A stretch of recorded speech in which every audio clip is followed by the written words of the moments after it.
the law is not the so properties. I'm talking about the law is specific separate from property the is what's in properties. question. And we already agreed that the law is descriptive, not prescriptive. How can the law be so the separate law from the property? So how can a law be I'm separate? saying that right now. If you wouldn't just repeat the question, if you stop repeating the question and listen to the answer, you hear it.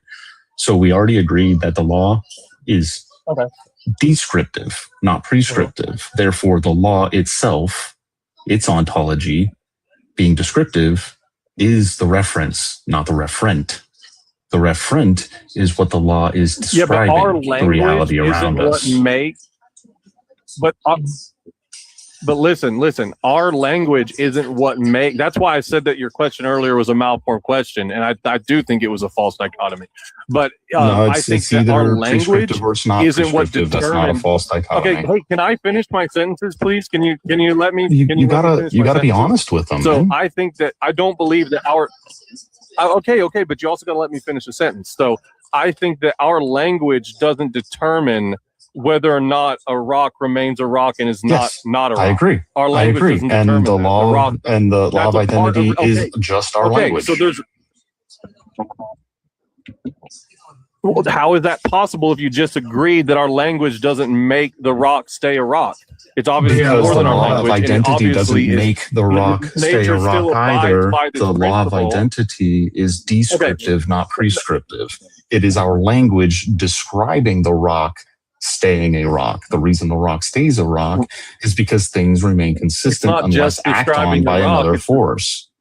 We have no reason to think something should change what it is unless it's acted on by something else. It's not related. No, but even if it's acted on by something else, you can't act on something and then cause it to violate the law of identity. And let me ask you this: do you think you can have something change identity through interaction with something else? Created or discovered what? Well, no, but let me ask you this: the law of identity? Oh, that's just a description of the reality around us. We made the law of identity. What the law of identity is describing. I'm still speaking. Can you tell me? Hey, Eli, I'm still talking. The law of identity is something. Fair game. I'm sorry. Yeah, the law of identity is something we created. It is a law that we came up to describe the reality that we are observing. The reality we are observing exists independent of us. The law of identity does not. Yeah. Okay, but if we created it, that means that we could change it. We can't change reality. Reality is the way it is, and we're describing a property, and we can't change that property. We change things' identities all the time. Okay, yeah. Hold on. So really quick, let me jump in. No, but we can't. Wait, hold on, Eli. Properties of reality. Eli, hold on. Let me jump in. So basically, like when it comes to the laws of logic, everything Matthew's been saying, I completely agree with. So basically, when we go throughout this world, we observe things about this world that, one could presuppose are objective, because there's always the question, are we a mind in a vat or whatever? But okay, so there's an objective world that exists, right? The laws of logic are just a feature about our world that we are observing, and then we're making the words laws of logic to describe it. And we can change the words laws of logic, or we can change the law of identity to describe the world, but that force that we're trying to describe stays the same. So a rock is always going to be a rock, regardless of whether we change the words law of identity to anything else. Exactly. Yeah, we agree with you. Yeah, that's what I'm saying. I agree with you. That's my argument. Yeah. So our words. What I'm referring to when I'm talking about the ontological. No, so I know, but I'm not talking about our words. I'm talking about the actual property of nature and the ontology of that. Well, that's just going to be not that which all exists. Of nature itself. That doesn't point to a God. That points to nature. Property of nature. Yeah, that doesn't point to a God. No. But here, let me finish. Specifically, it points to a consistent nature. This is what atheists do. They talk over and they don't let me get the argument out because they know what the entailment is. You did give out the argument. Go ahead and give it though. Specific property. Okay. Well, don't interrupt, please. I'm talking about the specific property in nature, not nature as a. He can't help himself. Do you see how he cannot help himself? Hold on. I think I'm talking about the specific. The connection's bad. I think we're off a little bit. There is a massive delay between the speech. I'm not intending to interrupt you, You made a comment. I responded to it and was letting you speak. Sorry, on my end, it sounds like you're speaking every time I get about 4 words in. So if that's not what you're doing, I apologize. But it sounds like on my end. I'm saying that the specific property of reality, not reality as a totality, because that's just a metaphysical universal term anyhow, and we would need to define that. But I'm talking about the specific property that we identify as the law of identity. I'm talking about the ontological status of that referent, not our reference with our linguistics, okay? Oh, that's that easy. That doesn't exist. Is immaterial, universal, and conceptual. Nothing has the property of law of identity. Law of identity isn't a property, it's a descriptor, right? Then how could we describe it if nothing has it? Okay, nothing has the law of identity. Everything has identity. And then identity is identity. It's just a tautology. Nothing has the property of the law of identity. Does everything abide by it in a law-like way? No, it's just a consistent property. Doesn't violate it. Would you say? Yeah, I know. That's what I'm talking about in question. Would you say that all things with density obey the law of mass? No, right? That's just simple. I'm not a professional scientist. It's just something you could make it up on the spot. Everything that has density must have mass. That's part of the equation for density. But there's no such thing as a law of mass that makes it a requirement for all things with density to have mass. Isn't there a law it's of just gravity? a tautology. That's not the same thing. But all things with mass have gravity, and that's why we have the law of gravity. No, everything obeys gravity. But no, not quite. That's not how that works. But so what I just did there was I made up. No, what I did was I made up a descriptor for mass, and I called it the law of mass. That all things with density have mass. This is the law of mass, right? This description I just gave doesn't prescribe mass to all things that have density.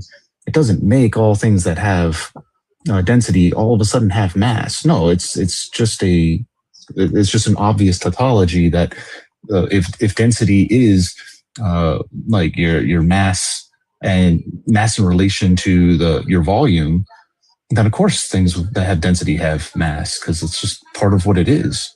It's just a verbal cue that helps us understand what we're talking about. But it doesn't make anything occur, just like the law of identity doesn't make anything have identity. That's the reason it's descriptive, not prescriptive. The identity is just what we call everything, right? Okay, but do you believe that reality has regularity? I believe it's consistent, yes. Insofar as that we can identify it and nominally call it, yes. Okay, so yeah, I understand. I think that you could call it the law of mass and it would be accurate. Yeah, I don't think there'd be anything wrong with saying that. It wouldn't be inaccurate. Exactly the point. But there's obviously a reason why we give something names for laws. So what I'm saying is that this law, that the regularity as a property and reality abides by. You have to admit that reality abides by this conceptual law, right? No. The law just describes how the reality already was working. It doesn't. That's not what it means when I say it doesn't abide, because the law is not making it do anything. Can I finish answering your question? Oh. Thank you. Yeah, so when I say it doesn't abide, it doesn't have a mind to abide by anything. It's not like it's choosing to follow this law or not choosing to follow this law. All it is you have the universe working in a consistent way, like I already said, and then we are just describing that consistency and calling it a law. This isn't the same thing as a law like a judicial law or something along those lines where if you don't follow it, you get punished. But that's not what we're talking about. This isn't one of those that, you're breaking the rules kind of law. And this isn't a law as in mathematics where it's just an equation. I know what you mean by law. This is just a tool to describe how it works. There's nothing about this that's a violation, and it wouldn't entail a violation anywhere. Well, if you're saying that it doesn't abide by it, then you are entailing a violation. It doesn't abide or not abide, because that's just the category, or you're just using the term wrong. It's not. There's no abiding of a law of logic. A law of logic. A law of logic is not about abiding. I'm questioning because that's the category error. The law of logic is just a descriptor. All things fit that description. It's just a universal. If I just called it a universal instead of a law, would you not have this problem anymore? Right, but well, no, that's the next problem is that in the atheist worldview, you have no way to justify universals either. So sure, I do. I just by universal, I just mean all things. That's all I mean is all things. How can I not justify all things? Problem. So, wait, but if a category now you're saying all things, you're taking like a physicalist, materialist world that all things are material and physical. Nope, just all what things. I'm doing in this argument, period. If you're well, okay, but there's a lot of questions that need to be asked before we just say that, because some people think that all things is only the physical and that anything non-physical isn't real. And this is why I'm questioning your axiom. Sure, and all things would encompass that, right? Neutral. No, can I finish? Let me finish. So I don't know what your issue is. You say that it's neutral, like the law of identity is neutral, and it doesn't abide or not abide. You're taking that as an axiom, and you say no, it just is the way it is. It's just incoherent. It's not about abiding or not abiding. Because no, I didn't. I said it's a category error. You're using the terms incorrectly.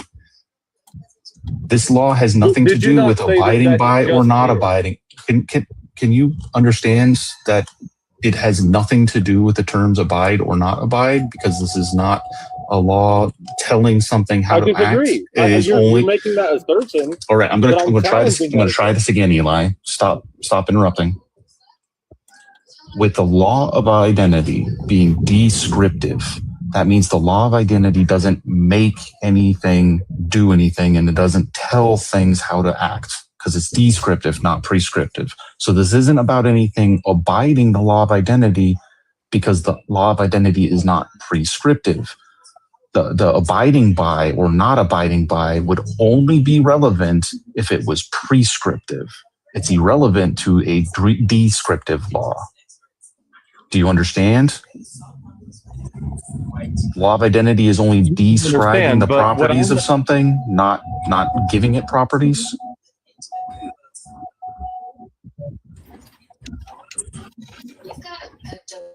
Well, again, I've shown my hands on my side of the argument that I'm saying that the law of identity is an idea. Okay, but stop interrupting, please. I didn't interrupt you.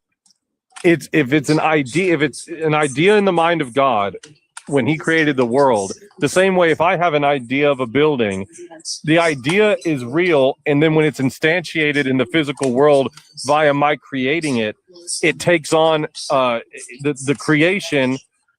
One of its properties is the idea by which I created it. Like if I made a boat in the shape of a W, okay, there's the W shape as an idea that exists as an idea, and it also exists as an instantiation, and the boat is following this pattern, and the boat in a sense abides by the idea I put to it. Okay, this is my argument for when I talk about what the law of logic is. So that's just question because begging, we know then. that it's conceptual.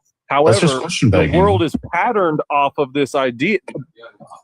Well, I know. Why should I take question begging? The axiomatic thing. Whenever you, I'm not begging the question. I don't believe I am. So you are. You said if like God. What I'm describing if here. God, is that then that is question begging. If you are using this as a reference to try to argue for a God. I can demonstrate this.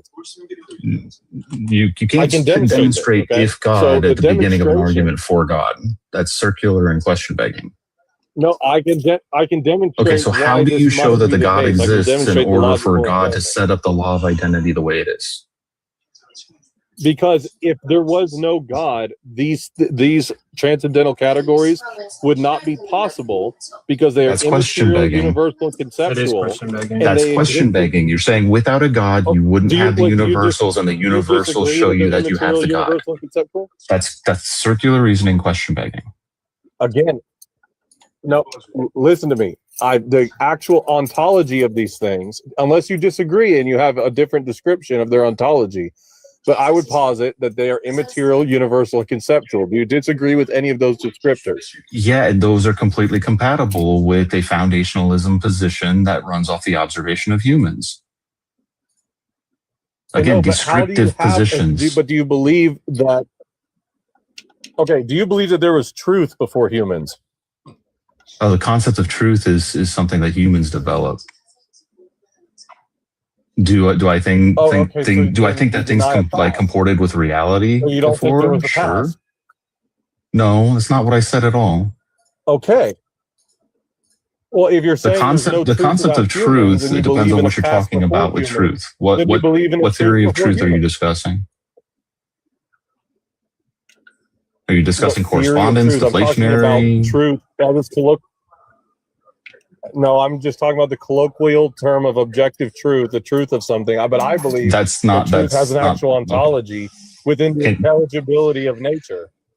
Okay, so truth is a funny word. It means many. I'm still talking. I'm still talking. I'm still talking. Okay.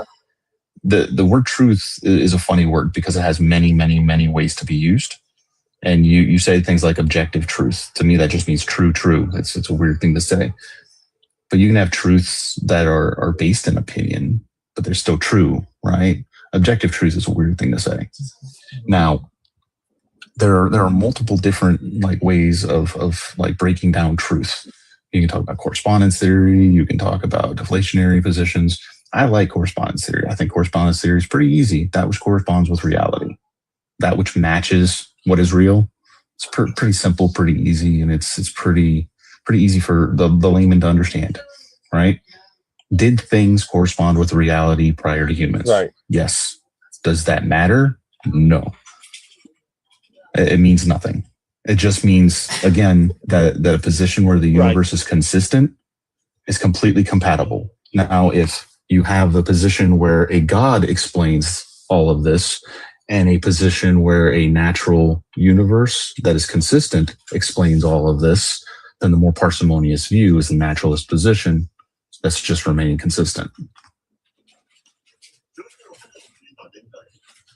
Okay, but first of all, I would say that you couldn't even have a coherentist view of truth if reality didn't possess intelligibility. Intelligibility is not design. Intelligibility is just the ability. It just means that we are able to glean intelligence from what we are seeing. It's just the ability to pull data from our observation. Well, yeah, but that doesn't require a God. It just requires us being able to make observations. For example, you said earlier that reality doesn't abide or not abide. Okay, which by descriptive laws. You were getting onto me for that earlier with the excluded middle thing, but I know. But you were getting onto me with that. You gave me a dichotomy, and then whenever I give you a dichotomy, it's neutral. I didn't say it was neutral. I said it's a category error. So I think that's kind of a double standard. It's not neutral. It's non-applicable. Here's the thing: it's not a category error because if something is not abiding by something, then it's violating it. That's only applicable. Hey, no, stop. That's only applicable to prescriptive laws, not descriptive laws. Descriptive laws are just descriptions. There's no abiding by or not abiding by a description. That's not how descriptions work. Yeah, no, but hold on. So prescription is telling. I hate to be back and forth. Oh, go ahead. Again, this is why whenever I say that it was a false dichotomy, he wouldn't let me out of that, so I bit the bullet. But in a way, I do think it's prescriptive, but I don't think that the power lies exclusive, like solely in a Platonic form, like the ontology of these things are existing somewhere and they have energy, where the law of identity itself is making something happen. I think it's similar to a concept before you build something, and the thing that you build is following along. Then we can work on. We can work with that. I said from my paradigm, it doesn't work.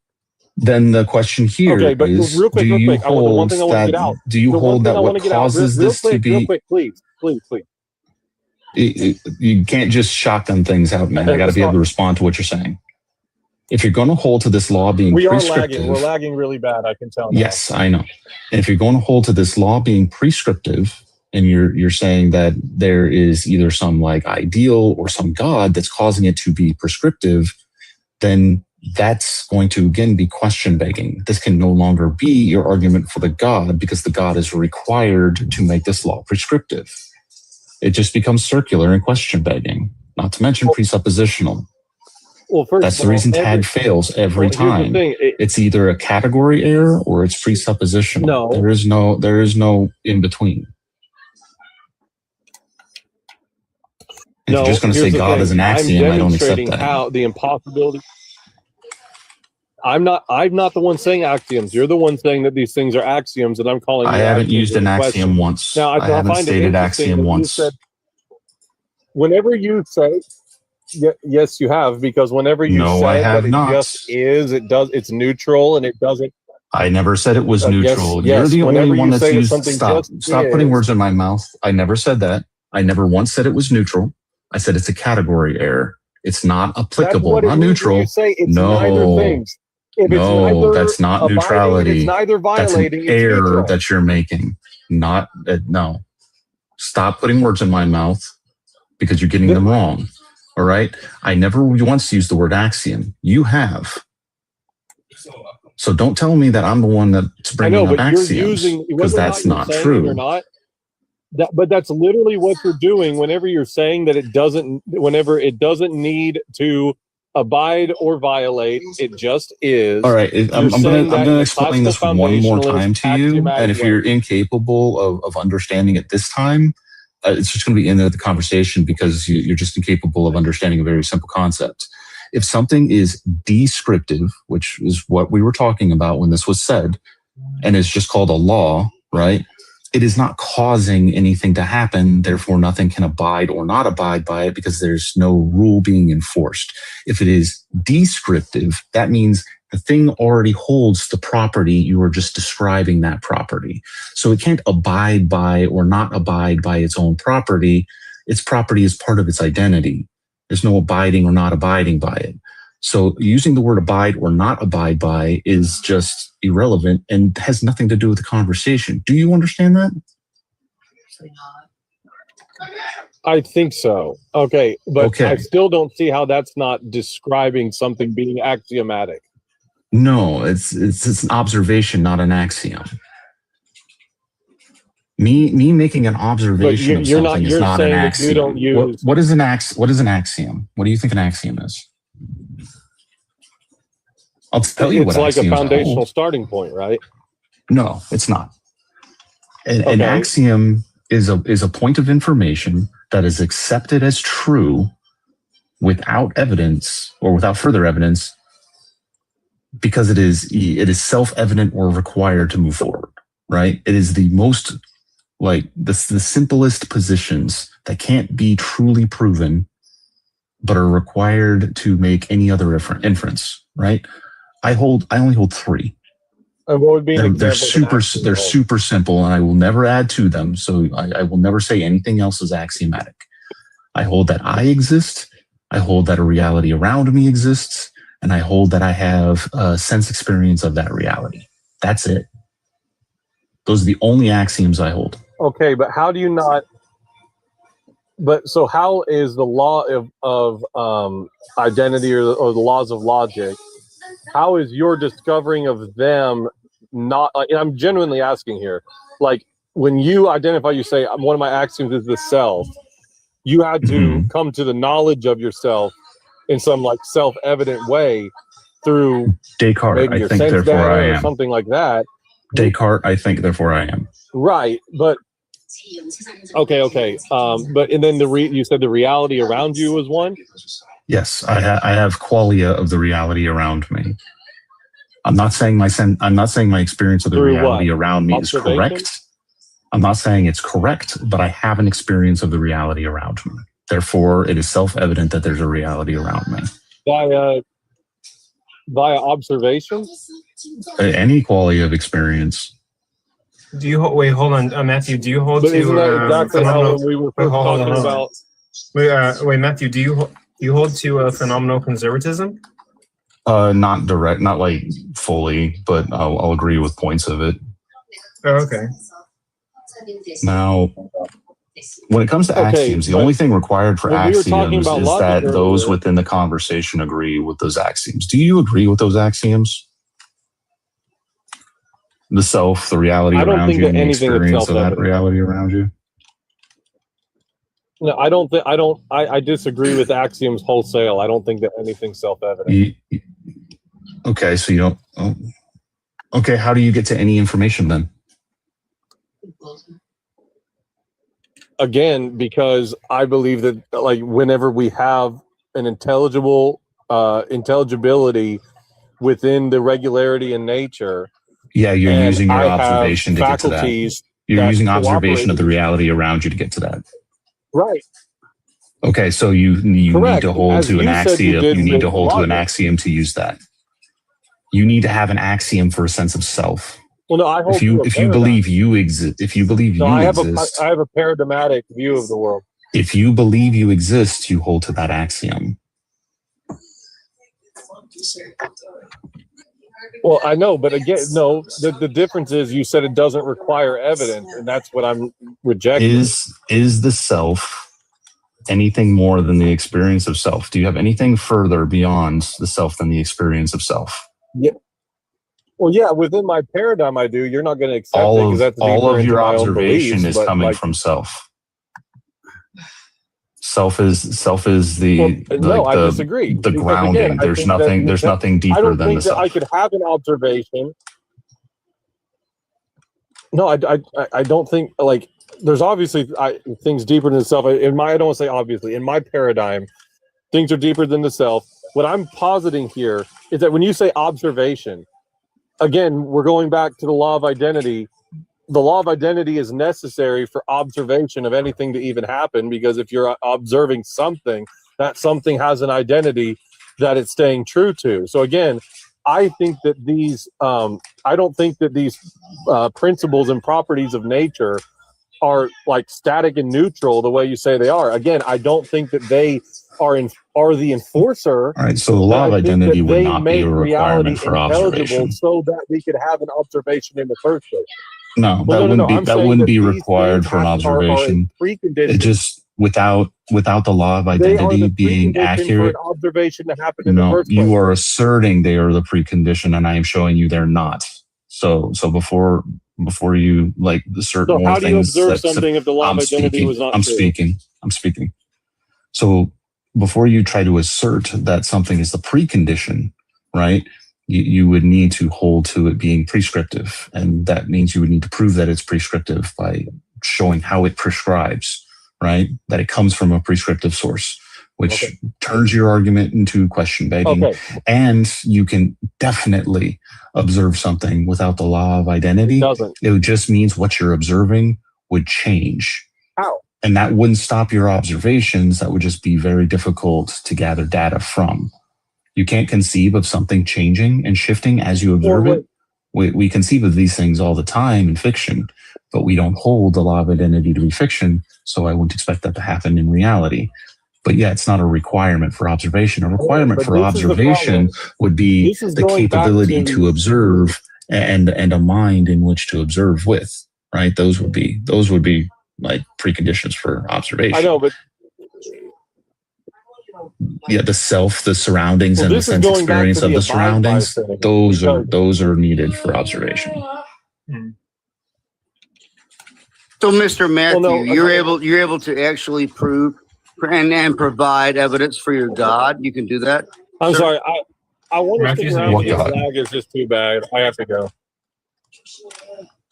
Sorry. Come back anytime. Okay. I hope Mr. Eli comes back again sometimes. So I hope that I'm very, very, very sure that Mr. Matthew is able to provide evidence for his God. He can certainly do that. I'm sure. Which God would that be? That would be the God that you believe in, sir. Whichever God that is. Matthew's an atheist. Okay, yeah. So the evidence for the God I believe in is the number 0, the representative of null, the non-existent, the referent for nothing. Is Matthew a theist? No, I'm basically stating that the God doesn't exist. Yeah, like. Well, then, good sir, Mr. Matthew, you and I are on the same exact page. So glad to meet a peer. There's no God, eh, sir? I do not believe there to be one yet. In fact, I often would believe that there isn't one. Very, very good. I was not. I'm so sorry. I'm so sorry for my, my premonition, premonitions. Because I would say as well, there is no God, and I love what the host has said. Why should I believe or trust in the Christian God? Because there is no Christian God. There's no God at all. And I appreciate the host so much. Thank you, sir. Oh yeah, I rock with you too. I hope we can get some. I hope we can get some theist in here that would wish to present their God. That would be so wonderful if that would happen. Hey, look, the other fellow kind of ran away, eh? I think he ran out of time to speak. Oh, I see. Yeah. Also, he said that tag would destroy atheism, and we can even get past trying to figure out what prescriptive and descriptive are. Honestly, I could have done what Matthew did. Like, what they were talking about was very basic, and they got to get over that. Exactly. That's understanding. Exactly. I would say theist, please march in. Please march in, theist. Yeah. The entire argument for tag relies on presupposition, and a lot of theists will just bury into it. They'll just accept its presupposition and call that presupposition axiomatic. Exactly. Then you just ask them how they can show that it's self-evident and get you to agree to the axiom. They can't do that, and they can't use it as an axiomatic position. Exactly. And whenever they say God is like axiomatic, like it's just begging the question, right? Yeah, that's exactly what it is. It's just precept. It is. Yeah. It is. It's simply saying, please believe my God is real and do not question it as such. Thank you. The argument literally becomes God is real because God is real. Yeah. And I must say, Mr. Matthew, I'm so sorry that I thought differently about you. I didn't know what your Oh, it's not a problem. Yeah, what you were dealing with the other fellow. I think I was totally off on all that. I'm sorry. So sorry. So sorry about that. Yes, sir. I probably need to be more exciting. Shoot, I got 9 people in here. How do people get like views? That's what I'm trying to do this year. Like more views. Engagement. Exactly. You have to engage with the crowd. Not just the crowd to engage with you. And I would say, anybody out there in the chat, if you're a theist, please come on in here. We really want to hear what you have to say. We really want to hear it. But also, yeah, thank you for the 11 people that are here. I do love you guys. But yeah, like I'm playing Fortnite, streaming it to YouTube and Twitch. Yeah, I do gotta engage more. But damn, like there's like the numbers have been low lately. I'm not gonna lie, I haven't been getting much, but we're working on it.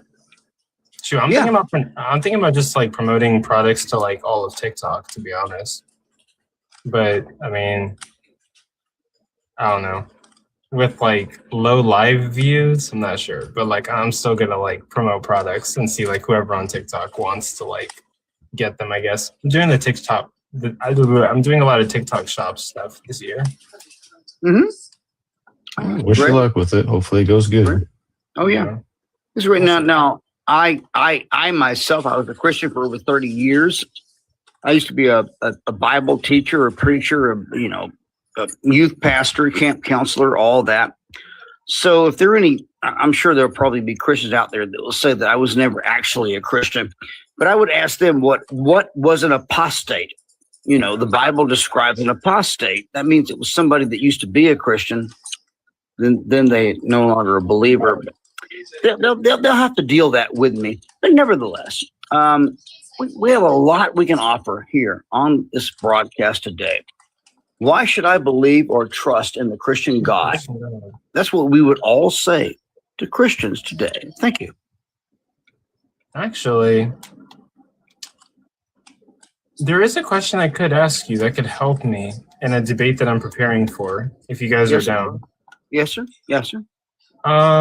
If you had to list right now, like how many like terrible moral prescriptions God identifies or prescribes in the Bible, Yes. how many could you name off the top of your head and cite the address in the Bible for it? I try not to remember that much, but probably at least half a dozen. Like okay, so like directly different ones. Okay, so what would be like the worst moral prescriptions that God like prescribes in the Bible? Oh, genocide, easily. Okay, yeah. There's the Amalekites. I don't think you can get worse than that. Right. Any other particulars? I know that one. Stoning people on Sunday. That one. I mean, I could always argue slavery, I guess, but I don't know. That would be in Exodus 21. Christians really hate if you bring up Exodus 21 because it's extremely damning. Or Leviticus 25. That works. Too. Leviticus 25, exactly. Leviticus 25. Deuteronomy 21 as well. Exactly. There's a debate that I'm going to do. It's me and Tutski versus Wi-Fi Gospel. And it's secular humanism versus Christian ethics. Wow! I have not started. Just look into like value theory and things like that, because with any sort of ethics, they're going to flow from value theory. Interesting.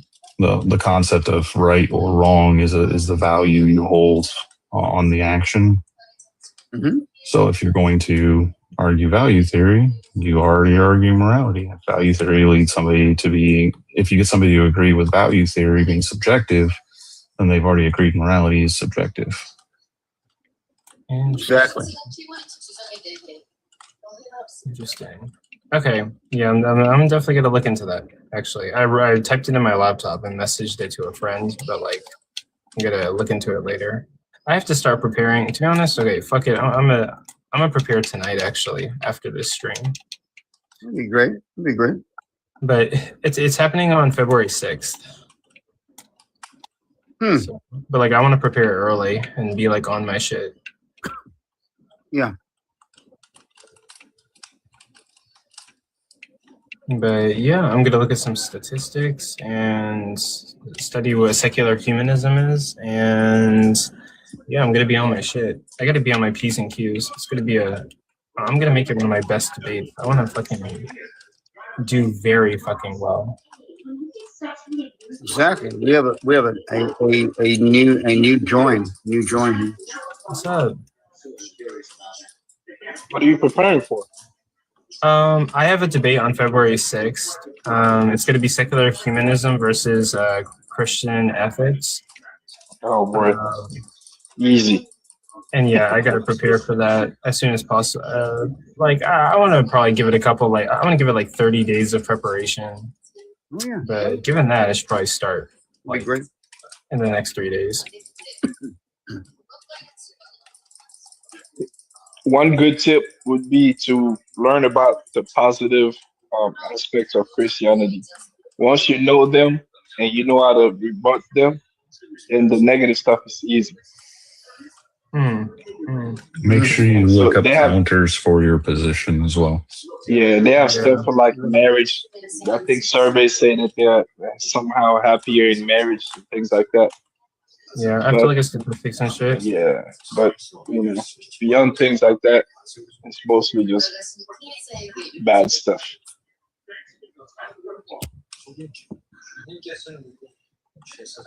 Yeah.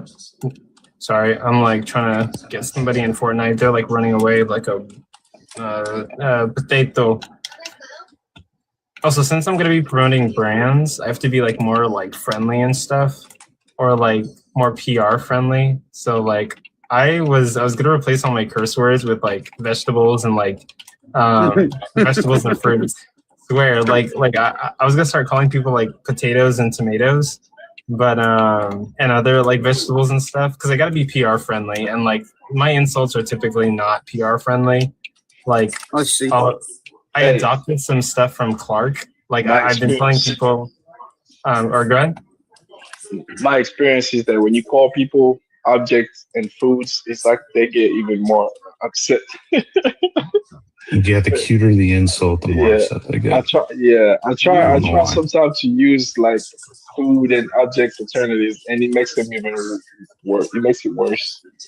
It's good for the audience, but to the person that you're talking to, it pisses them off more. Yeah, like I borrowed some stuff from Clark. I used to say, somebody would be doing really bad, and I would say like, yeah, I got you like face down, ass up, and I'm like giving you back shots rhetorically. And like, yeah, that's probably not PR friendly. Like, yeah, there's a lot. And then like cursing, and like I used to talk about people's mothers. Like recently Rasul was being like an asshole, and like I basically told Rasul like, you have kids, like I'm surprised that you found the hole. Did your wife get a sperm donation? Yeah, and so like I've been really bad. Like not great, but I'm gonna try to be better because we need to like start making money and advertising brands. So, but I'm in the debate sphere, so like, hey, what do you expect, bro? And it's on TikTok, so what do you expect, bro? Exactly. But like, wait, Matthew, do you ever like, wait, okay, like, I know you have rhetoric, but like, what are your like insults, or like, what are your jabs that you take at people? Oh, they're so varied. I couldn't even start. It just depends on the individual. Yeah. I could start calling people like, you like, okay, I was gonna borrow something from one of my friends named C. She calls people like silly billies, and I was just gonna call people like silly billies or like silly billy goats. Or yeah, or like I can just call people like you single-celled like Neanderthal, something like that. Single brain cell Neanderthal. That would be pretty close. Yeah. Different insults like that, but yeah. But thank you for the 9 people who are here who are watching. Maybe you're listening to me while you're doing chores. Maybe I'm in the background. Totally cool. Thank you for being here. If you can, tab your screens, like and share, and let's see if we can get any ops in here. But there's probably like popular lives going on, but I'm gonna find a way to get more viewers. Well, you have a good night. I'll catch you guys around. See you around. Okay, man. All right, man.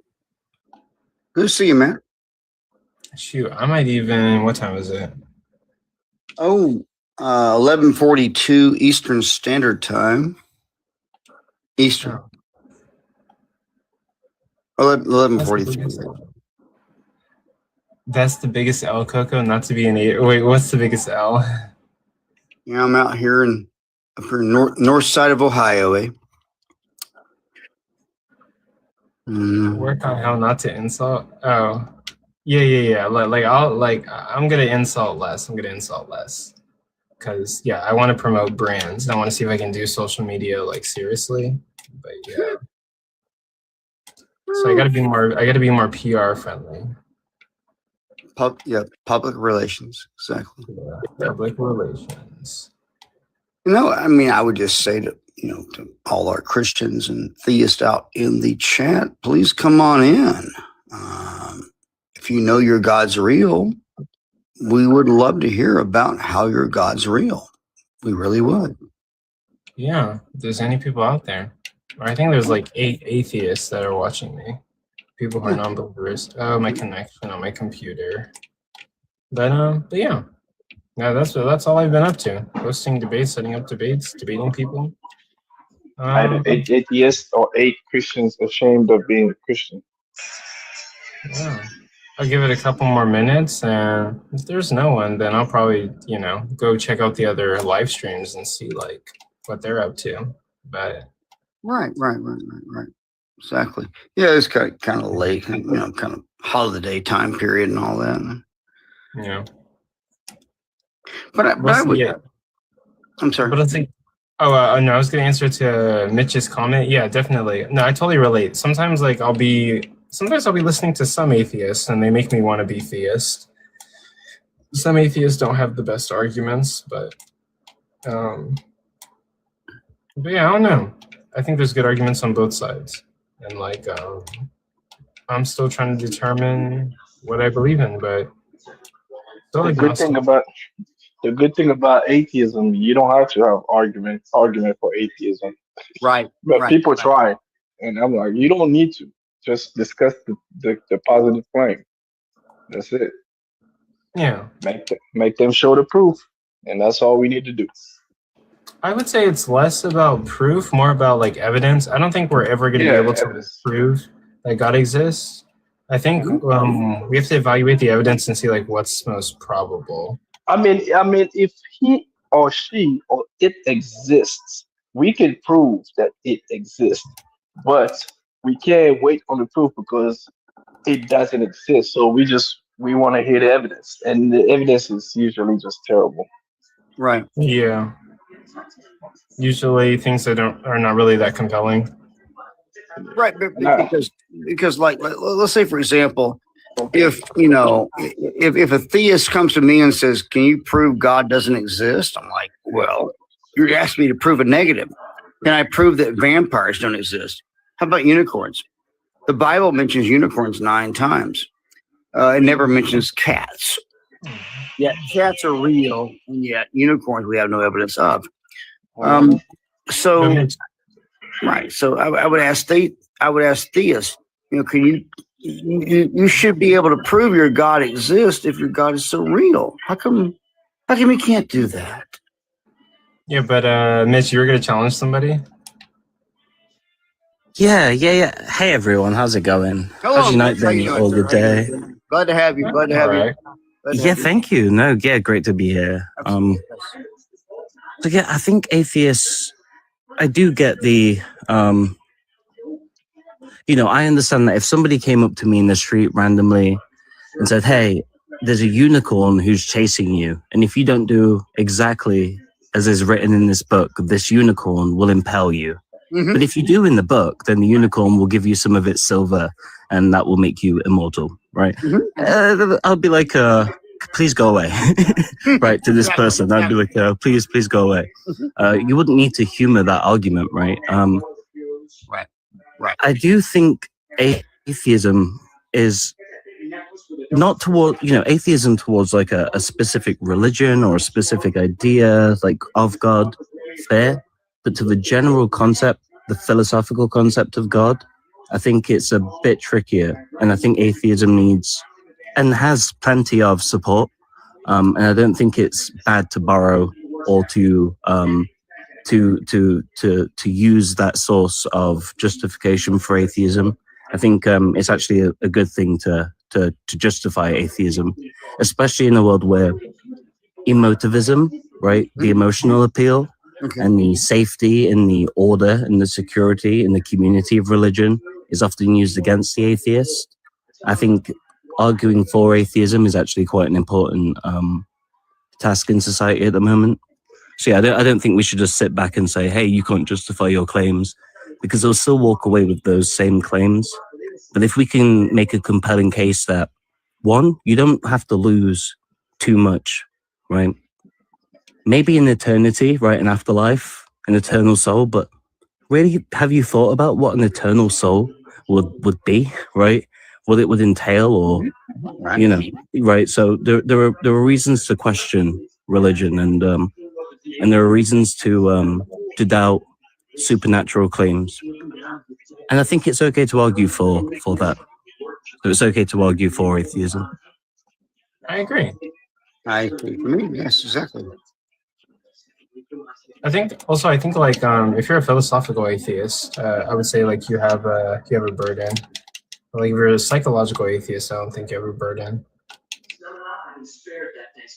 Like, yeah, exactly. Yeah, I agree. And I'm more of a kind of overall atheist. So I've got a bit of a philosophical argument And then I've got parts where I'm like, I don't need to justify why I don't take X and Y seriously, because there's a background information, a history, and a psychological kind of affinity towards the proposition. I don't need to justify like my affinities, because that'd be weird. They don't tend to have justifications. But yeah, philosophically, I also think about the question, and I think with those answers that often come up, it's good to herbivorous said, herbivorous Ouroboros down there. But the problem of evil is like a pretty good intuition pump, at least, for why certain types of gods are like at least unintuitive or at worst illogical, right? Yeah. I totally agree. And so where would we go from here as atheists? Where do we go? Oh, Jesus. Where do we go from here, eh? I think as atheists, what needs to happen next, because the last kind of 20 or 15 years have been kind of an odd time for theism and atheism around, at least in my country, in the UK. We've seen a massive decline in like church going. We've seen a massive decline in people who openly admit to being theistic. Yes. And that decline is kind of like, I'm seeing now like a pushback, like there's like a comeback of Christian nationalism, and it seems to be in America too. Like it's not just Christianity, it's Christianity plus like conservatism and that sort of thing. So I think atheists should be pushing against the anti-science, anti-progressive Christian nationalism that's on the rise at the moment. Exactly. Yeah, I agree. We have a lot of that here. We have a lot of Christian nationalism and people that totally eschew science, that they step away from it and they claim that science is some kind of belief system, which actually is not.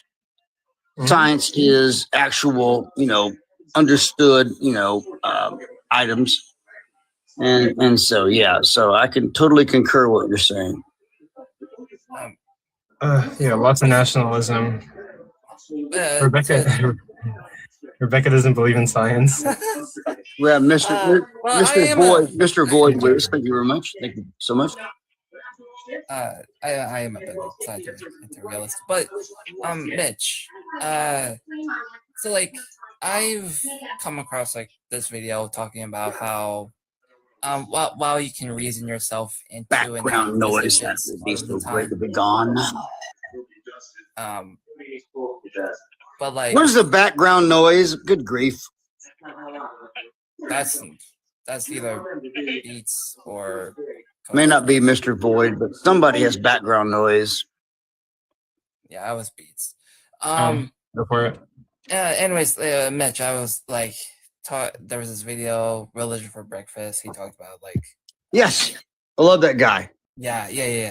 He talked about how like you can reason into positions, reason out of positions, but he mentioned that like the strongest and more the strongest reason why a person ends up believing in spirituality or out of it is usually out of like social pressures, right?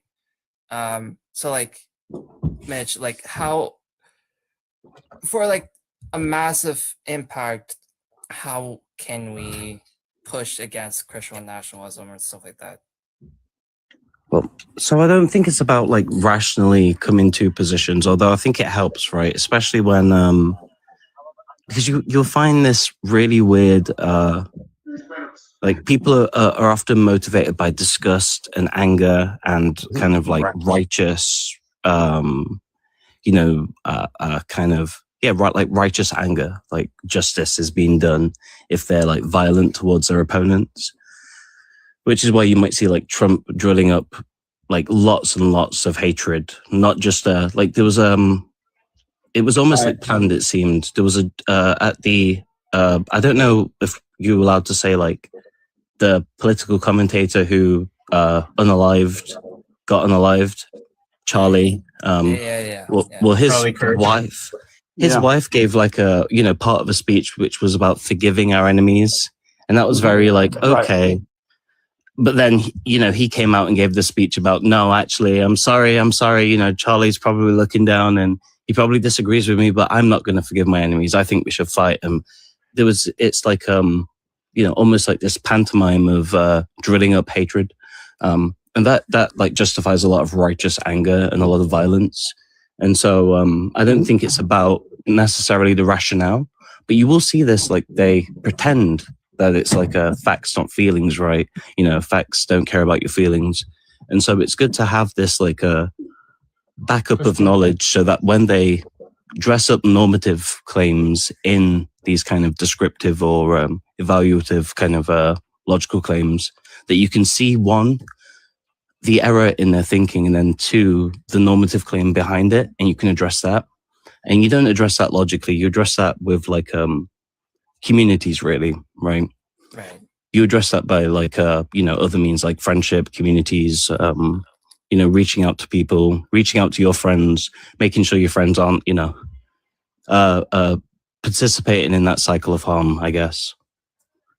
Yeah, I agree. I think we should challenge those ideas. There was this one time Ben Shapiro said something, or Ben Shapiro was making fun of somebody, and then like this comedian named Andrew Schultz like criticized him, and he's like, Ben Shapiro's always saying like facts don't care about your feelings, but like what's on his head? And he's like pointing to his yarmulke, like how is that facts? And like did the dreidel actually like spin for this many days or whatever the thing is? But yeah. Yeah, right, Coco. Did the candle stay like lit for all those days? But yeah, that was his argument basically. I think it's good to like challenge ideas that can't really be substantiated. But what I was hearing, kind of what Void was talking to, and maybe kind of what Mitch was talking about, was that you can't reason people into certain values, which I think is a view that I'm sympathetic to. Like, I think reason is something that we do retroactively. Like, we have values for like emotional or like alogical reasons, and then we use reason as a tools to like retroactively substantiate or like make ourselves feel better about those values. Well, I think it depends on who, because like I actually sort of agree. I think like a lot of people will believe something because of like logic, but then like some people hold to Christianity because like it makes them feel good, and like they don't give a fuck about like whether it makes sense or not. To be clear, reason is the weakest form for an individual to believe or not to believe in something in regards to like religion or anything really. But it can help, but emotional drives would be the strongest factor. Yeah, which I think is a fact that, like, as I become more used to that fact, is terrifying to me a little bit, because that means that like to check your own beliefs would just be a really difficult thing to do, because obviously you're like your emotional investment in those beliefs is probably higher than your rational justification for those beliefs. And again, I don't believe that I don't think values are rational anyways. Like, I think like values, like when we decide to value something, I think that is an irrational activity. I think that would depend. Like, I value food because that food is going to give me survival, right? So I think it would depend on the subject. But if I'm like, oh, I value this knife only insofar as like I grew up with this knife, it doesn't really help for my survival. It doesn't really do anything. I just have this knife, right? So I think it would depend on the object we're talking about. Hey, hold on really quick. Everyone pause. Hey, Samantha. You came up here. Hey, you came up here in regards to the topic? I did, yes. Okay. Wait, do you guys want to get on that, or what do you guys want to do? But like, I want to get on that. But go ahead. What you got for us? All right. So, regardless of why you should or shouldn't believe or trust, doesn't matter. It's always going to be come down to you as a person and what your beliefs are. God doesn't choose you or doesn't choose us in a way like that. He chooses all his children, and if you decide you want to believe, that's your choice. He chooses. Wait, so what about the children he doesn't choose? Are they like destined for hell or something? They're not. Actually, though, those are the. He always talks about that when the lambs stray furthest, that's when he tries hardest. Yeah. Wait, so you're saying like God chooses, like, so what happens to the people he didn't choose? It's not that he doesn't choose them. So does God choose everybody? Is everybody chosen?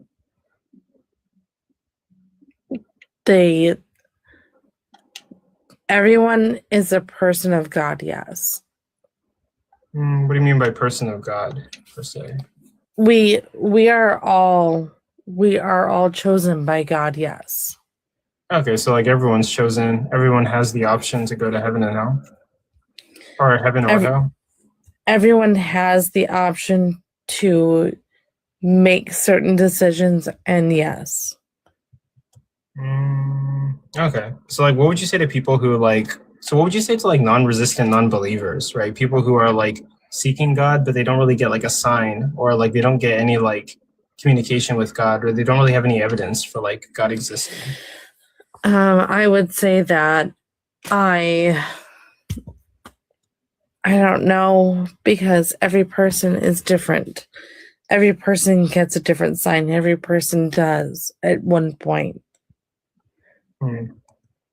Okay, so like, I guess ultimately, I mean, I don't really have much to really say there. I think like, so some people have experiences and say like they believe in God because they had like some kind of experience. God reached out to them, and like maybe they were chosen by God. But like other people, right? Like there are non-resistant non-believers who are like begging for God and like seeking God out, but they don't really get picked, I guess, or God doesn't seem to communicate with them. And it seems as if like, like not everybody has a chance to make it into heaven. Some people reached out and like they're not convinced that God exists, and they don't get like God's help or God's communication in order to like have that faith or have that trust. So maybe sit in that quiet and sit in that silence for a minute and see if you hear that, because that's him calling. That is him calling. Well, yeah, like even like myself, right? Like I used to be Roman Catholic, and like towards the end of like my time being like a Christian, I sat in a dark room by myself and I like asked God to like reveal himself to me, and like I didn't really get anything. Not so much that, but maybe meditating and quieting your mind for a minute and listening to the world around you. Yeah, like a lot of atheists have done that. I've sat in the dark and like prayed to God and like was listening and like gave it like a couple hours, and like God never really revealed himself to me. I know atheists. You gave it a couple hours. Yeah, like I've literally sat in the dark for hours, like telling God that would be the time. I've given it a couple of years. I mean, but like, no, I'm not saying like literal couple of hours, but I'm saying like in a single instance, I've given it a couple of hours. Of course, I was Christian for like 24 years. I was praying to God the entire time and like trying to get him to, communicate with me. But obviously, throughout my entire 24 years, like. But here's the thing. Go for it. God does not seek his sheep that are sitting in the field. He seeks his sheep that are strayed. He seeks the sheep that are. Wait, that's weird. So God doesn't seek the people who are praying to him. He seeks the people who don't believe in him. He speaks to the people who are most lost and looking for him. Yes. So what would you say to like the Christians who prayed to God and something miraculous happened in their lives?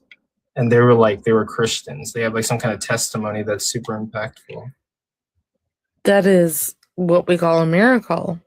And amazing. Yeah, but you said God doesn't reach out to people who are like close. He reaches out to those who are like strayed away from him more so. But he works in both ways, and you have to realize that. And that's where the beauty of it comes. Okay, so he does reach out to like those who are close to him and those who are far strayed away. He'll send signs, and then he will work for the people that are most strayed. Okay, so you're saying he's reaching out to the people who are close and the people who are strayed, and you're saying that he sends signs. Then I'll just go back to like, yeah, there are some atheists who are begging for those signs and they don't get them. So like, what do you say to those atheists? Well, what would you say to the testimony of Jesus Christ and everything that he did? I think, I mean, like, that doesn't answer, like, you know, the atheists that are reaching out to God and don't get signs. But I can talk about, like, Jesus and, like, what I think about him. But so, Jesus of Nazareth, what did he do? He walked among people. He healed people, did he not? I don't believe so. Because, like, we don't have any first account of, like, Jesus's miracles. We have stuff written in the Bible, but they're often like third-person accounts or second-person accounts. Any account but somebody who was actually there at the event. So like I don't believe, like I grant that Jesus existed, but even when granting that,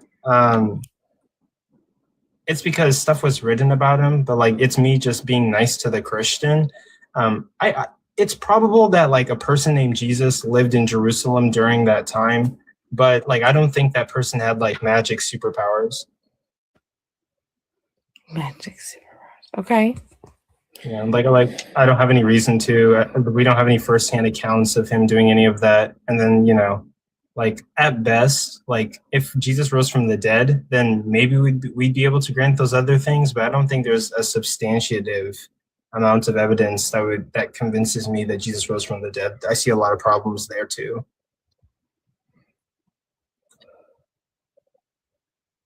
Okay. But you're allowed to believe your own beliefs in the same way myself. So yeah, and like I'm open-minded to God existing. Like I'm open-minded to it, but the evidence doesn't seem to compel me to believe that God existed. I mean, hell, I can go into the reasons why I don't think the resurrection happened. When it comes to the tomb that Jesus was laid in, I don't think we to this day I don't think we have a location of like where that tomb is. Maybe there's two places I could look up. I know that people often say two places, but there's no guarantee that those are the actual tombs. When it comes to the Gospels, earliest Gospel you're gonna have is Mark, and it's dated like 30 years after Jesus, and it's like a lot of things were being spread orally and they wrote stuff down 30 years after. I just think it's a big game of telephone, and easily within 30 years, the story of Jesus could be exaggerated or details could be like exacerbated. And then all the other gospels, it just gets worse. They're dated like it's 30 years, then it goes up to like 90 years and it gets really bad. So, and then also like people like to cite Paul. And like Paul is writing for like a lot of people. I think Paul is psychologically ill because Paul was noted to be like a vicious persecutor of Christians. And Paul is never the person I go to. It's always Peter. Peter is always the rock, and Peter is. But I even think Paul wrote for Peter. Paul wrote for a lot of the disciples and apostles. I don't think Peter wrote for himself. I think Paul wrote for Peter, but I'd have to check my notes. But that's a problem. That's a problem that I have, right? Paul's writing for a lot of people. So if Paul is somehow not trustworthy, then all those people get tossed out. And Paul is literally a psychopath who was like unaliving Christians. And then, he goes on a trip in the desert and he sees a light that claims to be Jesus. And all I do with that is basically say that like, Paul was feeling guilty about murdering Christians, which is very common. We see that in people who commit murder. It has a lot of like mental effects. And basically he never met Jesus. He never talked to Jesus. So he's just seeing a light. He doesn't see any like key features of Jesus, and he just hears a voice. No, but now we're going down a weird and very dark path. Yeah. but also like, sorry, I'm overwhelmed. Like I'm saying too much or like going into a lot, but yeah. But yeah, like I don't see any reason to trust Paul. I think he was just having a guilty conscience and was just mentally like psychologically disturbed by all the Christians that he murdered. And like whenever he sees Jesus on the road to Damascus, it's not anything like detailed, anything that would compel me to believe he actually talked to Jesus, especially given that he never met Jesus. So all he hears is a voice and sees a light. That's it. But that's but yeah, like I don't know, I'm open-minded to it. Like I'll become Christian if there's good reason to, but like I just don't really see any like reason to be Christian. I'm agnostic. I'm not even atheist.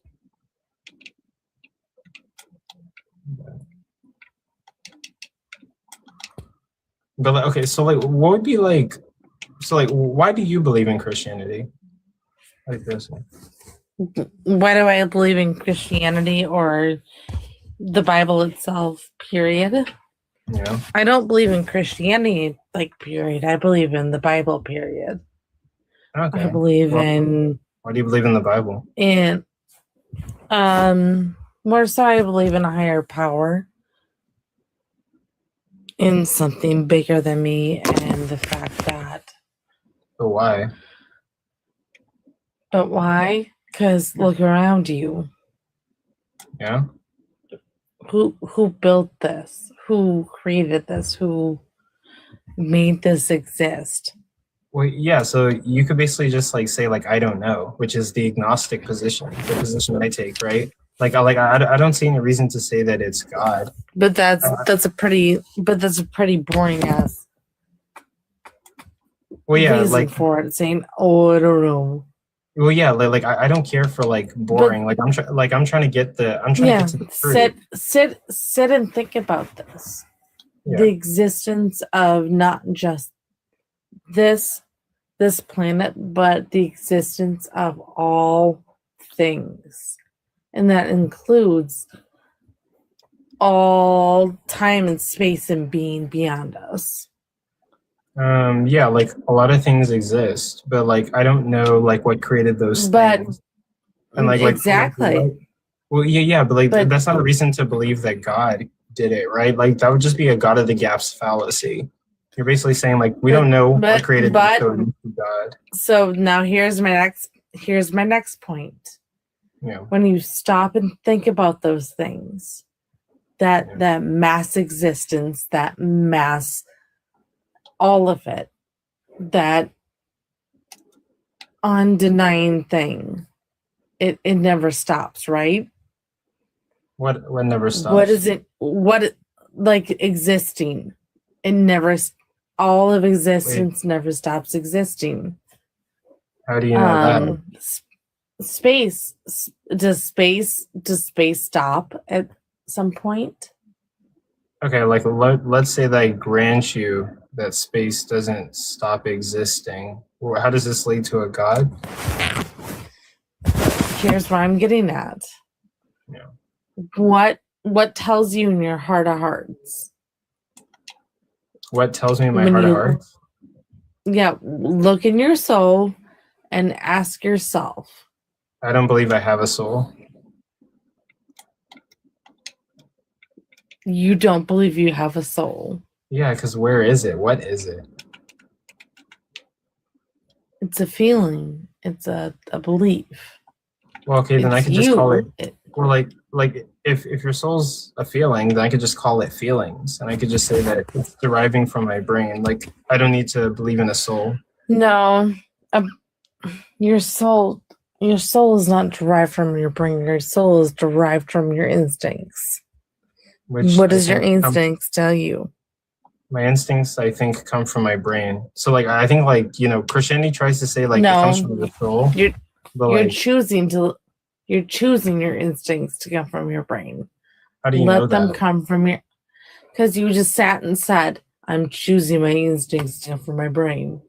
No, I didn't say... Wait, no, I didn't say I choose my instincts to come from my brain. I say my instincts come from my brain. And honestly, and I think instincts are inherently involuntary, to be honest. Your instincts are not inherent. Your instincts come from within you. Well, yeah, like I know. And they're. So then how can you say my instincts come from my brain when they're inherent? Yeah, they come from within me and they come from my brain. Right? Like, wait, how do you think like we make decisions? From your heart. No, not from your heart. Like whenever every single thing you do, before you do it, a neuron fires off in your brain. And like, that's how you're able to do stuff. Your brain is like the first thing that dictates whether you can do stuff or not. Yeah, your brain is so in control. It actually make you do things that you don't want to do. Yeah, like before I say something to you, at light speed, a neuron has fired off in my brain, and it's making the decision for me to say whatever I'm going to say to you. Whenever I say the word "what," a neuron fired off in my brain, light speed, before I even said it to you. There's a bunch of electricity in our brain. As many things as you want to think, it doesn't control the heart and what you feel. The heart Our feelings have no bearing on what the truth is. The heart just pumps blood. But that's what I'm saying, is sometimes you can control certain No, things. the heart just pumps blood and you don't control your heart. I think this is a bit too easy. But you can't make your heart stop. But yeah, like whenever you say soul, like I just asked the question, like, what is a soul? And then you just say soul are feelings. So literally I could be a non-believer and just say I believe in feelings, and feelings just come from the brain. They're just chemicals in our brain that are then shown in our actions and our reactions. But here's the thing, is that if it's something that you're not willing to want to like understand or feel or look into, that's your choice. We've looked into it. Like, or go ahead, Beats. Go ahead. You got it. Yeah, we've looked into it, and it's not that we don't understand. What we're gonna observe here, if we keep digging and talking to you, is that you don't understand. No, but he's saying that he will not. Like, he's talked about this. We've talked about the idea of Christianity, and he does not want to talk. He doesn't want to look into it or whatever. That's fine. What you mean he doesn't want to look into it? Yeah. So like, I'm like completely open-minded to God existing. I am, to be honest, I'm probably even a non-resistant non-believer. I'm open-minded to God existing. I just don't see any like compelling evidence, and like everything that you're saying in regards to like theism could literally be substantiated under an atheistic worldview, like without the need of a God. Yeah, can I chime in here, host? Yeah. Yeah, Samantha. So, like, the host isn't making like an affirmative claim. He's not saying God doesn't exist, right? He's just asking for like your reasons to think God does exist in hopes that it might sway him, right? So, I mean, it's just as long as I've been here, I've gone through them. Wait, I don't know why I'm being interrupted. My own personal opinion. Yes, as far as I've heard, right? I've heard you like talk about something about like the brain, and then like decisions coming from the heart. But even like as absurd that sounds, right? We could just grant all that being true, and that doesn't give us good reason to think God exists. So, like, do you have reasons to think God exists? I have my own personal reasons, yes. Let's hear him. Let's hear him. You want to hear my own personal reasons? Yep. Why? Because it seems like that's what it all boils down to. Because you seem to fail to show anything else. You tried the science and biology of the body. Okay. So that's not. Presumably, you came onto the panel to like share like your reasons to believe, right? So no one's making you do that. But if you're not wanting to do that, then I think you're just in the wrong life. No, you're right, and I will tell you then. I went through a lot of hard stuff in life, yes, like a normal person. I got pregnant, lost a child. I'm sorry about that. No. This is going to explain it. Got told and went through a harsh surgery to remove that, and then got told it was going to be months, if not years, if I would ever get pregnant again. 2 months later, I was pregnant. And I have a 3-year-old child now. And this is your reason to believe God exists, correct? This is my reason to believe that miracles exist, yes. Oh, we were asking about God, but Yeah. But doesn't God create miracles? Well, like, I mean, if you just mean like by miracle something that doesn't fall in line with like the laws of physics as we know it, then yeah, we could say miracles happen absent of God. That's fine. But like, I'm just asking if this is like gives you reason to think God exists. This is a very touching story. And I'm trying my best not to laugh. So I had a surgery to get things removed out of me, and a month and a half later I was pregnant. Yeah, so you had a complication with your pregnancy, and that led to the doctor saying you'd be several years before you could be pregnant again, and then you got pregnant a few months afterwards, correct?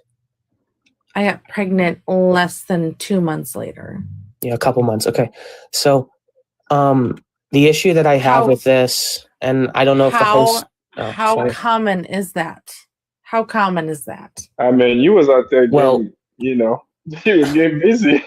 That's how I mean, we could grant, we can grant that it's uncommon, right? I don't know the exact statistics, but like, even so, if this is like a remarkable event, like maybe let's say like it's a very low percentage that it happens, there's just nothing. Less than 5%.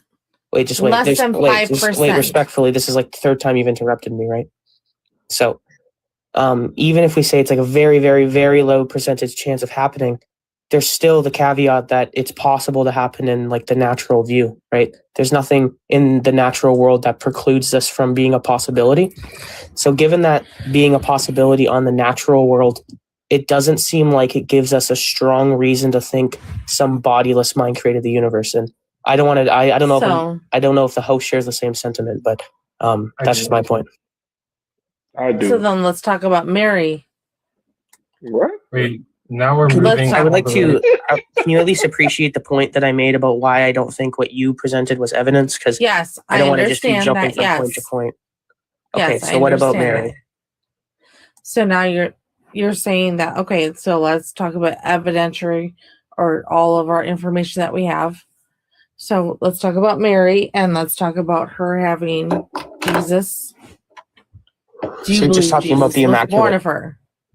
Immaculate Conception. Yeah, sorry. No. Also, just real quick, host. If I don't want to take over your live, so if I talk too much, just mute me. There you go. But we could just. I'll grant you that the Immaculate Conception happened. How are we getting from that fact to God exists? Because if God exists, then the Immaculate Conception had to exist. I don't think that's necessarily true. I mean, if you're saying that the Immaculate Conception could be seen as evidence for God, yeah, sure, but it could also be seen as evidence for like some natural hypothesis. We could like say like there's like advanced aliens that have the technology capable of like causing immaculate conceptions, or like seemingly immaculate conceptions. There could be some other mechanism that they're using. The birth of Jesus wasn't because of God, it was because of aliens? Well, no, right. So I'm saying that it's a possible hypothesis, right? Just like how God is a possible hypothesis to explain the evidence, which would be the Immaculate Conception. So I'm saying, sorry, go ahead, Beats. Yeah, I just want to ask a question. I like your alien stuff. I just want to ask, because she repeated, so it's not God, it's aliens. Well, no, I'm not saying I'm asking her, how do you pick which one sounds more plausible between aliens causing Mary to have Jesus, or God causing Mary to have Jesus? How do you pick which one makes the most sense?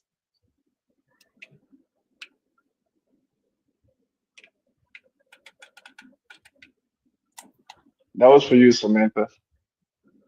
Are you asking you how I pick? Yeah, because he said it could be aliens, and you said you for sure it's God. You're sure it's God. So how do you pick? How do you decide that it couldn't be aliens? How do you come to that conclusion? Hey, How do Force. I pick? How do I pick between aliens? That's a really like off-putting question. Yeah, well, think about it kind of like, well, like we both have our boat. Like, let's say we both have an hypothesis about what caused the Immaculate Conception, because we both agree it happened, right? Your hypothesis is that it was God, this all-knowing, or this mind that created the universe caused the Immaculate Conception. And then my hypothesis is just some natural explanation, like aliens caused the Immaculate Conception. So why am I being asked if I have to know between either one or the other? Well, I'm asking. Clearly, I already told you. I'm asking what I believe.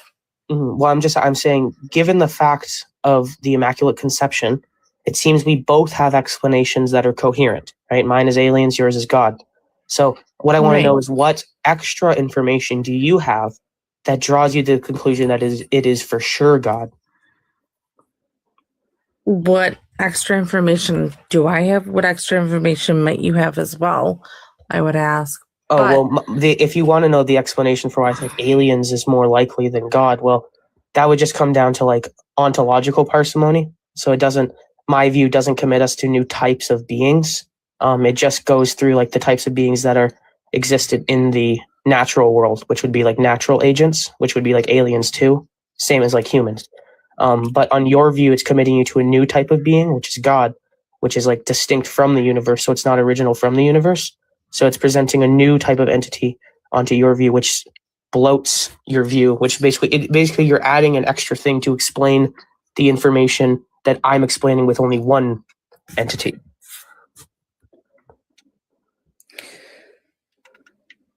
That was a lot. If you need me to clarify, I can. Oh no, you're fine. Was that? But that still will not blow up my idea of how I feel or believe. And that's fine, right? No one can dictate what you believe, but it gives us reasons to think it doesn't exist. Is all I'm like. I understand that, and I let you speak through your portion, so let me speak through mine. Word. So I understand what you're saying, and that makes sense in your world, yes. So in my world, God is always going to be the creator and the believer and always the people who leads, right? Wrong.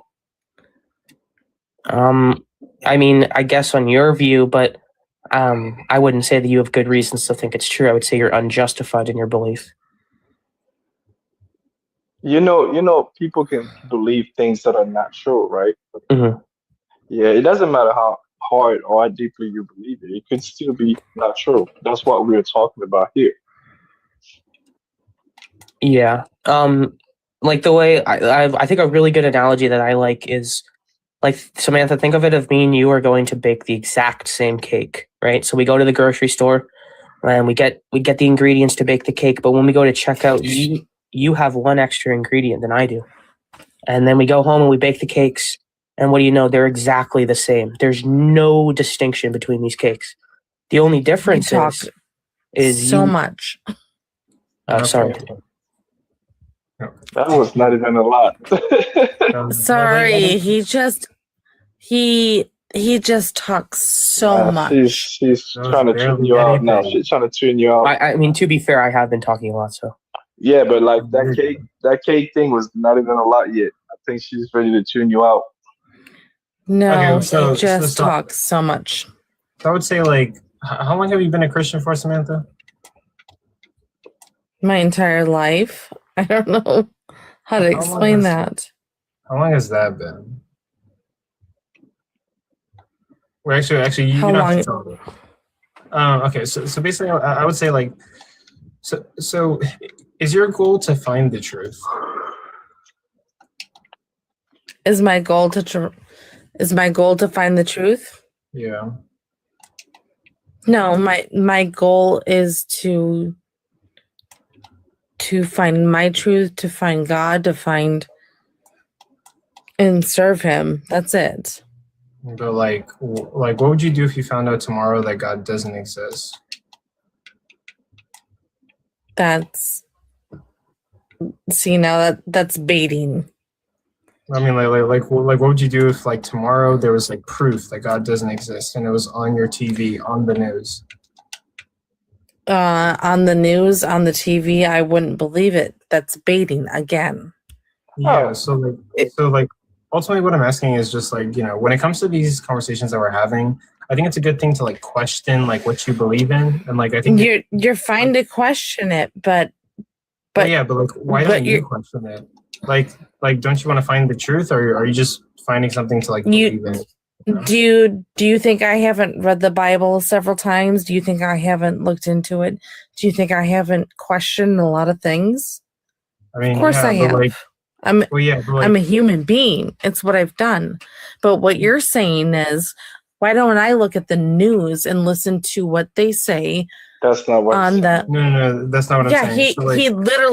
You literally just said, why don't you question what they say on the news to you? That's not what he said. I offered up a hypothetical. I said, like, what would you do if, like there was proof that God? You have to listen. You have to listen to know what he's saying. Yeah. So what proof would they have? What proof would they have? That doesn't really matter. It's a hypothetical. Yes, it does. Well, it's a hypothetical based off. Okay, so here's an example. Here's an example, Samantha. Because the news lies so much. Hold on, Samantha. The Bible lies too, but it's okay. So here's an example. You're right. The million-year-old Bible lies. Yeah. Lies can live a long time, just like people and history, the Bible, whatever. So, the Bible says the sun came after the earth. So if you turn on the news right now, right, and we have a actual great archaeological site, right, where they dug up something, and this is like there's a plate there that says exactly what they wanted to do with the Bible, how it's a fake story, and how they're going to quickly finish. Come on. Yeah, I'm done talking to her. Wait, Samantha, let's say hypothetically all apples disappear tomorrow. What are you going to do? Hypothetically, I don't live in hypotheticals. Wait, let's quit. That's quit not doing that. Quit doing that. Do you see the issue that we're having here? Is that earlier in this live? Wait, well, I'm going to explain it then. Earlier in this live, you were criticizing the host, right, for not opening his mind, or he said that he wasn't open to changing his mind, which turned out to be false, anyways. But it seems now, right? Other than you haven't addressed my main critique against your religion, right? Let's point that out pretty clearly. But secondly, you're not even engaging in any hypotheticals that would lean any credence to give you any critical thought into thinking maybe your religion isn't true. So it's kind of showing us that you're not willing to put your your religion to the test, right? You're almost being stubborn in your faith because, again, you did not criticize or you did not rebut my critique of your view. So I'm going to take that as either you didn't understand my critique or you're ignoring it because you're steadfast in your faith. So what's your rebut to my faith? But you won't let anybody finish. Yeah, I said that we didn't have any good reason to think it's true. Okay, when somebody trying to explain something. Yes, when somebody trying to explain something to you, within 20 seconds, you say, please finish already. You don't want to hear anything intelligible. Like, I don't understand why you're here. Again, I'm letting you guys speak, so. What was my main critique that I presented you? I don't know because you all speak at the same time. Well, no, because I was only talking about myself at the beginning, right? There was a lot of parts where it was just me talking. So there was a lot of time for you to retain the information. No. So what was my main critique? What was your main critique about your position? Being about Catholicism and everything else? About Christianity, yeah. What was my Christianity? Your main critique was that you felt it was not justified and that there were other issues with it. Yes. Sort of. But can you be a little bit more specific? Because that's pretty vague on what you're vaguely gesturing at my point. I don't have to be specific with it. That was the gist of it. Yes. Well, if you're not specific, then the critique doesn't land. So Yeah, it kind of does. Then maybe sit and be more specific with it. I was incredibly specific. I was talking for about several minutes, I think, total on the point. So, and I even tried to give you an analogy so you could understand it better, but you interrupted me and told me to get it over with. So, because you were rude.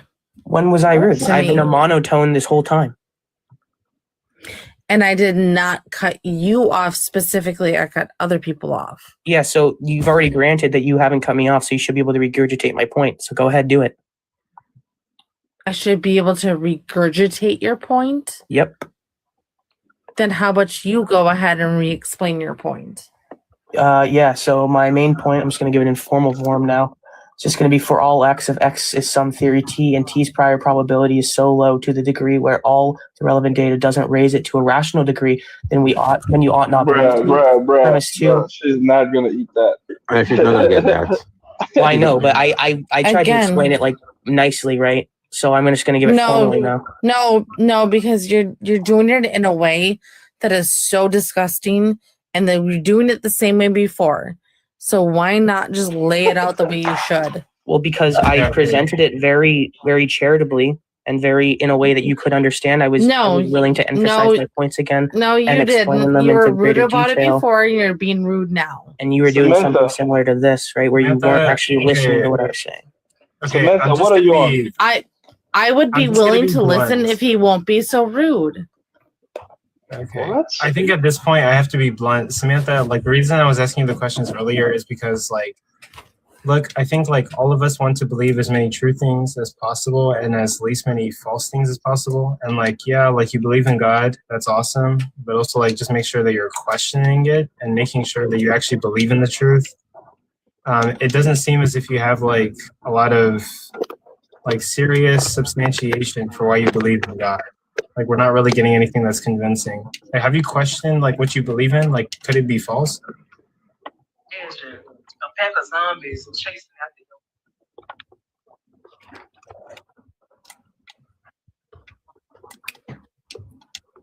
you. You there, Samantha? Also, you don't sound very sober, Samantha. Are you sober? Are you okay? Have you had a couple of drinks tonight, Samantha? And now the rude questions start. So yeah. No, that's not rude. You sound like you're drunk. Like these arguments you're making are kind of weird. We're wondering like, have you had any drinks? Like seriously. Are we drinking?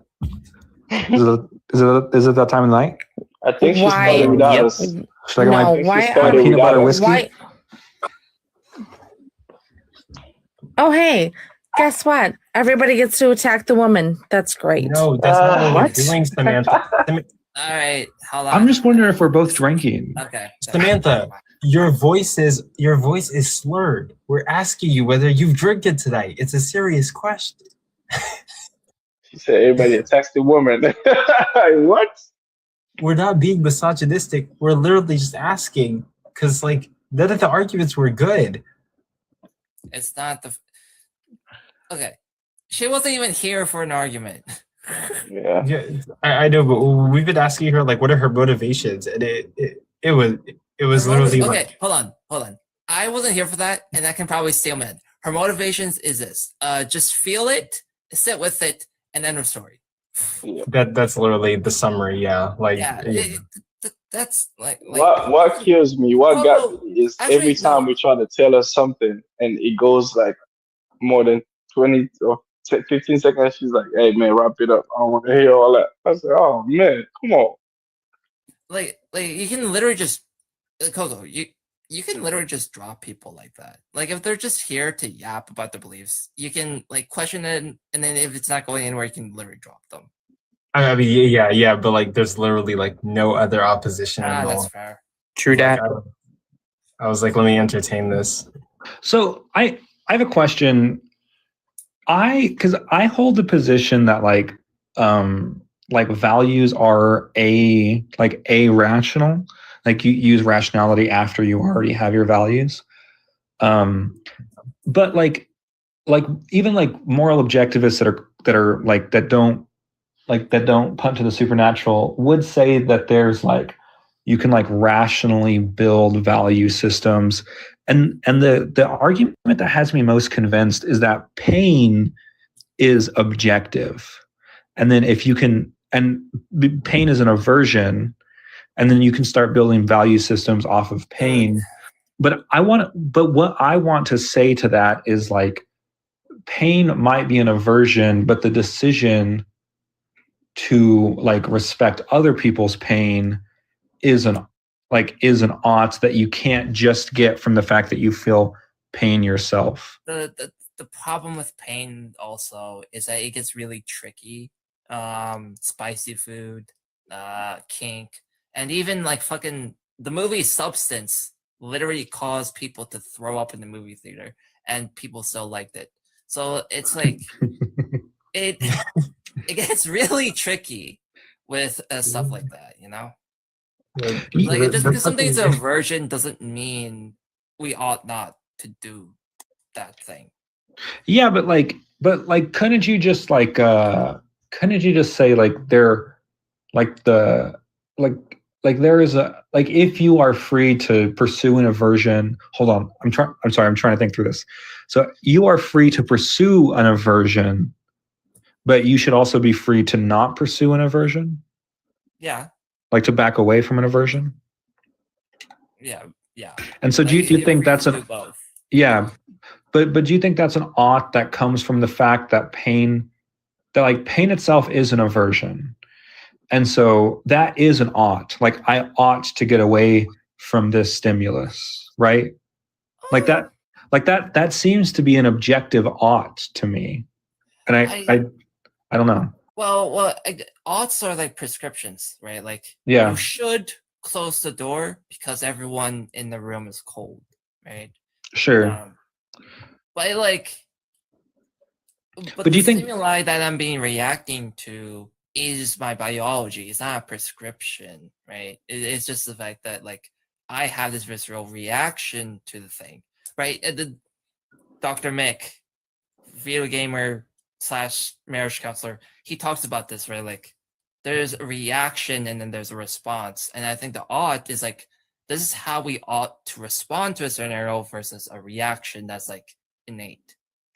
Well, you wouldn't say that the aversion itself is, because it seems to me that saying that the aversion itself is an ought, like I ought, even if it's just a self ought, right? Even if it's just a self ought, but like I ought to get away from this. And then you obviously, like, maybe you have the freedom to weigh the benefits and decide to not listen to the ought, but like what you feel, like the fact that there is pain at all, I don't know. I do feel like it is kind of an ought. Like the fact that it's an aversion definitionally is something that I ought to get away from, even if it's not as simple as like, I always do, or that would be in the best interest, but just like the sensation of pain does feel like an ought. I don't know.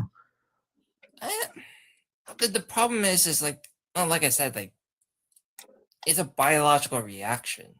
I'm not prescribing myself. I'm not prescribing anyone. It's happening. Pain, joy, pleasure, all of that is just happening to my body. There's no prescription that's telling me to do those things.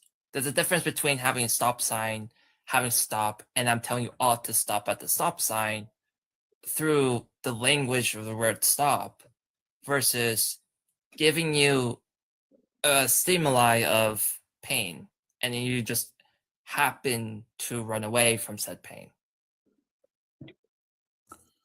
Yeah, but isn't the pain, because you could imagine like pain. Hold on, wait. So this is I'm kind of thinking through these ideas that are still very new to me. So, but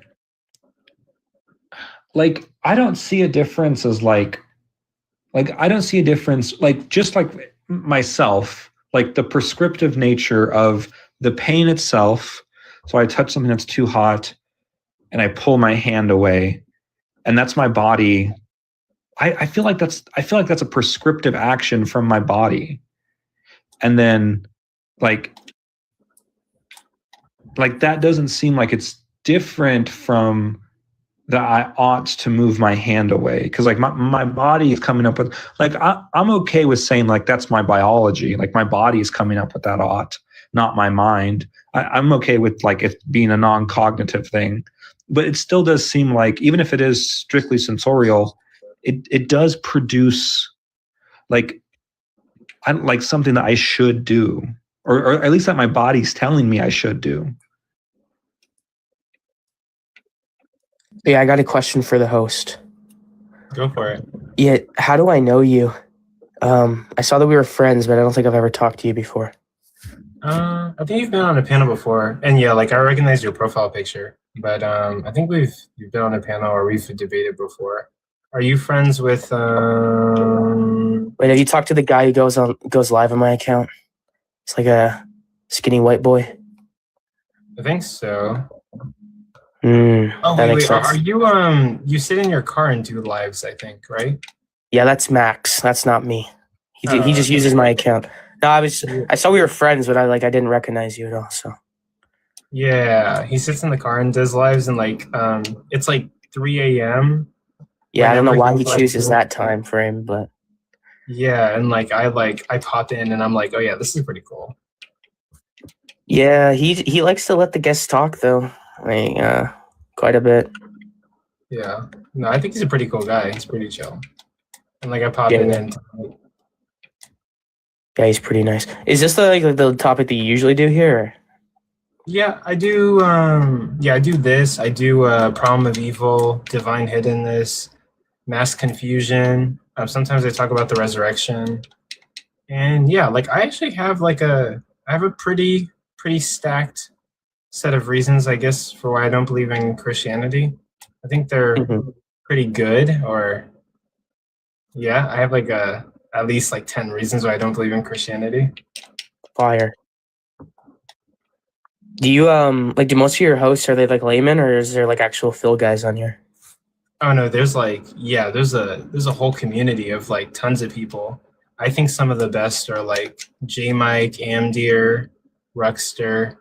J Mike you've probably heard of. He's on the J Mike's my goat. Yeah. J Mike's my goat. He's I'm dude, I'm so lucky to be his friend. But yeah, he's on the Atheist Experience. He's super smart. And he'll literally come on every now and then and legit talk with anybody. And it's so cool to literally stand next to somebody who's he's such a chill guy too. So nonchalant. Yeah. He's one of the best, and he'll literally sit and have lunch with you and say fart and shits and literally talk to you about philosophy. He's super chill. But yeah, do you know Monkey Boy? Yeah, Monkey Boy is really good. A lot of people talk fondly about him, and some theists hate him. Some people like him, and yeah, he's really good. Probably one of the best debaters on here. But yeah, the people in the community are kind of some are super good and some are really bad. Yeah, I was talking to this guy, Darth Dawkins, earlier today. He's the worst.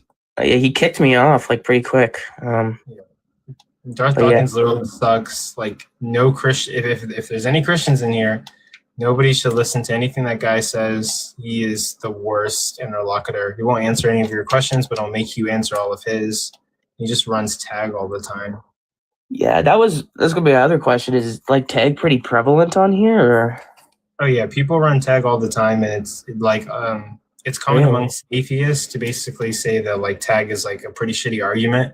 But some of the people that I've hosted debate, so basically the purpose of my channel is to document my journey to figure out what I believe in, and for me to debate people, and also I host debates with prominent creators. And some creators that I've hosted have had PhDs or master's degrees, and I was really excited to have them on. And when they came on, they ran tag with some kind of scholastic background, and I was oh, so serious Christians take tag seriously, but on TikTok, a lot of atheists say tag is not that good. Well, tag kind of. Well, I feel tag only works if you burden shift, right? And I don't know. I've never heard a coherent version of tag that, one, is valid in form, and two, like the premises can actually be justified. Yeah, or like I guess like people in scholarly levels, like at high like levels, use tag legitimately. That actually does blow my mind. Yeah, I'm shocked by it, but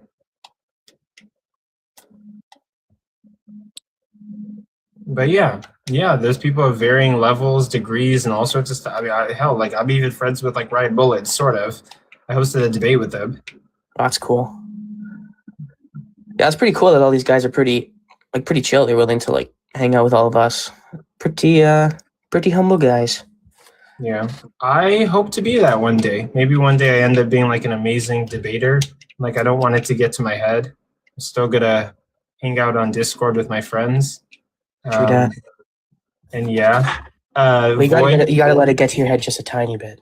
Void, if I ever become like hyper famous and I'm super rude to you, C or Missy, please humble me. Finally. That's what I was gonna say. Is that like everyone on TikTok seems to be I generally like debate on Discord, and people are a lot more, I guess, ruthless on there than they are here. Yeah, generally people are a lot more nicer. Literally, just like roast the fuck out of me if I become like super famous and I have like 1 million followers, and I'm like, who are you guys again? Just like roast the absolute shit out of them. I have list of reasons of why I don't like debating on panels anymore on TikTok.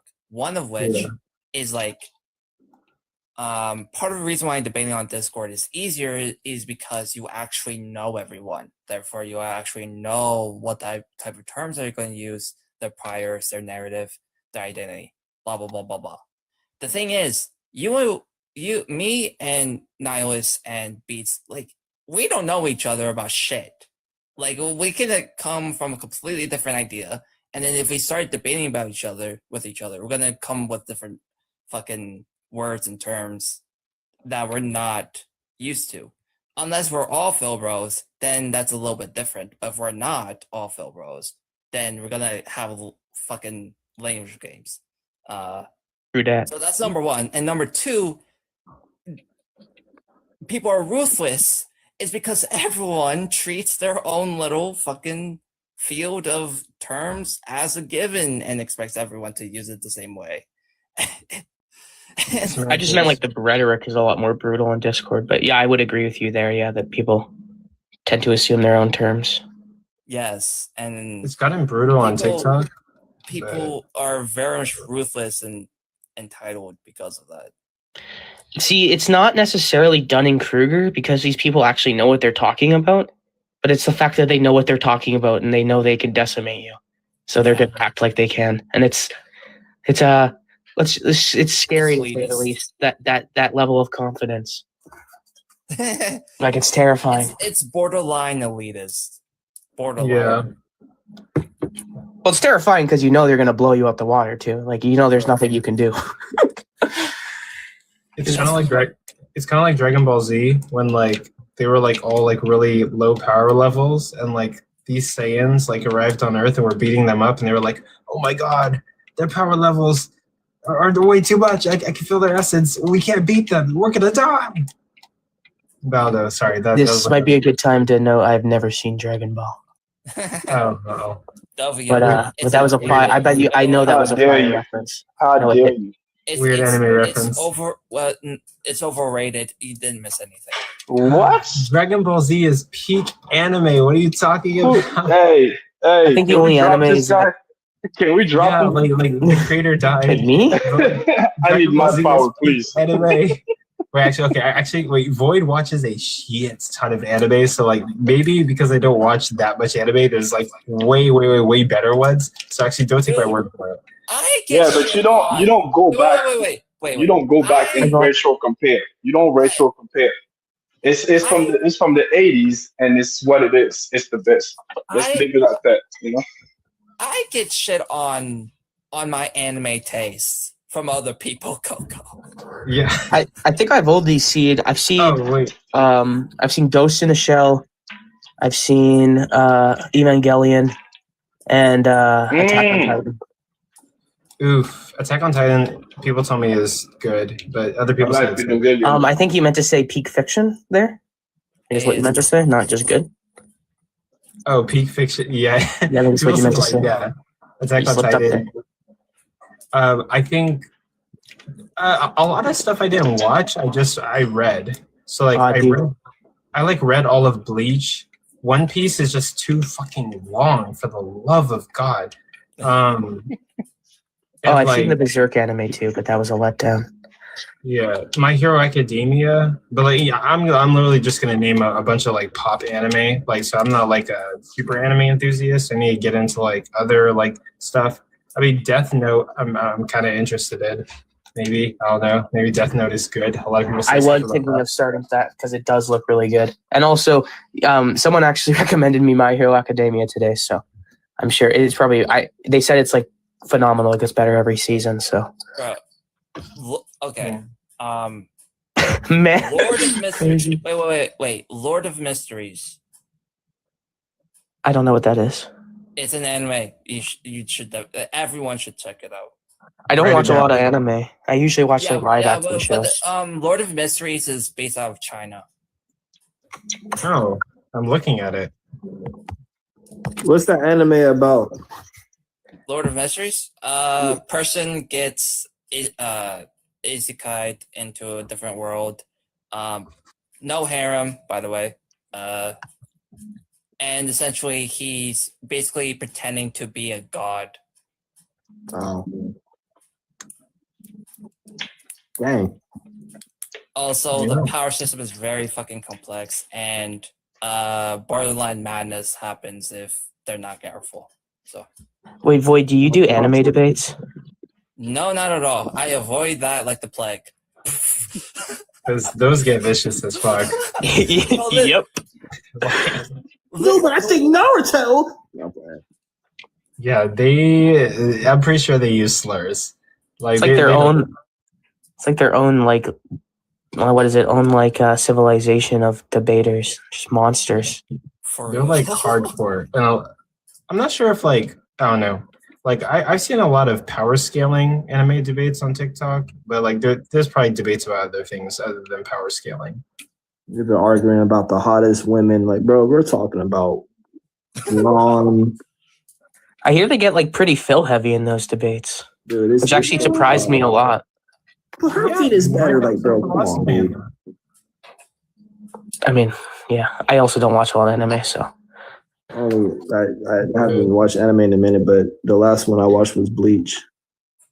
I caught all the way up. I just haven't watched the last season yet.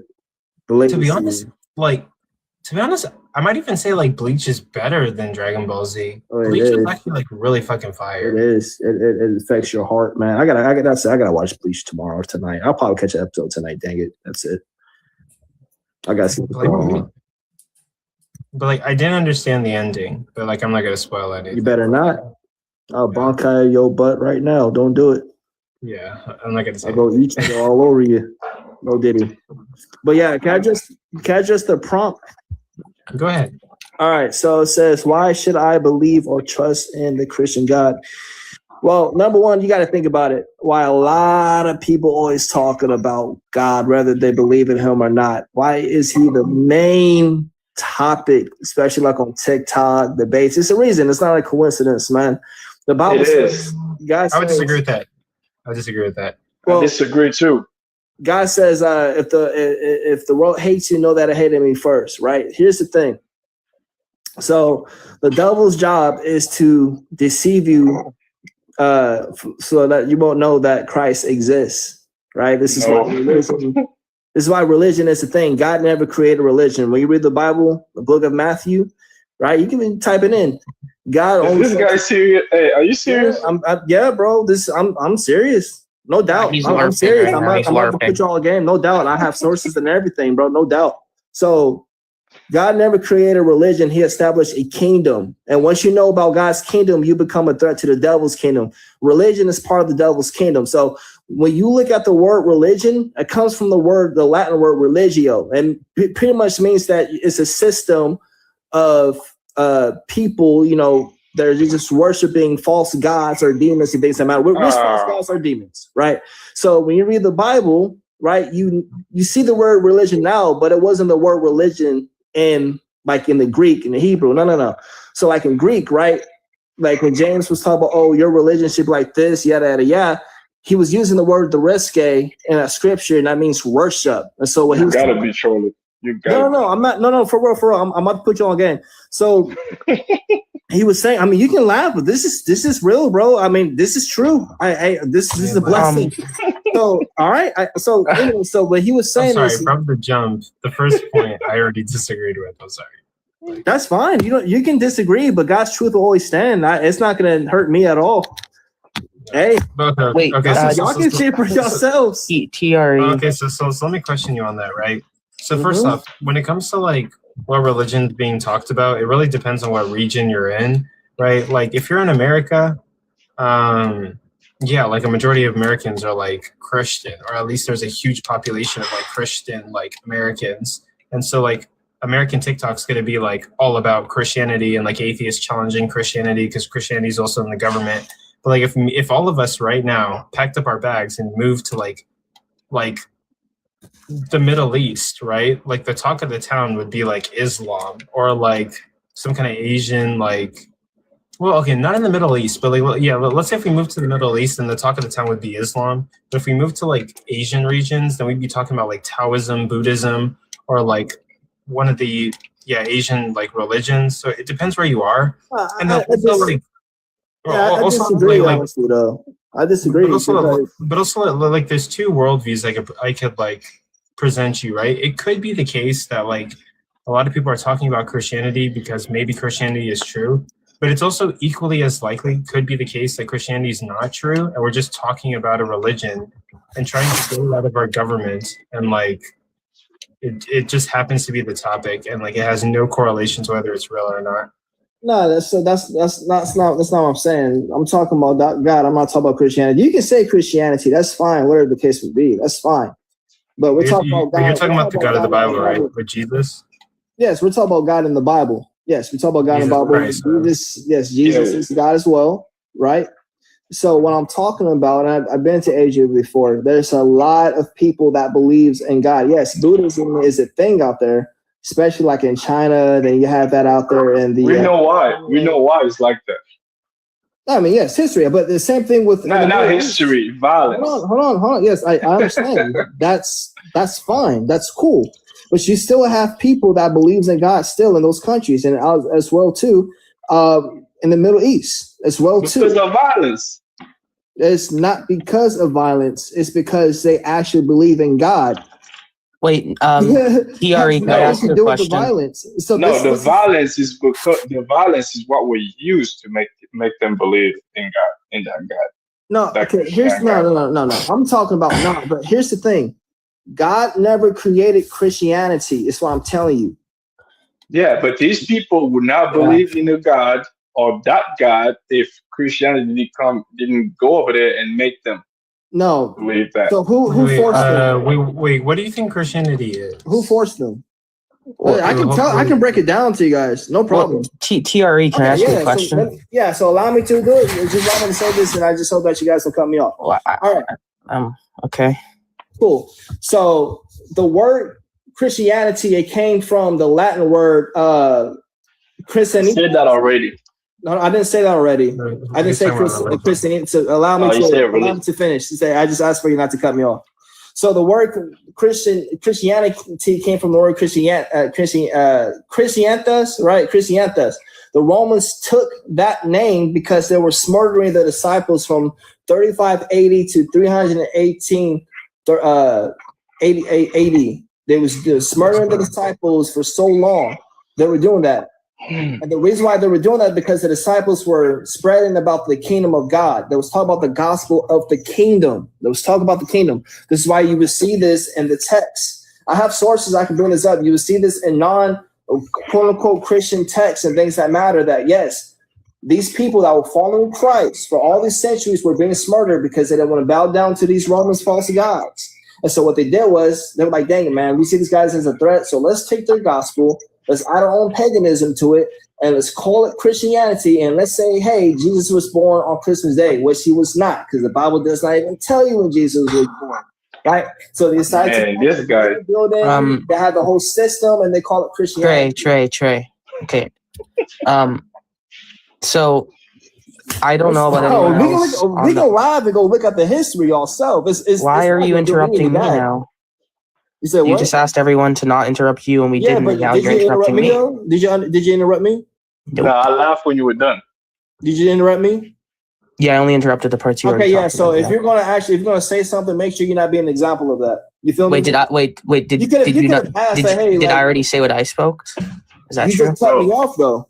Yeah, but I cut you off because you're already saying what you already said. You were already repeating yourself. Saying. You assuming that I was already saying. Dude, we were having a good conversation. Maybe just talking about the prompt. Now you all excited. No, I'm not. I mean, that's y'all's energy, bro. I'm chilling. I'm not the one who's laughing. Or maybe we can. Blah, blah, blah, blah. That's on y'all. Maybe to get back to the substance. Maybe you could just tell us in like one sentence your reason to believe in God. That's what I'm trying to tell you. Okay. One sentence. Okay, I got you. Since y'all want it to be very, very small, very brief. Okay. Believe in God because his word is true. Who he is, he will reveal himself to you once you believe in him. And the word is the Bible? Is God. Yeah, but you just said you can believe in God because of his word. So what is his word? Is it the Bible? It's his truth. It's his logic. His truth is in the Bible. But it's the Bible? Like the book that we call the Holy Bible? Stop trying to gaslight me. I just answered your question. Yeah, okay. So if you're just talking about the Bible. Why are you so hyped? But calm down. If we're talking about the Bible, then is there something specific about it that gives us reason to think God exists? Yes, again. So you don't have to gaslight me again. I'm going to answer your question. I don't think you understand what the term gaslight means. Yes, I do know. So you're gaslighting me again by asking me what do you think the term gaslight means? Yeah, you're literally gaslighting me again by asking me that. Yeah, you're confused. Sure, you gaslighted me once more again. 3 times in a row. You want to gaslight one more? I mean, you haven't like told me what gaslight means, so. That's another gaslighting. You want to keep going? You're really good at this. No, I want you to give me a reason to think the Bible gives us. Okay, again. Everything you say from this point on is gaslight, bro. Listen. I don't know. Are you allergic to substance? I got one word for you. I got one word for you. Testimonies. What, the Gospels? Is that what you're referring to? Referring to God. Wait, why'd you talk about his word? Talk about the Torah? Yes. Why not? Well, I'm just asking, like, what testimonies in specific? When you believe that he died on the cross for your sins, and you actually seek him, and he reveals. So the Gospels. Thank you. Okay, so yeah, let's just grant all the Gospels are like all the claims, like all the miraculous claims, they happened. How do we get to God? Again. So when you wasn't listening, what I was just saying is that you have to believe that Jesus died on the cross for your sins. And so because you don't believe that Jesus died on the cross for your sins and you wholeheartedly don't seek him, hold on, let me finish. Because I'm it's okay. When you don't believe that Jesus died on the cross for your sins, he's not going to reveal himself to you. When you don't put your whole heart in him and you don't seek him, he's not going to reveal himself to you. It's the reason why you have atheists that sounds just like you guys. No disrespect. You have atheists that sound just like you guys that truly now believe that God died on the cross for their sins. And now that they have a relationship with Christ, it's the reason why they have testimonies. You're saying nothing. You're just talking a lot. You're saying nothing because y'all haven't experienced the truth. That's fine. You're talking a lot. That's fine, bro. So I don't know if you are like enjoying the noise of your own voice or something. Sure. But yeah, so down, bro. What I granted you. Yeah, so just pipe down for a second, right? You don't want to yell it, bro. I'm chilling. Y'all don't have to motor mouth. Calm down for a second, right? I'm trying to get a word out. Y'all just mad because God revealed himself to me. And it's so sad that y'all have to rely on science, even when science can't. It's very sad that you're like scared to let me speak because you know I'm going to disprove you, right? So no, you're not. You can't. Well, then let me speak. I witness God.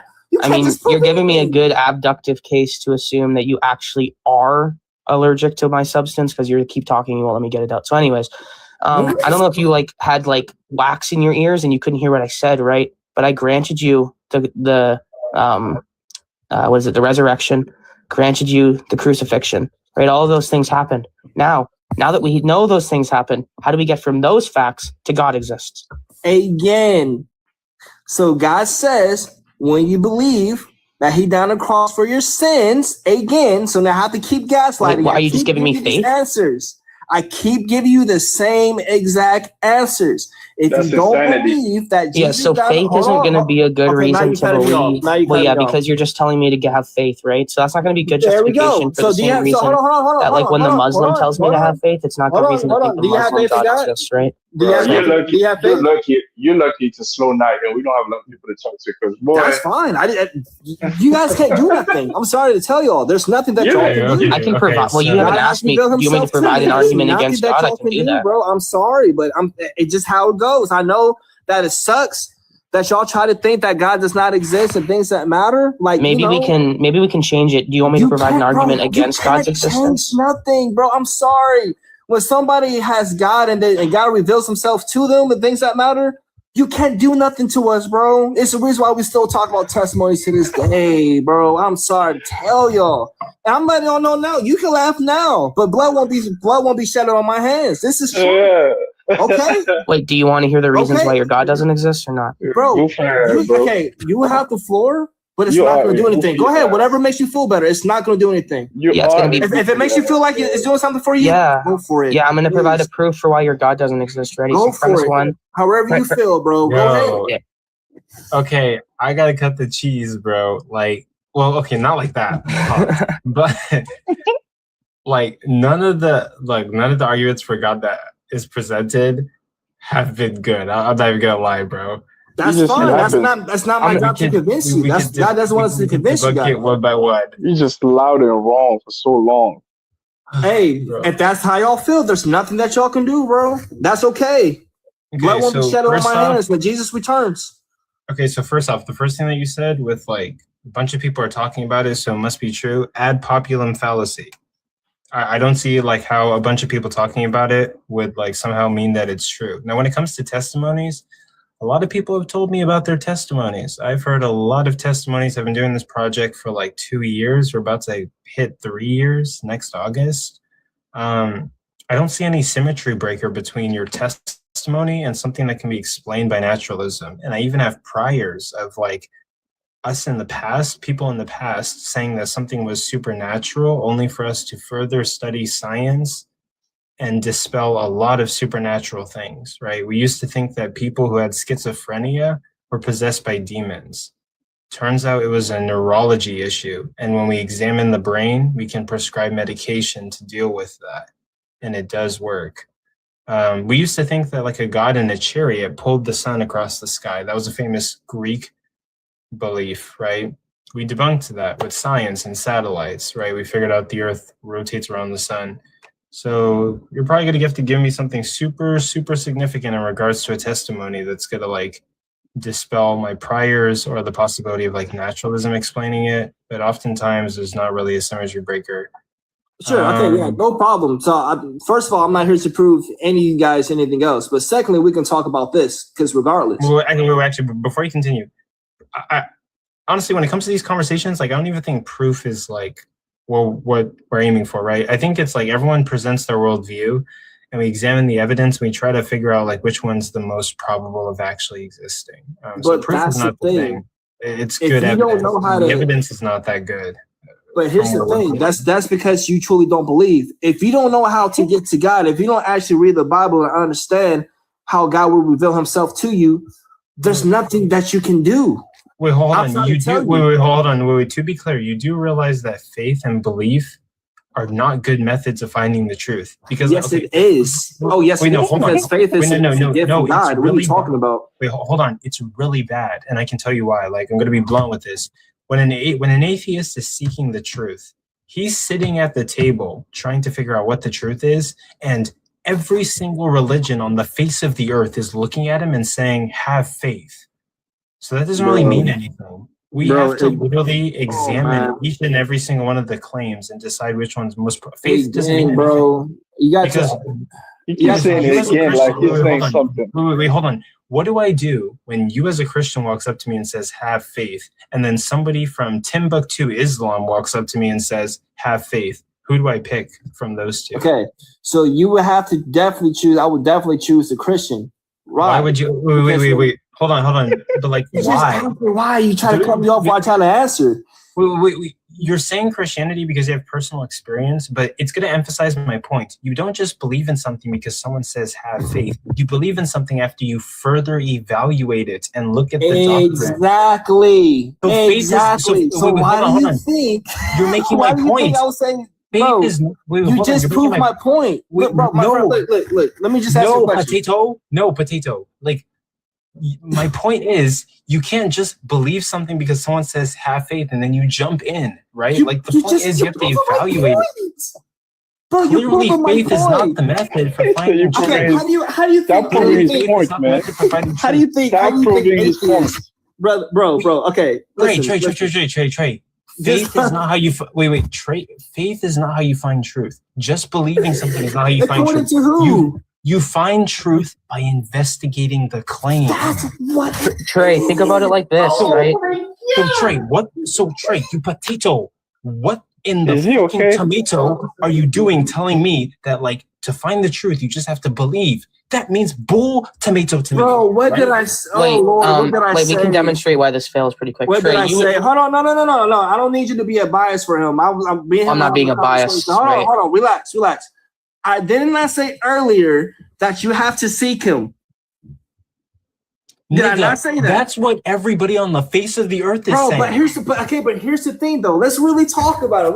This is just a no true Scotsman, right? We're not going to entertain a fallacious argument. You have atheists. You have. Hold on. Let me finish. Hold on. No, Trey, you're not getting it. An atheist. I am getting it, bro. This is a no true Scotsman. What are you talking about? No, Trey. Bro, I know who God is, bro. Chill out. Listen. Wait, you're not getting it. Yes, I am, bro. An atheist sits at the table trying to figure out what the truth is. Come on, dog. Every motherfucking nigga on the face of the earth with a religion is saying you have to seek him, seek my God.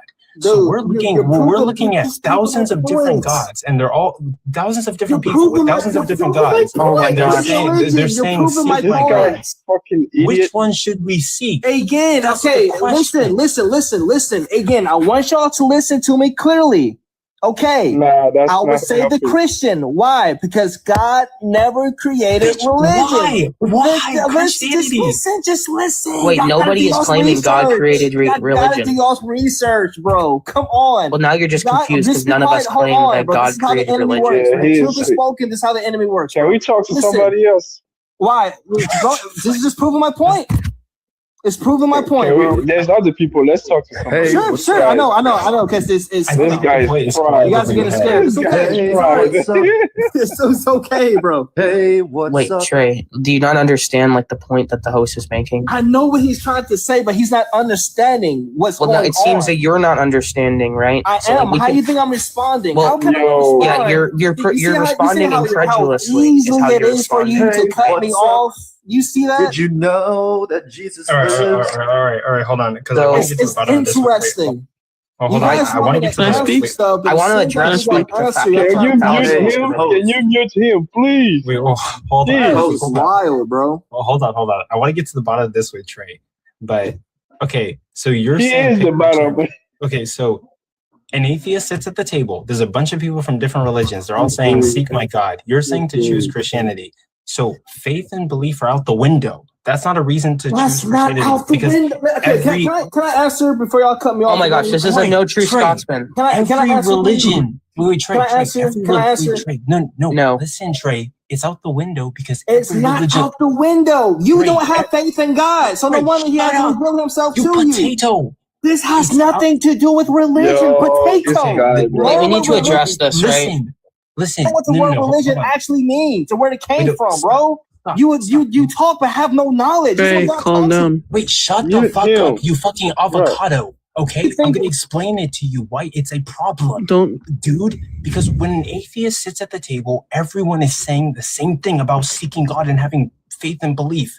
So that is not a reason specific to you. Yo, why is it like every other live that I go to? You have to give me a symmetry breaker. It's not funny. Okay, I got you. Nah, you need to shut the fuck up, bro. When you read the Bible, God literally says there's no other God besides Him. I don't give a fuck Says what the Bible every says. Why religion. should I believe what the Bible Oh says? my gosh! Oh my gosh! Oh my gosh! No! Okay, we gotta stop this. Right? Wait, Trey. Somebody answer me this question. Trey. Why was Shut the your Torah motor mouth and pipe created the way fuck before- down for a second, Just right? answer. Hold on. Big dog I got a time. question. I got a question. No, I know, you've I know, already I know. laughed enough, right? You guys Your are motor in mouth position. does I not know. want All to you be guys are heard in anymore, position. right? Happens. Now it's going to be Why time was for your the Torah interlocutor to talk. created before every single religion? Hey, yo, dingus. What? Why was the Torah created? Hey, motor mouth, every take 1 religion? second to breathe, right? So No, clearly, please do it. I got a question for the host. Can I just not like get a word out? Yeah. So Trey, obviously, Hold on. no one is saying that religion was created before God. Hold on. Pause. Everyone, slow down. What? I said the Torah was created before religion. I said shut up, man. I never created religion. I'll take Nobody back control. claimed that. Wait, chill out. Okay. Nihilus is gonna history, go. man. Nihilus is gonna go, and then Void's gonna go. Slow the fuck down, TRE. I'm not even sure if you're getting it. Okay, go Y'all ahead, suck, Nihilus. bro. Learn the Yeah, Bible, dude. nobody, yo, bro. pipe Learn your the history. fuck down, and maybe you can learn You something. are not listening, so I'm gonna drop you. When the host says to stop, that's a rule. So shut the fuck up, you fucking avocado. Now, Nihilus, you're gonna go, and Void, you're gonna go. Yeah, my only point was, well, he's clearly just trying to do like some no true Scotsman, where he's trying to like do some psychoanalysis on like how earnestly we've searched for God. Like, yeah, and like he doesn't know us, right? So like that's just like an absurd claim to make on face. And secondly, no one here once claimed that God created religion or religion was around before God. No one made that claim, and that claim is quite frankly irrelevant to whether God exists or not. That's like such a moot point. Also, TRE, you fucking tomato. Like, you do realize that there are literally religions that like come before yours, you dumbass. Don't you know that like literally Genesis has like details about it that are literally found in Mesopotamian god religion? You do realize that Mesopotamian religion dates before Christianity. You don't fuck. Oh my god. Egyptian pantheon, like. Yo, he's making fun of you guys in the chat. He said, y'all don't even believe in God. Listen, he can be a jester down there if he wants, right? But, you know, that's all he's going to be as a jester. God, y'all. You don't even believe in God. Mesopotamian, okay, for the record, there was Mesopotamian literature about gods that predated Judaism. That's literally a thing. There are literally symmetries between Mesopotamian gods and how God is described in the Old Testament. You can literally like read up on Mesopotamian. Hold on. Everyone stay silent for a sec. Let me grab my study Bible and look at Genesis really quick. But I literally have it like in my notes. In Genesis, give me one sec. So, Maxi. let me see if I can find it. What is Jester Maxi? Actually, yeah, I'm just saying he's like maximizing his potential of being a jester. Actually, go ahead, Void. You can talk while I find this.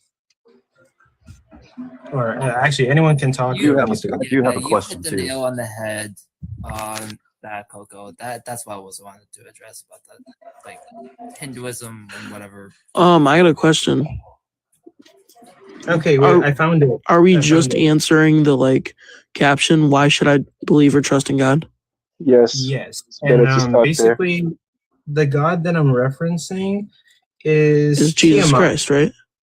Or no. So basically, Mesopotamian literature predated the Old Testament, and basically the gods were Enuma Elish, Marduk, and Tiamat. Basically. Bro, Trey did not of Mesopotamian mythology from the creation account called Enuma. So Genesis models the Mesopotamian mythology from the creation account called Enuma Elish. Marduk, in fashioning the universe, had also to vanquish Tiamat, a goddess of chaos. Scholars believe that the Hebrew god had to conquer the chaos deity Tiamat in the form of the deep. Same thing as like the waters in Genesis. And yeah, there's religions before. Yeah, that was the point I was trying to make. ESV Study Bible. Thank you. But yeah, I guess whoever wants to answer the prompts can answer the prompts. Can I give it like just a quick thing and then I'll leave? Yeah, go for it. All right. So I'm not gonna give you like a whole paragraph or a whole story or a whole test. Like, yeah, I'm just gonna answer the question why you should. Personally, I think that the reason you should is because I think it's the most reasonable religion. I'm never gonna say that it is completely like there's no other way to be correct because you can't prove anything in the world. To prove is to like there can't be another way. We can prove things. That's just so confused. Anyways, we can prove a lot of things. We might have scientific proofs, but go ahead. Anyways, I think it is just reasonable. The world has to have a creator. Nope. No, I disagree with that. Tell me how. Yeah. Well, I think the world has a source. A creator personifies it a little bit. Okay. I think everything came from somewhere, but we don't know if it has a brain. We don't know if it has a will. We don't know if there's intelligent design behind everything. Like I would exactly. We don't know. Well, what it seems like it's basically just. You sound like you know. You're using terminology that makes it sound like that you have reasons to think there is a creator, right? Yeah. So what are those reasons? I have reason to think there's a creator because just I keep getting usually I don't think it'll just come out of nowhere, right? Well, yeah, that's incredulity. That's not a reason. That's not a false dichotomy, or that's a false dichotomy, right? It's not true that if it's not God, it's randomness or it came out of nowhere, right? Okay. It could be true that like the universe is eternal. It could be true that the Platonic one brought the universe into existence and there is no mind. It could be the case that there's been the spatial area that's always existed and time came into existence. That's like the no boundary proposal, I believe. Okay. There's different hypotheses. So I guess I want to know why you think it must be a mind. No, I completely understand. Y'all hear me? Question, what do you think? Yeah, what do you think personally? We don't know. I'm indifferent to it. I think that it could be a god. It could not be a god. I don't have any good reasons to think it's God, but it seems you have good reasons to think it is God. So I got a question. Yeah. I will formally debate theory. If the Bible predicted the future 2025 years in advance, would you believe it then? I don't think if it predicts facts about the future that it gives us good reason to think God exists now. So you're basically saying that if the Bible said something was going to happen 2,000 years ago and it happens today, that would not give us good inference to think God exists now. Okay. But not any other religious text. I'm talking about hold on. Let me ask you a question. The host has a question. The Bible, right? The Bible predicted the future. It does 2,000 years ago, and it happened. It didn't. That means that it's telling the future in advance. Name one thing that the Bible predicted. Hold on. Before that, let's say that today, I say in 2030, a plane is going to crash into a large building in America, and many people are going to see bright lights as the building collapses, and that ends up happening in that year. Does that all of a sudden make me a prophet? Where did you get the information from? I mean, let's say I just predicted it. You just made it up. I mean, if you predicted it, you were probably given that revelation at some point. Oh my gosh! You predicted it couldn't be the case that I just don't pull that out of nowhere. Well, I just want to so let's just grant that there is some without prediction. Any of the mocking lingo. If you just pulled that out of nowhere. Wait, yeah. So, well, I mean, that's you're making a presupposition that God exists, right? So that's what's in question. But that's not even the point I wanted. Can I say something? Truthful. If the Bible predicted the future 2,000 years ago. Yeah, that doesn't give us good reason to think God exists. I'm going to grant you that it predicted the future. That doesn't give us good reason to think God exists. Can I say something? All right. Well, I'm just going to bring this up in 2 Thessalonians 2:3. Do not let anyone deceive you in any way, for that day will not come until the rebellion occurs and the man of lawlessness is revealed, the man doomed to destruction. Right now, we're already witnessing the rebellion. Did you not hear what I said? Every century, people claim that those things are happening. What did I say? I'm trying to every year, now. Christians think. Hold on. Now. Yes, you're talking about predictions. Hold on. I'm trying to speak. I'm trying to say Yes, something. but we heard the predictions. But no, I wasn't even done talking. I've already granted you the predictions happened. I don't need to know the specifics. What is anonymous?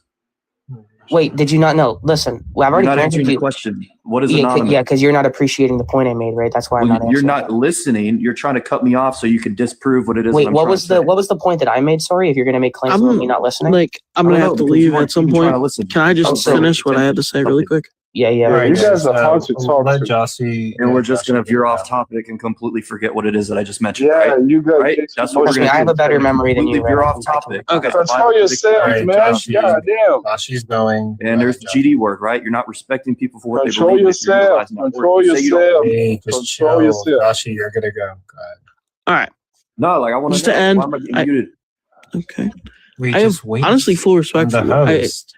Are you trying to find like? What are you trying to get to in these lives? Like to get a good reason to believe in a religion? Anonymous incites revolution against the government. It's literally a rebellion. There's You need to stop talking. It's not your time. All right. Whenever I make a rule for the live stream, please obey the rule, unless you're going to get dropped from the panel. It's my live stream. I have rules. Please respect my boundaries. Thank you. But I will answer the question I was asked. Basically, when I host these lives, like I want to do this for a living, right? I think it'd be pretty cool. I think it'd be pretty cool to do something that I love for a living. And it's basically going on a journey to figure out what I believe in, hosting debates, debating people, but also having like conversations. As far as like what else I want to get from it, I am open-minded, right? I think that's a good thing. That's a really good thing.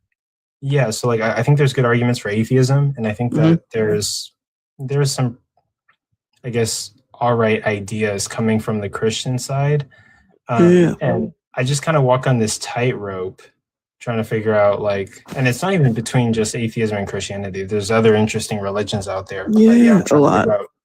Which idea is like most probable? So on one hand, I want to do this for a living. On the other hand, there is something I'm getting out of it. I talk to people on here, and then I do my personal research outside of TikTok when I can. That's awesome. All right. So just to end, personally, why I think you should is because I just think it's a reasonable religion. That's all I'm gonna say. I'm not saying until we look into it, right? Until we look at what it did, what the history of it, and what it's doing today. No one. And then you have to special plead and say, well, if it's happening, that's what God wants, and if God wants it, it's good. You have to shut down your morality to make Christianity reasonable in today's time and in the past. No one can exactly prove it or like say that yes, this is real. It is basically, it's a belief. But we can prove certain things are real. What we don't have is a way to prove that God of the Christianity is real, or no, that's what I'm trying to say. The Bible is true. But we can prove other things. We can prove a lot of things in this world, like I said earlier. But it's not even just about proof, right? It's also about justification, right? I could have the belief that like the thing that moves the sun every day are like farting unicorns, right? That's coherent to say and to believe, but am I going to have justification to say that it actually is farting unicorns? Probably not. So, I mean, I guess that's probably that would be my main crux, is that I don't see any good justification to think it is true. All right. Well, I'm going to leave. It was honestly fun talking with you guys. Come back anytime. If you follow me, I'll follow you back. Yeah, can I debate trade? Yeah, I'll just follow right now. See, we disagree, but you're still cool. Like the other guys can't do that. See ya. When you disagree with them, I have a question for the host. I have a question for Trey after you guys get the question out. Okay, I'll let you know when you can go. Oh yeah, sure. Sapien, yeah, I'll answer your question. I just wanted to know, what are you like leaning towards right now? Like what do you believe in right now? I am creating a worldview, but I tend to lean towards like atheism, to be completely honest with you. I'm like a high skeptic, and I do have like a lot of issues with like Christianity. And as far as like other religions, like Islam doesn't really make that much sense to me. Like the moon splitting, I don't really believe in that. And also Muhammad is like a whole ass pedophile. And then like when it comes to the Egyptian gods, I could look into it more. And then of course there's Mesopotamian gods. Of course there's Buddhism, Taoism, Jainism. Yeah, there's those I need to look into. But yeah, I kind of lean towards atheism, but I'm not really in a position to say no God exists, right? And like make the argument to you why God doesn't exist or no gods exist. So I'm an agnostic. Okay, well, I can appreciate that. I like talking to agnostics rather than atheists because I feel like it's more appropriate to say you don't know rather than outright there is no God, right? Because I don't think anyone can flat out say there is no God. Like you can't prove that, especially when we're talking about like strictly just theism, not even any specific God, but just the belief in a God. Why would we say that? Huh? Wait, hold on. Wait, let him finish. Go ahead. After Sapien, can I ask Trey a question? Or hold on. Let me fill out the room and I'll let you know. But go ahead, Sapien. But yeah, I think, outright saying there is no God is just kind of ridiculous because it's like you're basically saying that you have all the answers to the universe when we don't, right? And there's a possibility there. Like the possibility is there because we don't know like the true origins, right? Like, and this is why I feel like these conversations sometimes like people tend to like overcomplicate them. But at the end of the day, like you're really only left with two options. Either the universe is eternal, right? Or something that made the universe is eternal.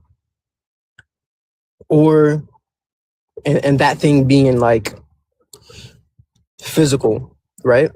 Something physical is eternal, or something non-physical is eternal, and that non-physical thing created the universe, right? Like you're really only left with those two options. Am I allowed to address that? Yes. Yeah, you can. Yeah. So, I don't think I would agree with that. Just simply on the fact is that the negation of theism is just atheism.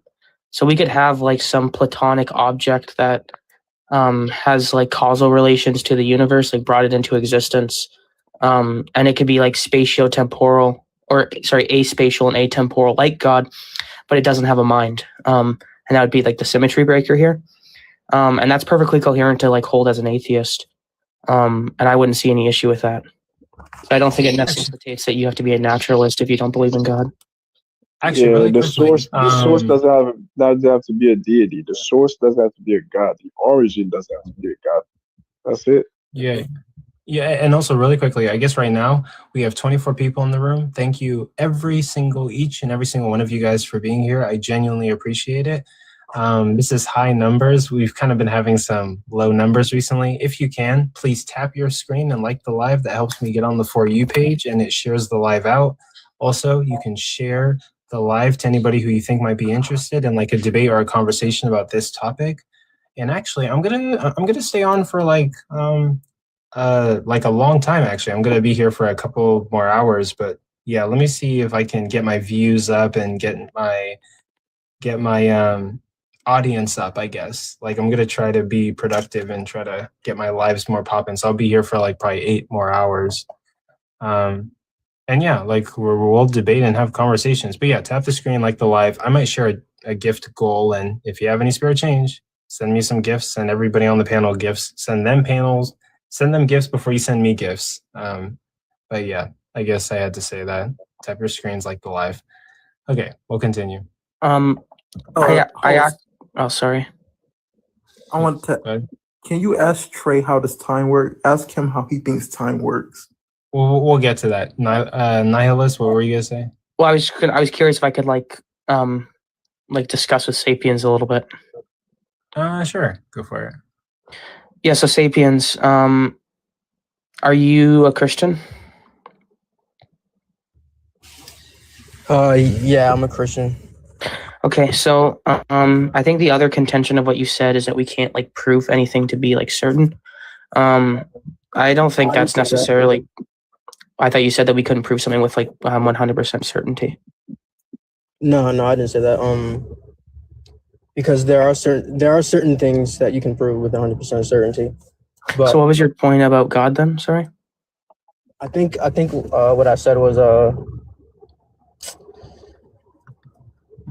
I said like I think it's like unreasonable as an atheist to say, and there are atheists, like not all atheists are the same, but I've come across atheists who claim outright that there is no God.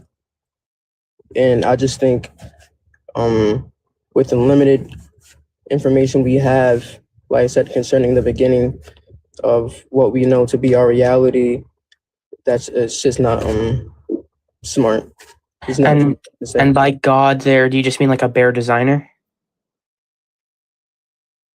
By God, do I mean a bare designer? Just like some mind that created the universe, like it doesn't have any other properties to that. Like when you say that, some atheists like will say that you can prove this, like this isn't a real thing, or there's no chance it exists. When you say like, when you're referring to God there, are you referring specifically to the Christian God? Or are you referring to like some God that like is nondescript, just like a mind that created the universe? Well, obviously, since I'm a Christian, yes, I think it's a Christian God. But like, just strictly like talking about the idea of God itself, yes, I think it takes a mind. And what did you say before? You said how did you describe it? You said it would be the origin or the source would be what? Like it doesn't have to be a mind. You said it doesn't have to be a mind, but you're like what, like a possible atheist hypothesis? Is that what you're talking about? Yeah, but you said something before, like the Platonic one.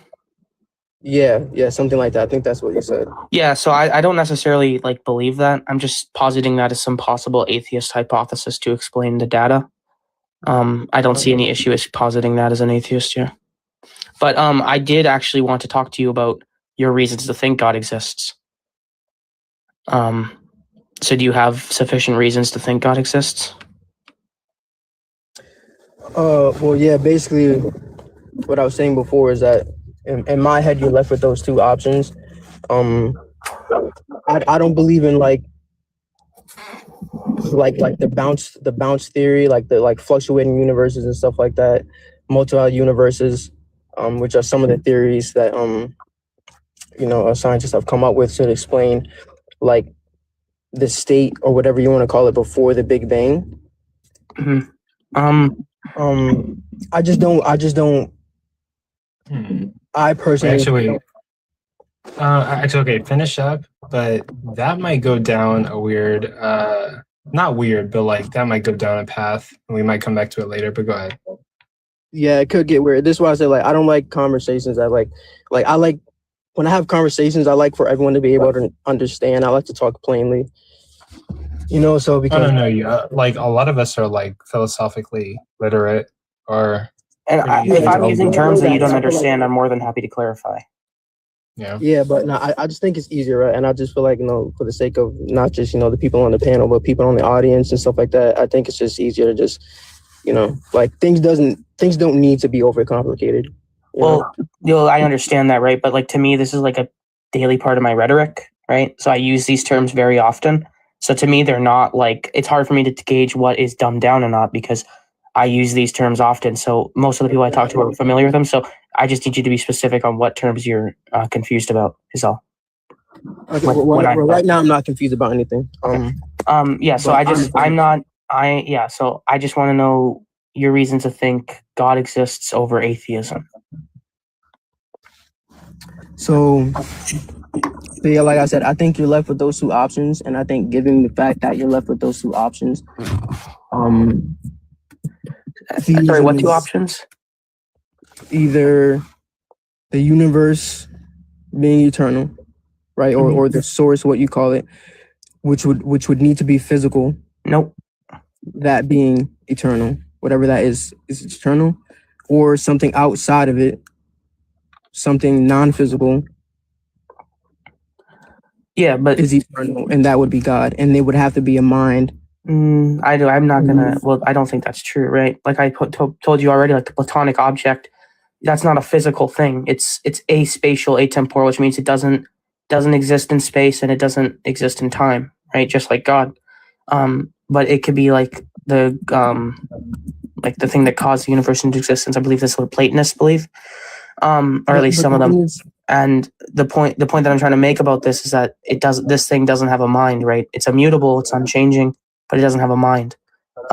So like we could have a non-physical cause to the universe that isn't God, and that would still be in line with like what the atheist believes.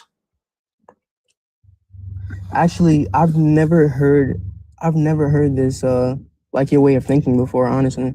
Like I've never heard this. It's interesting. So like, what exactly would that be then? If it the Platonic one. So what exactly do you mean by the Platonic one? Yeah, so I'm not like super clear with Platonism, so I might butcher it a little bit. But as from my knowledge, the Platonic one is just some unchanging, immutable source of, I guess, like all existence, or like the universe. Like what's it made up of? Like what's its properties? Like what the properties? It's unchanging, and it caused the universe. Those are the properties I would describe. Because that sounds exactly like God. Like it sounds like you're explaining God. Yeah, but you said the symmetry breaker here is that God has a mind and the Platonic object doesn't. Right, but we would also describe God as being unchanging. And what else did you say? Yeah, but I understand that they share those properties, but I'm saying the symmetry breaker is that God has a mind. So we wouldn't say the Platonic object is God because it doesn't have a mind, and God necessarily has a mind.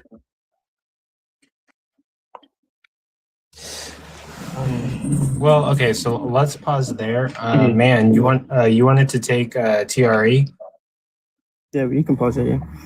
Yes. Basically, I was debating him like 3 days ago, but he was pivoting. But now we're back. I found you. I found you. You sure? So now you're gonna get back on topic. So tell me. That's kind of so we're gonna get back. That's a little toxic. Why is I might jump in too because like I also want to talk to TRE, but yeah, go ahead, man. So I brought you the evidence and how time works to prove that your God is timeless. Can you please bring up how he's timeless without using scripture, because that is circular reasoning, buddy. How's that circular reasoning when I'm giving you evidence about God outside of time in the scripture? Because even if we use scripture, there are scriptures saying that he changes and that he waits and rests. Those are actions within time. Okay, so this is what I'm talking about. You have to understand what these scriptures are talking about. Yes, God rests, but he never stopped being God. And talk about him changing, that's talking about his characteristics. Wait, he rests outside of time? He was resting when he created the world. He created time, but he's outside of time. So can I give you a scripture? Wait, do you know what time means? Yes, I know what. He doesn't. That's what I've been trying to tell you. He doesn't. Okay, so what is time? Wait. Time is a measurement of change. You can't rest outside of time because when you're resting, change is happening. Okay, cool. So like you're within time when you're resting. Okay, so here's the thing. Cool. So who created the sun? None of us here believe it to be God. We don't have any evidence to believe that. Okay. That's irrelevant. I see.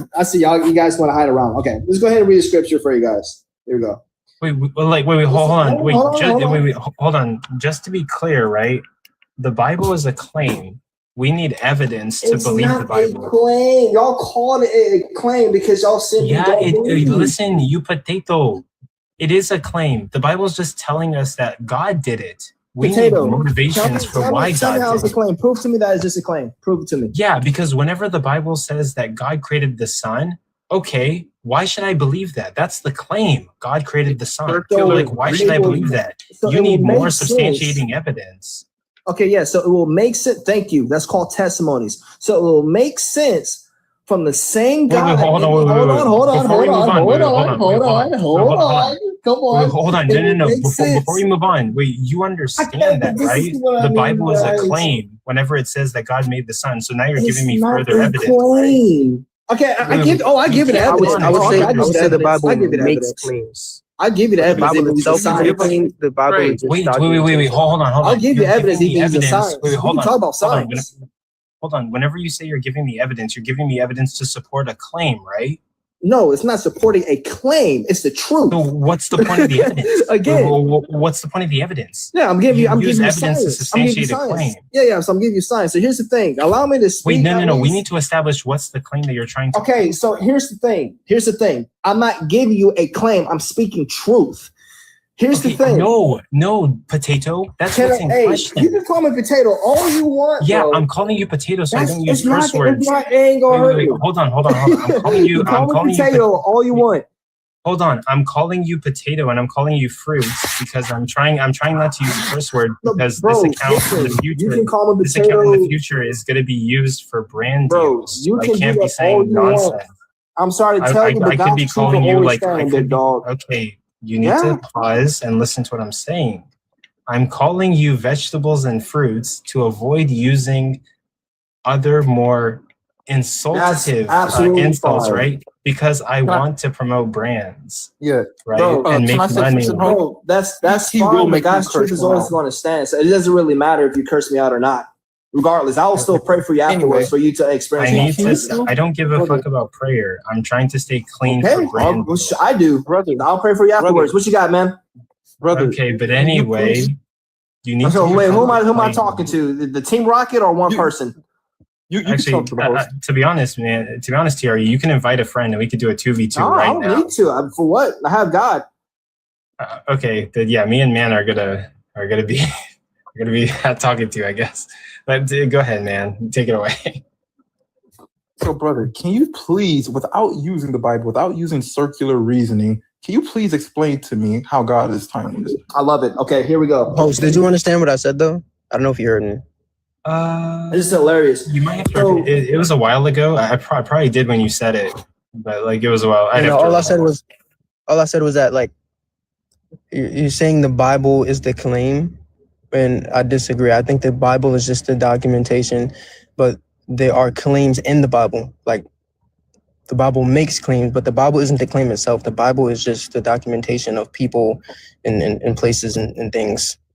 And God's okay, word. so like I sort of agree with that, but like I sort of don't, right? So okay, whenever I read the Bible, right? Whenever I read the Bible is telling me a narrative of like what happened, right? The Bible is saying that God existed, created the world in 7 days, the Egyptian Exodus happened, a bunch of stuff, right?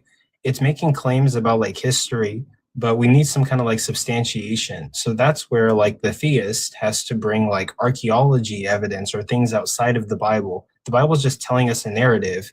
Now, what backs up that narrative?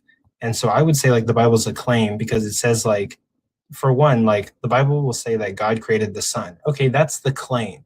Now, what's the evidence that's going to increase the probability that this claim is highly likely?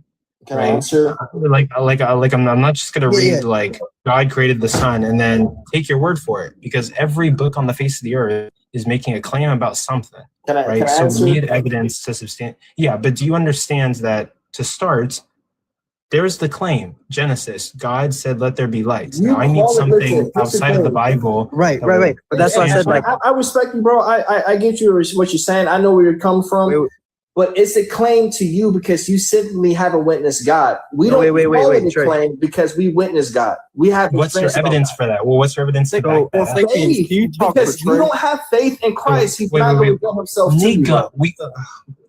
We already talked about this. I know that. I know. Faith is only reserved for God. Yes, God created faith for us to know who He is. That's why the devil also wants to be worshipped. TRE. Stop. TRE. You are wasting my time and the 20 other people that are listening if you don't get this simple fact.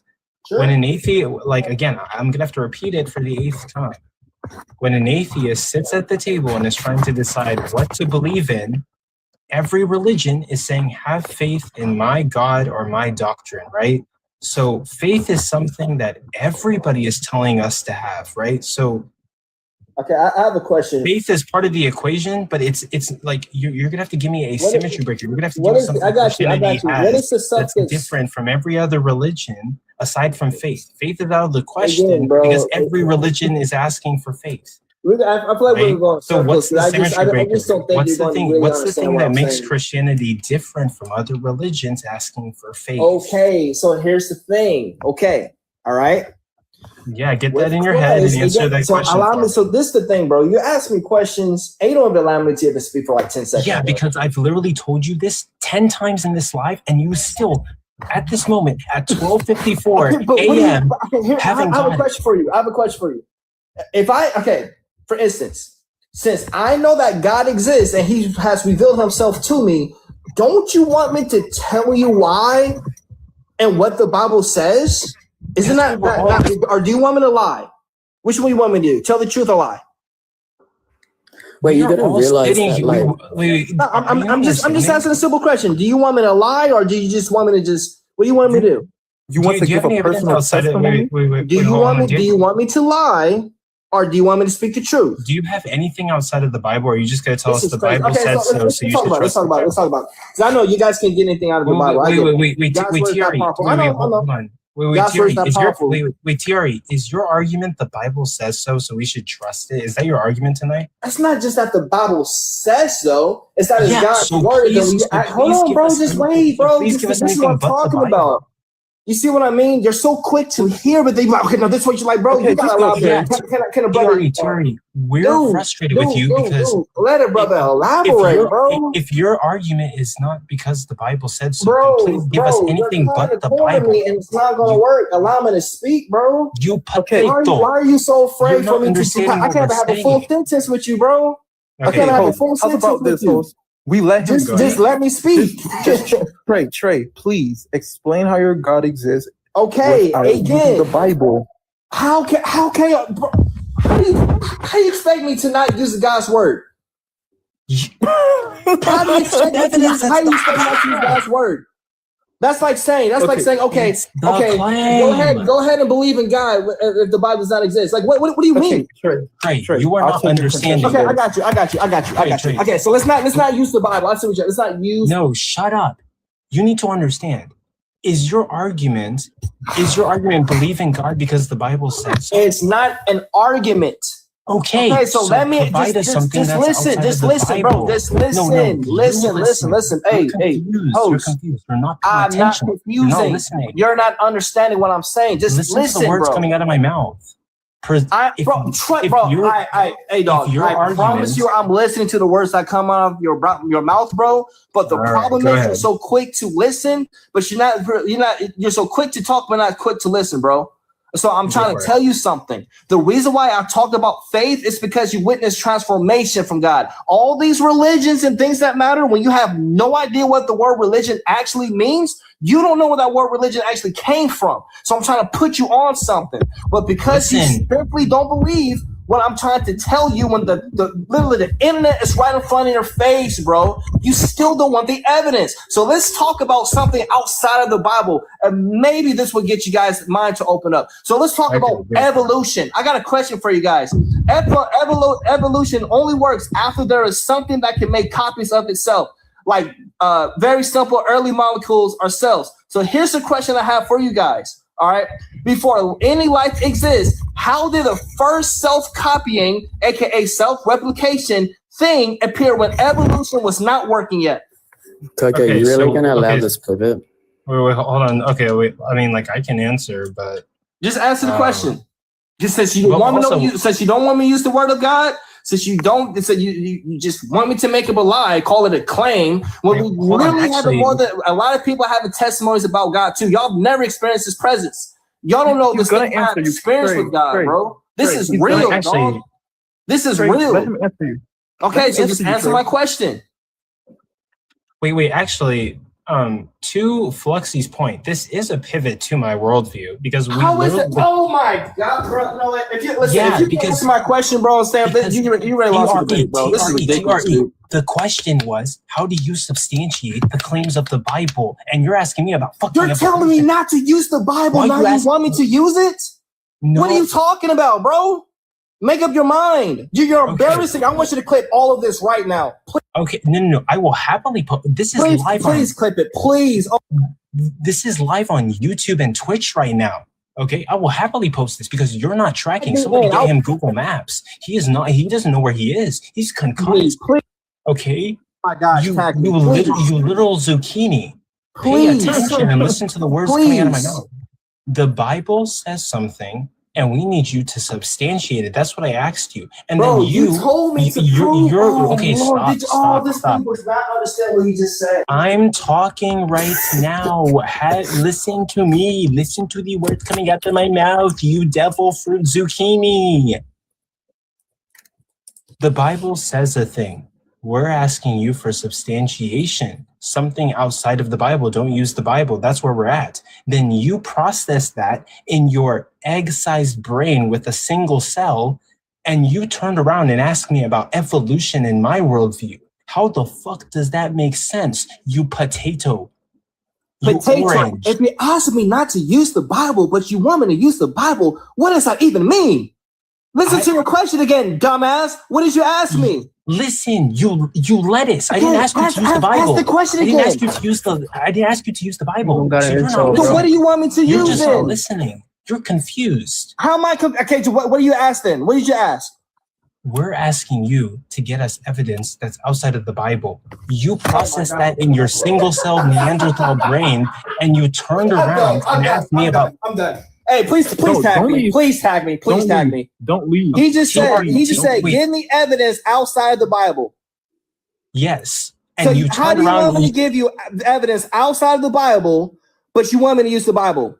Wait, you agree that you don't have evidence outside of the Bible? Nobody asks you to use the Bible, TRE. But you're telling me to use evidence outside the Bible, and I'm giving you science. Nobody asks you to use the Bible. We're saying find us evidence outside of the Bible. So why are you saying that's what I'm literally? Why do you think I spoke about evolution then, dummy? Why are you asking me about? Why are you asking me about evolution? How does that? Oh, please tag me on my YouTube. Let's trade the disciple, man. Please do this. TRE, please. Oh, please click this. TRE, please. Don't go anywhere. Wait, hold on, stop. Everyone on the panel, stop. TRE, you asking me about evolution, how does that prove the Christian God exists? How does that substantiate the Christian God? Again, so I made a statement, a true statement. No, TRE, how does asking me about evolution prove the Christian God? Okay, I'll just say the statement. How does that substantiate the claim? Okay, I'll just say the statement. I don't have to answer your question. I'll just say the statement. If you want to ask the question, if you want to answer the question, you can afterwards. So I'm just say the statement. Cool. Evolution only works after there is something that can make copies of itself, likely, very likely, simple, like early molecules or cells. So the problem is with that, evolution won't start unless there's copies of each other. But how can that happen when we don't know how the copies are in the beginning? Because cells can are not self-repliant. Molecules are not self-repliant. So how is that even possible to even start? Okay, so you're asking me a question rather than providing any evidence for the Christian That's God. Literally, I'm not asking you a question. I'm giving you a question rather than giving me evidence. Bro. I'm giving you a statement. You're asking me a question and you're not giving me evidence. That's what you want to do. You want to pivot to my worldview. It's rhetorical. I'm not asking you a question, dude.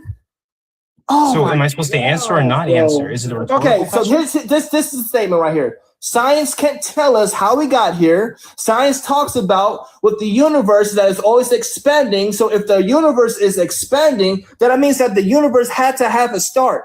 If God was, that has nothing to do with what you previously said. Yes, you asked me what the first organism was, and now you're talking about the expansion. You like to gaslight. You like to gaslight. I think you like to do, bro. It's okay. It's okay. You're in a weak position right now. That's why you don't want me to ask the question in the first place. I get it. Hold on. Hey, can you please send me this video? Hold on. Thierry, you do realize you went from the first organism to global expansion. You do realize you jumped between two sciences. You told me biology outside of and the Bible. the expansion of the universe. Buddy, we're not talking. You said wait. Okay. I want you to listen to what you said, and like you're a very smart guy. I give it to you, but you still got some work to do. Wait, you asked me to give you evidence. Hold on, bro. You told me to give you evidence outside of the Bible. TRE, one step at a time. Yes.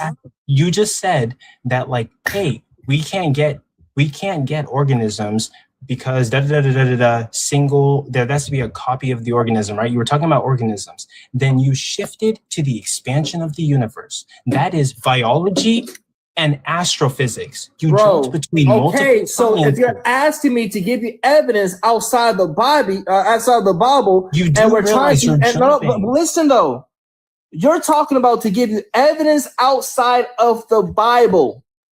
Yes. Right. And so if I'm going to mention about God, right, time, creation, all this other stuff, yes, I'm going to refer to what? Astrology. I'm going to refer to what? Biology. I'm going to refer to what? Chemistry. All these other things. Astronomy, not astrology, by the way. Thank you. Astronomy. Thank you very much. I appreciate it. That word. So listen, if you told me not to use the Bible, I can use other sources as well too. So what you're trying to do is you're trying to trap me in. No, you can't say that. Oh no, you can't say this. I'm not. What is it? What is it that you want me to say? I'm not saying that you can't say it. I'm saying that you were talking about one thing and then you literally you at the speed of light jetted to a whole different subject in science. You were talking about organisms. Now you're talking about expansion. Hey, bro, just give me one thing. How am I supposed to know? You tell me you evidence. Can talk about it. You can talk about it, but you're jumping all over the place like you're in the Olympics so let's for the talk high about jump. Evolution. Let's talk about the evolution. Now we're jumping to evolution. Let's do it. Host, mind you, the conversation. You realize you're jumping from topic to topic right now, right? But you see how you keep gaslighting me, bro? You see how you keep trying to like play this game with me? So what do you want from me? What do you want? TRE, I'm telling you. What do you want, bro? Just what do you want, bro? You're not on one topic. You didn't what do even you? finish. Okay, cool. Now that we're on one topic, just let me know. What are we supposed to talk about? Okay, Trey, you need to like stop acting like a petulant teenager. Like it's pretty clear. Maybe if you actually knew what you was talking about, we'll listen to you. But since you don't know, you should be quiet. I'm talking to the whole not you for a reason. Okay, so let's address the evolution thing. You were saying that there has to be a copy of organisms for us to have like evolution. Right. According to evolution, it can only be run when you have self-replication happening with this organism, with cells. It has to have the start of it. There has to have a copy of each other. That's how it started, apparently, to evolution. But I don't know how that started because cells are not self-replicant. Molecules are not self-replicant. How do you know that? Okay. So then how can that even be a thing? How can that be possible? From somewhere that was just nothing. Okay. Really quick. Okay. What? Go ahead. Sorry, Coco. I just wanted to say, Coco, like, can you please stop gaslighting him though? Like, Nika, I swear. Okay. I don't know. That was such a good argument. I might be a theist now. Okay. So I'm gonna I'm gonna 1v1 for a little bit, but then I'll let everyone jump in. So I'm not gonna be too long, but like I do kind of want to see where this goes. Actually, everybody can jump in, but I might like control the conversation and say other things. Actually, you go and I'll go after you because I still want to debate him. He still hasn't answered my question for about. Okay, no. Let me ask you a question. Go ahead. What's your question? Wait, hold on. Okay, so wait, stay on me. Like I'm gonna answer the question. Okay, so when it comes to my worldview, I think thank you guys for the gift goal. Hold on. Okay, everyone stay still for a sec. I have to reset the gift goal. Please send me this live, bro. Please. Oh my gosh. Please. Wait. Okay. Again, I said this earlier. It's streaming right now to YouTube and Twitch. So like it's gonna be on my YouTube. You can watch it over again. I will, bro. Thank you so much. I'm gonna download that video. I don't think you would like upload my own stuff to it. Please, dude. Thank you so much. Y'all let Rise of Phoenix in here. Okay, you gotta chill out, country boy. We'll get to country that. Boy, no, there's no country boy. Where are you from? Wait, just chill out. We're having a conversation. TRE. Okay, so when it comes to my worldview, I don't. Abiogenesis to me is not substantiated yet. The closest that we got was the Muller-Urey experiment, which they took non-organic matter and they were able to make amino acids, and that's sort of a step in the direction. But like abiogenesis is not proven, right? So I don't know how the very first organism came to be. All I do know is that every single animal on this earth they're the descendants of a single-celled aquatic organism, basically. It's just a singular cell that existed underwater that basically reproduced, and from there began to evolve or have its genes mutate in order to eventually create other creatures given billions and billions of years. So that's like my position. But you're saying that, like, I guess you're making the argument that, like, if we don't know, then possibly God did it. But my position would just be like, somebody could just say, I don't know. And like, what would be the motivation to think that it was God? Okay, again, this is why a lot of atheist scientists believe in God to have testimonies encounter with God. Atheist scientists believe wait, in hold God. on. Wait, hold on. When you say atheist scientist, wait, hold on. Just let it the line, bro, because this is getting ridiculous.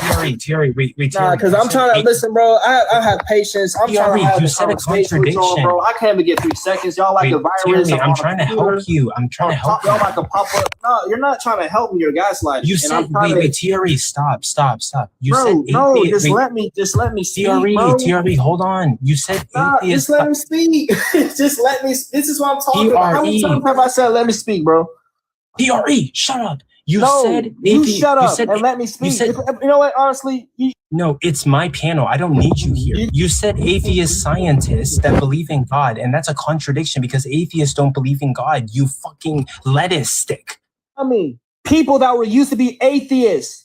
That are scientists that now believes in God. This is what I'm talking about. Come on, bro. This is what I'm talking about. Clarify. You said something stupid. You said something stupid. You didn't even listen to the full thing I said. Atheist scientists that now Coco, believe how in long God. have you been speaking to this guy? That's not Just land your plane. Dog, bro, got all these demons running in here, bro. Trey, you land your plane. Oh my gosh. Trey, okay. My biggest problem with you is you didn't land your plane. Again, so here's I don't care what you think. Again, so because man cannot understand how we got here. But there's a lot of people going towards God, and now they have a revelation from God. They experience God and have testimonies about God, which God says that you will have according to his promises, which is not a circular evidence, whatever y'all call it. It's not. It's actually truth. And because you don't believe in God, it's also proof, not circular. How do we know that it's true? Hold on. Just let me speak, bro. And because you don't believe in God, it makes sense that that's also not circular reasonings, because he also said that if you don't believe in him, he would not show up for you. He would not reveal himself to you.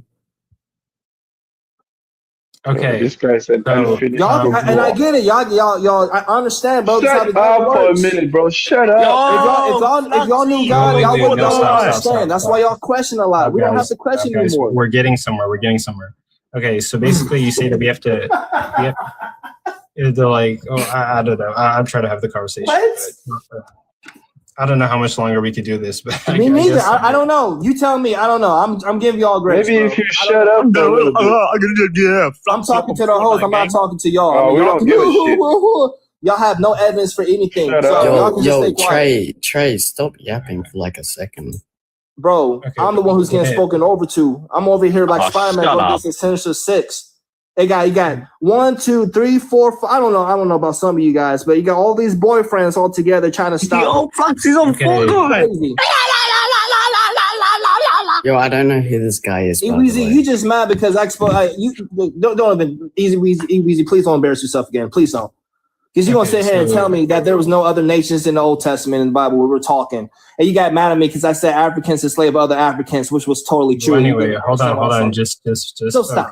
Okay. Stop. So where were we at? You said we have to... Oh, Jesus. I don't even know. Yo, Coco, I'm going to head off, but I want to tell you a joke, lighten up the mood, you know? Go for it.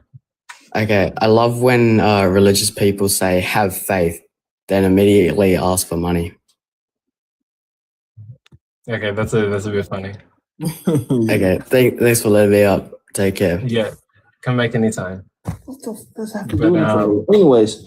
But also, I guess right now would be a good time to say, hey, if you're liking what you're watching, there's 24 people in here. Thank you for being in here. I'm grateful for every single 24 of you. Please tap your screens, like the live, and share it with anybody that you think would be interested in this. I guess this is pretty entertaining, and I'll be live for more hours because I need to get my social media boosted, I guess. So maybe being live more is probably going to help with that.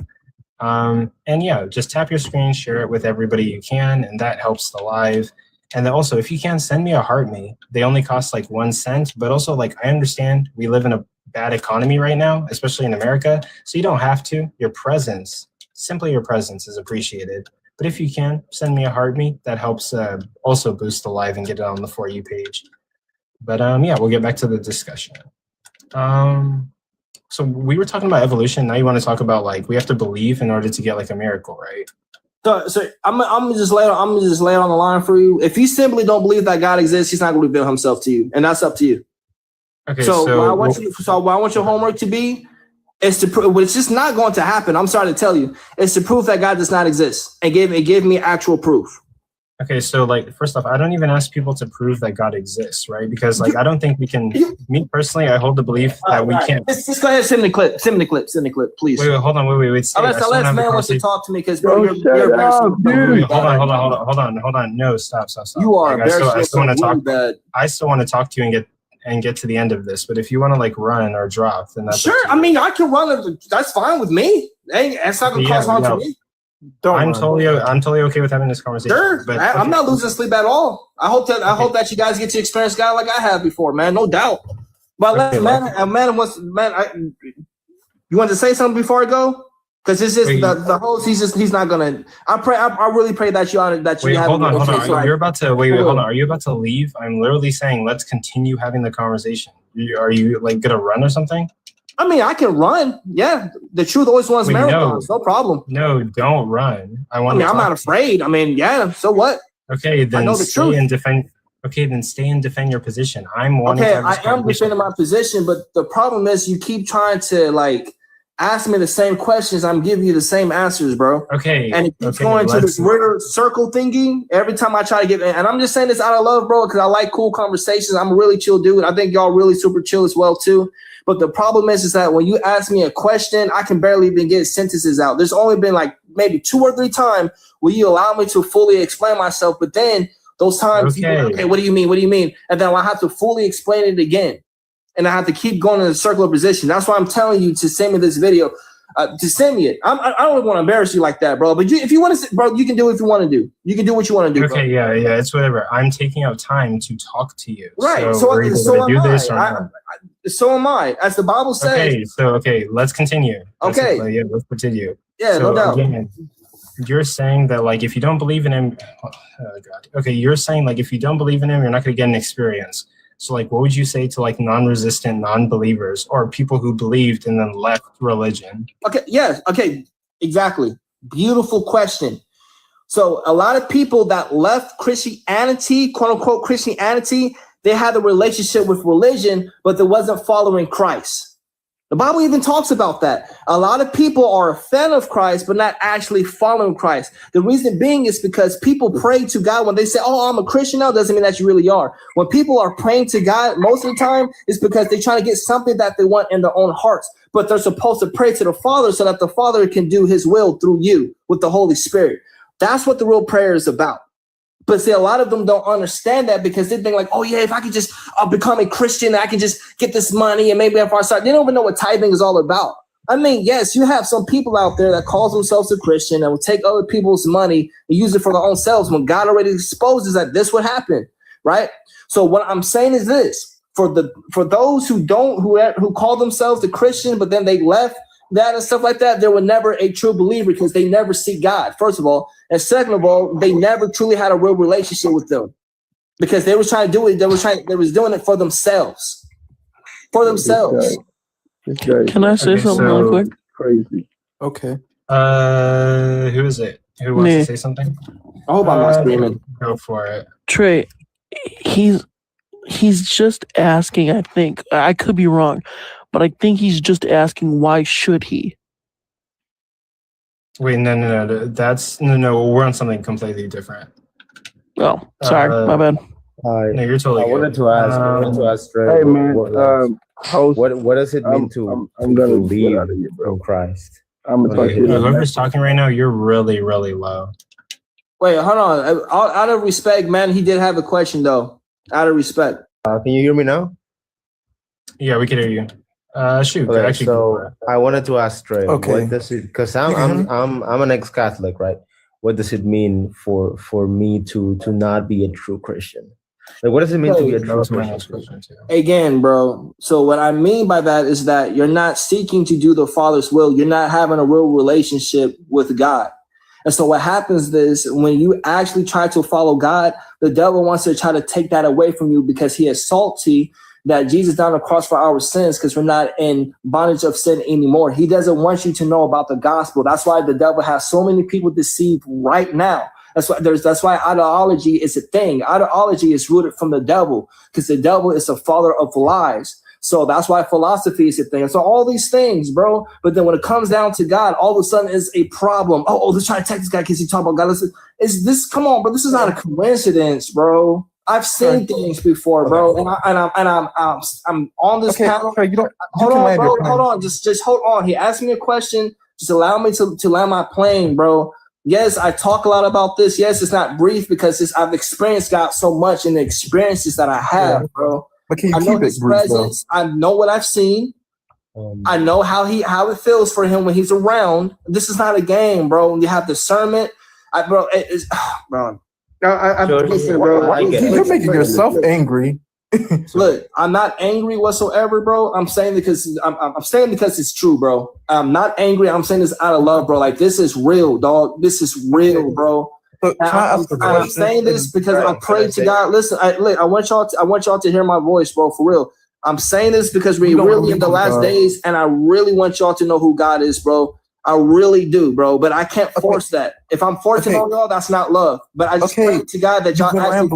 Hold on. You're trying to argue with me, but I'm trying to show love to you, Can bro. we put a timer on him, host? That's so disrespectful, fam. That's so disrespectful, bro. You're talking for a long time, and you're like spewing like a lot of different points that we're gonna have to remember. Man, God bless you, bro. It's cool, man. I'm trying to show y'all love, bro. For real, man. Yo, Trey. All right. No, it's cool, bro. It's cool. Don't run. Unless you want to ask me a question first. Yeah, I want to ask you a question. I'm out of here, bro. Because I don't need y'all's validation, bro. Can I talk to Trey for a second? No. I've been waiting. Let man ask this question first, and I got you afterwards. So I'm gonna say this out of love. If y'all want to argue with me, bro, that's completely fine, bro. But it's up to you. Like I said, blood is not gonna be shedded on my hands, bro. Yeah. This is a blessing right now for y'all, bro. Y'all don't even understand, dude. Okay. Yeah, I don't think you're like, to be honest, like I don't think you're making any good points. Like I'll be completely okay, that's okay, bro. Like, literally nothing you're saying is like substantiating anything. You're saying like it's not coincidence, but like why should we believe that it's not coincidence? Hey, and that's on you, my dude. That has nothing to do with me. That's between you and God, big dog. Simple symmetry breaker. You haven't provided us with that. You haven't even provided us with evidence to justify the literal claim in the Bible. Like, your whole argument has literally been the Bible says something, so it's true. And we're asking you, do you have any substantiation outside of the Bible to demonstrate that it's true? Okay, bro. I gave you evidence, but it's okay. What outside of the Bible demonstrates that's fine. I gave you evidence, bro. All right, that's cool. No, you didn't give us any evidence. You just because the Bible says something and it's true. because it's something that you didn't like. That's okay. That's okay, bro. What does that mean? That's okay. Sure. Okay. Host, I'm going to ask him, basically, I was going to ask him something along those lines. Trey, please, try to keep it as brief as you can. Can you prove the existence of God without using the Bible? I already did that. Next question. No, you didn't. I already did, bro. I already didn't. You didn't. We asked for evidence. You didn't present anything. You just sat up here and said like testimony. Okay, sure. You didn't give us any symmetry breaker between like what could be a miracle and what could be something explained. Okay, buddy. Okay. Cool. Coco, let's grant it. Okay, buddy. You like potato. Okay. Coco, let's grant it. Okay, let's say you did tell us. Can you tell us again? because we weren't listening. Because a You, lot you of guys were things listening. transpired. You a were lot of things listening, bro. You know what I said, bro. A lot You of know things what I said. transpired, and then a lot of things were said. So can you repeat it again? You know exactly what I said, bro. Let's just You listen. You guys are very smart men. You guys are great, but you guys know what I said, bro. Can you repeat it again? Yeah, No. nothing you said nothing you said has substantiated That's the claim bro. That's at all okay. whatsoever. If that's what you think. Basically, your entire argument was believe the Bible because the Bible says so. That's literally been your Sure, argument. if that's what you say, bro, that's what you think. That's Like, all you me, have bro. you have substantiated Okay, that nothing. has nothing to do with me and God in my testimonies, bro. I'm telling so you. you're basically going to walk away from this live and you're going to say it's their fault that they're not converting to Christianity. But you are doing a very I'm not saying y'all to convert to Christianity. I'm saying y'all to have a relationship with Christ. This has nothing to do with Christianity. You're gonna leave and you're gonna say like they're stubborn. That's the reason that they're not having a relationship. No, with Christ. I'm not saying that you guys are stubborn. You just don't want to believe. Nothing. You've given us Simply, you just nothing in this life. You've literally look, given us. look. You've given us nothing in this life to substantiate any of your claims. Okay, You've just been up here preaching. And guess what I'm about to do? What the Bible says to dust your feet off. Okay, bro, that's fine. If you're so eager to leave the panel, you can literally leave because you've Have a blessed day. No problem. You've wasted. Blood won't be on my hands. Have a blessed day. Thank you. People are here watching and laughing at you because I'm literally calling you vegetables and fucking like fruits to not like I'm trying my best not to lose it on you. You fucking potato. Coco, I'm telling you right now, when I debated him 3 days ago, he literally had me cursing up the storm. Like he made me want like have you ever like wanted to like jump through the screen and strangle somebody? Like that's how bad it was. I'd be like, I'm not gonna make any threats, so I could be like brand safe. But that dude is literally like a loaf of lettuce. I'll make the threats for you, bro. I debated him like 3 days ago. He literally does the same thing. He pivots. He answers questions with questions, and he uses the Bible. He uses circular reasoning. Like he was horrible to debate. He didn't substantiate any of his claims. He basically just said like, in the Bible, the Bible says that like God created the sun. So we asked him, okay, the Bible says the thing. Give us evidence outside of the Bible to substantiate your claims, right? And he basically said testimonies. So people are experiencing testimonies, and that's evidence that God exists. Okay, let's look at testimonies. When I look at testimonies, it could be the case that God is like doing stuff for people, but it's equally as likely that something via naturalism could explain these phenomenons that are happening. So give us a symmetry breaker. He didn't give us any of that. And this dude literally started talking about like evolution and then pivoted to a completely other side of the world science. He went from fucking evolution, biology science, all the way to fucking the expansion, the Big Bang Theory that was made by Roman Catholic physicists. So what are we even doing right now? He was pivoting a lot. The problem was like I don't think he could have debated the science. So I was probably gonna ask him like if he wanted to like debate about morality in the Bible, but I don't think he could have done that either. I'm gonna be honest. Worst Christian apologist ever. He just came up here and he was about to literally cry. He was preaching, God, guys, please, we're in the last days. I'm trying to save you. Shut your potato ass up. Shut your fucking tomato ass up. Okay? To be honest, like it's just feelings and emotions. You have given us no substantiation, no evidence for why God exists. What was that? It was embarrassment. I'm not gonna lie. I wasn't even gonna join this live, but then I seen him in the comments and I remembered him. Like I wanted to debate him so bad. Like he pissed me off 3 days ago. Like he made me angry. Like he does not substantiate anything. But he believes in God because he believes in God because the Bible says so, or because he feels like God is. That's amazing. That's the worst theist ever. Question. I just joined this live, so like, what's your reasoning for not believing in God? Like, you know, because I'm just curious. Yeah, absolutely, and thanks for being here. So ultimately, I'm an agnostic. So if you ask me, does God exist? I say like I don't know, and I don't think we have enough information to know, and I don't think that we have the ability to know. I don't believe in God because I don't see any like compelling evidence that compels me to believe that God exists. But also, I don't say that God doesn't exist because I don't have compelling evidence to say that God doesn't exist, right? So I'm kind of like I'm walking on a thin line and trying to figure out like which side is more probable, and I'm evaluating the evidence and seeing which side I'm going to tip over to, which God I'm going to believe in, or maybe I might even become atheist. So I don't see enough evidence to convince me of either side. So I'm an agnostic. I just say I don't see. I would say, dang, I would kind of say that I'm in a similar position, but I'm leaning towards more the God side for sure. Well, dude, I mean, you wake up every day, you know what I mean? Like, we live on this beautiful planet. Um, I've prayed and I've been blessed. You know, it took a lot of hard work. Can I ask you something? What's up? Wait, hold on, wait, let him finish. Yeah. No, like I've prayed and you know, I've been in really horrible places, you know, drug addict, fucking I'm sorry for cursing. You know, from putting needles in my arm to smoking crack, you know what I mean? Like at the worst hole. Hold on. Use code words for the. Oh, my bad, my bad. I'm so sorry. I keep forgetting for TikTok. Yeah, so I've used hard substances and I've been in really dark holes, and you know, and I've prayed And religion and now has religion like helped you get through that? for sure.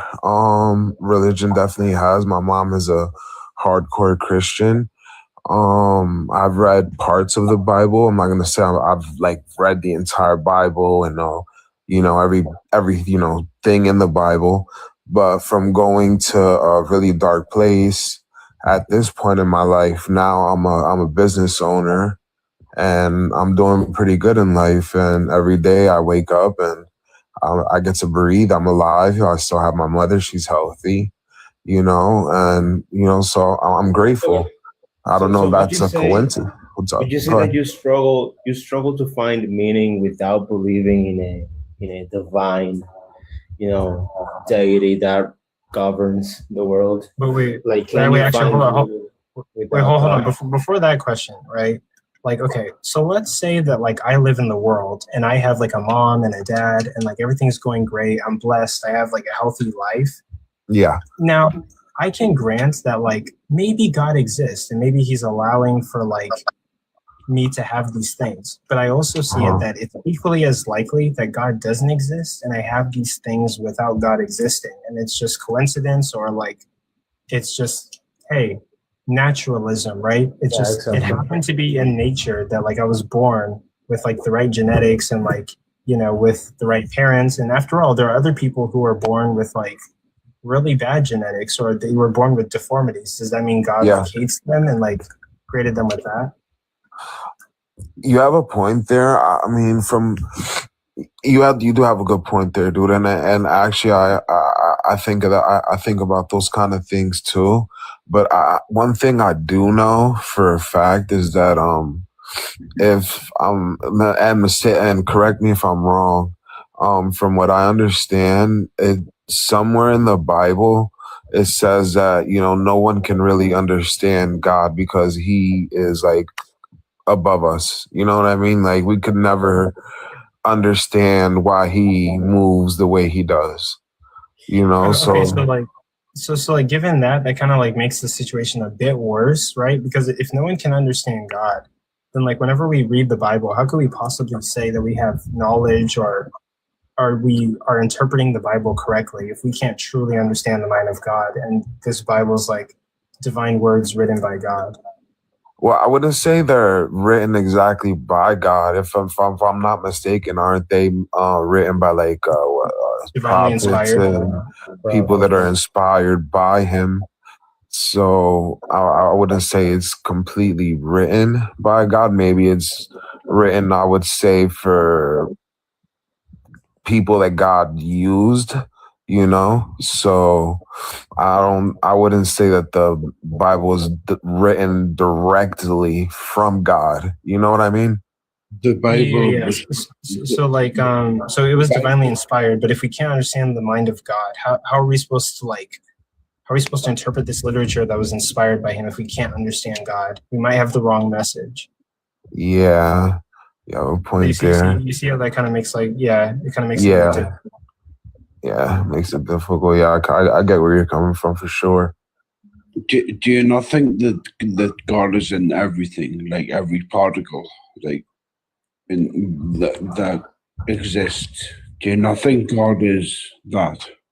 Do you not think God is like a person? No, I don't think God is a person. I think he's something way above that. I mean, Do you believe that he has personhood? Like he has agency? Like he he is person like. He's what? I didn't understand you. He creates us in his image, right? Yeah, So he does. we Yeah, at he least said know that we are since on the book. somewhat similar to him. Yeah, somewhat similar. Yeah, yeah. Okay. Yeah. Yeah, what I was going to ask, when you say that we can't come to know God, what do you mean by that? We just cannot understand him? I understand like just every like things like I don't know, like we can't his mind is so much more powerful and he's just like so much more above us that we can't fully understand why he moves the way that he moves, you know? I mean, from my understanding in the Old Testament, before with Jesus got crucified, he was brutal. You know, he was like he was a maniac. He was a mean dude. And then when Jesus came down and died on the cross, things got a lot easier for us. But that's the most from my understanding so far. So like I said, I'm close to this guy, the guy that's the host of the of this live right here. But I'm more tilted towards of actually believing in God because of my life story. And I believe that everything that I've went through is I feel like he's going to use me one day to, I guess, share my story with other people, and let them know that there is a way out of feeling depressed and having anxiety. And not saying that I don't still have anxiety, and I still struggle with a lot, but I pray, and things do get better for me, I could say, with prayer. It takes time, and like I said, I'm Yeah, so you get where I'm coming from if you catch the gist, It's cool, but do you understand that there's a difference between like the truth validity of the belief and like the practical use of it? Like it may be beneficial for you to believe that there is a God, but that doesn't mean that there is a God. You know what I mean? Like you can say that religious people are happier or they have an easier time finding meaning in what they do, but that doesn't mean that the God is real. It just means that believing that is real helps them. Okay. Yeah, I can see that.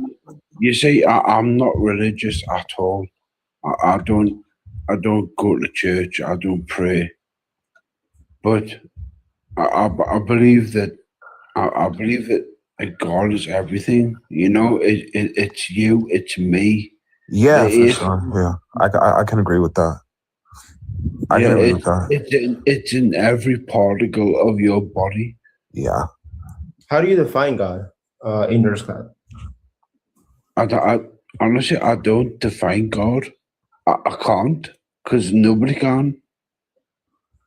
Well, there has to be a definition of the word that you're using now. No, well, yeah, everybody uses the word God, don't they? I mean, yeah, everybody means it in a different way, I guess. But how do you define it? I mean, everybody's the famous saying in the last 10 years has been, "Oh my God, oh my, OMG, oh my God," and nobody knows what it actually means.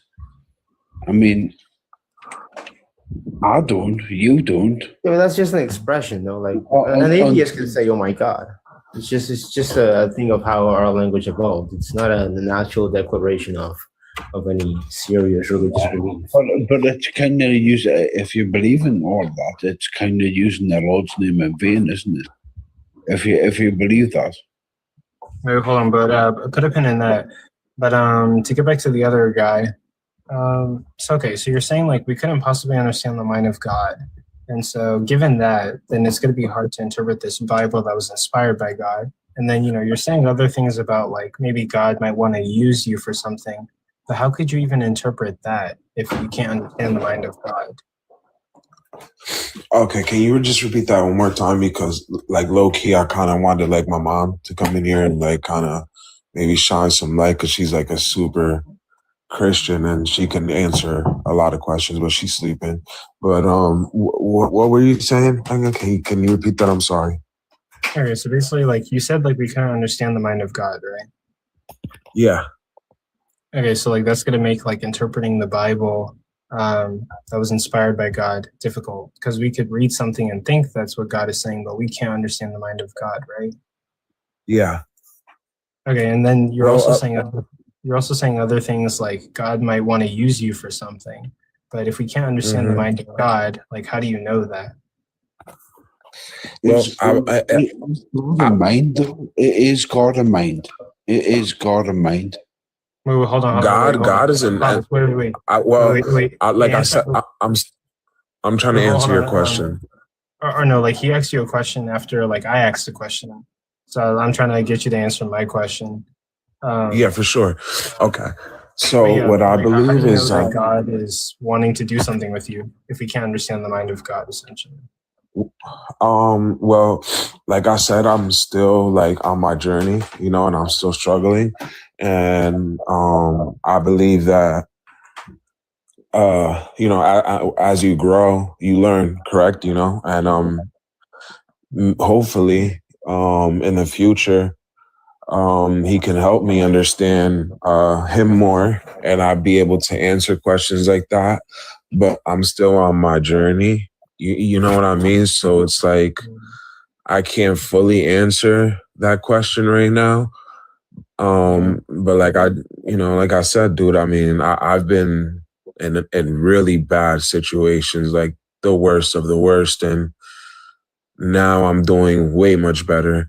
And I honestly believe, it came from prayers from my mom and me actually, getting on my knees, and praying and actually asking him like, hey, dude, like, there's somebody up there. Can you help me? And I felt things physically. I don't know if it's something in our brain, or like, like the chills, like I'll pray and I'll get like emotional or just like little weird things that happen, like coincidences that I just feel like it was just like, like a coincidence, or is this like an intervention from God, the Holy Spirit, or Jesus Christ, whatever, Yeah. So like that's what I struggle with too, right? Like chills and like coincidences and all those feelings that you're talking about, those things are perfectly explainable given the natural world, right? Like those things are things that happen when like our brain experiences certain stimuli or like emotions. Like people go to rock concerts and they experience like chills or some kind of like extreme happiness. There's some music that can make you depressed and different stuff like that. So I'm not saying it can't be God, but it also like equally as likely could be like nature just doing what nature does. Yeah, for sure. Yeah, for sure. So and also like I guess honestly. Well, hold on. So like I guess like you're still on your journey, but like all I'm trying to do is like encourage like critical thinking, like ask questions and like try to seek the truth and question like what you believe in, and don't be afraid. Like I don't know, like I'm not trying to like convert you or anything, but maybe you might even want to like not believe in God, and like that's okay too if you want to consider that option. Yeah. Do whatever like you feel is right, as long as you critically think and like really like investigate the things that you're trying to believe in. Yeah. Have you read the Bible at all by any chance? I've read bits and pieces of it, but like after I get some work done, I do want to read it cover to cover. I'm going to try to, and there's this Bible I'm trying to buy off of. I collect Bibles right now on my bookshelf. I have like 5 different translations of the Bible, but there's this one translation I want to get, and then I want to read it cover to cover. Okay. Yeah, one really like my favorite part of the Bible that I've read is Solomon, I believe. Solomon's a good piece of the Bible. There's a lot of good knowledge in there. If when you do get a chance, you should get to that part of the Bible and read. It's a pretty solid part of the Bible. Yeah, but also like there's a lot of stuff in the Bible that I have like issues with or makes me not believe in the Bible. It gets a lot of stuff wrong, or God is just doing a bunch of atrocious things in it. And like there's a lot of events that are not really substantiated. Like what event? Can you name one event?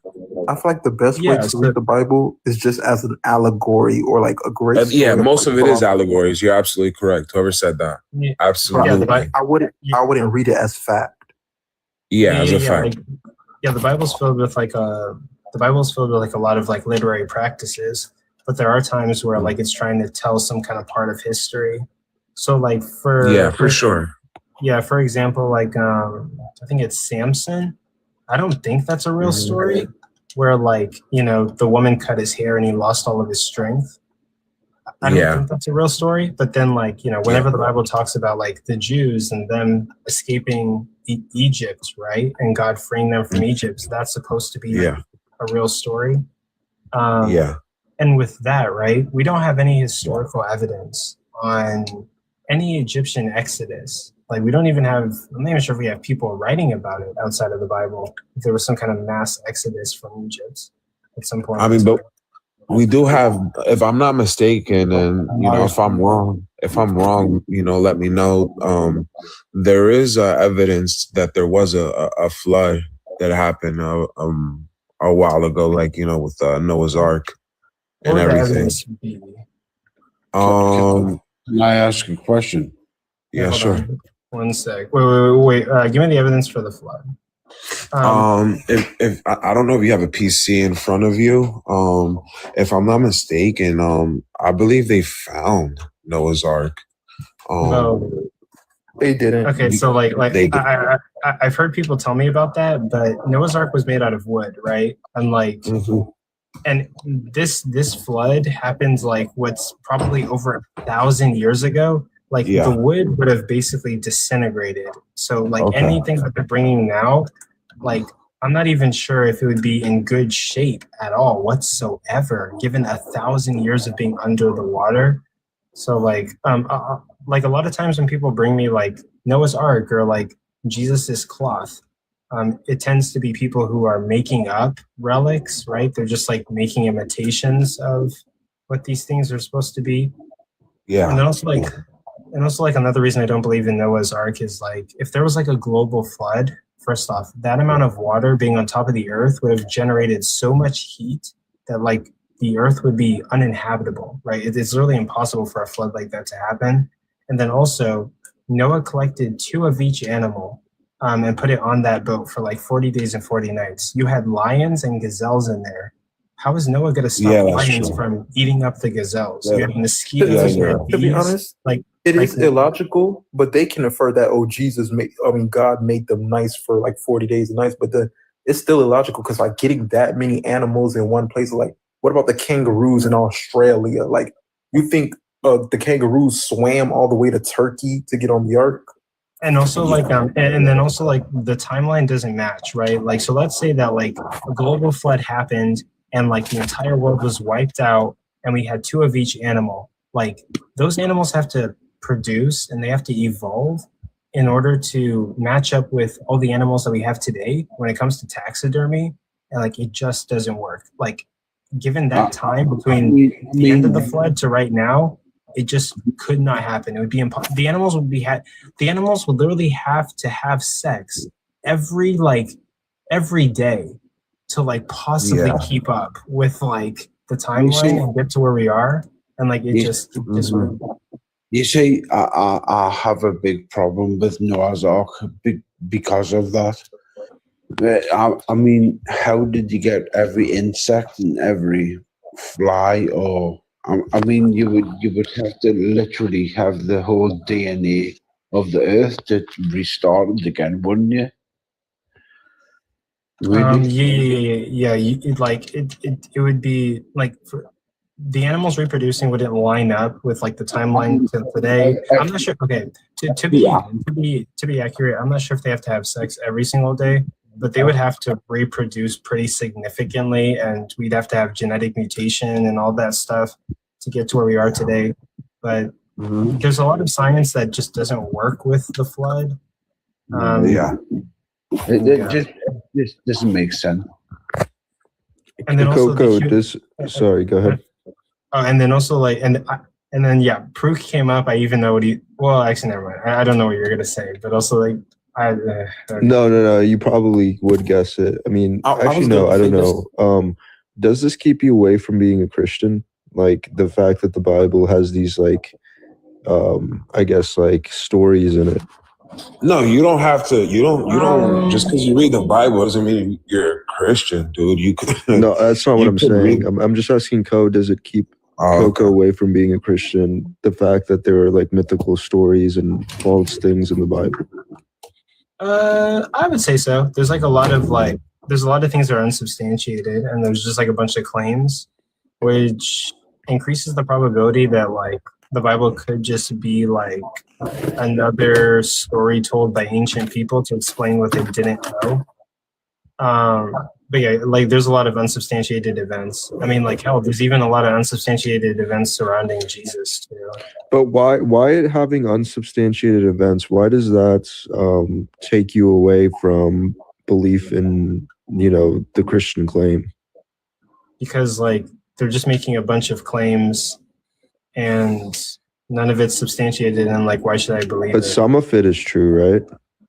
I'm not even sure about that. Really? You don't think that any of it is true?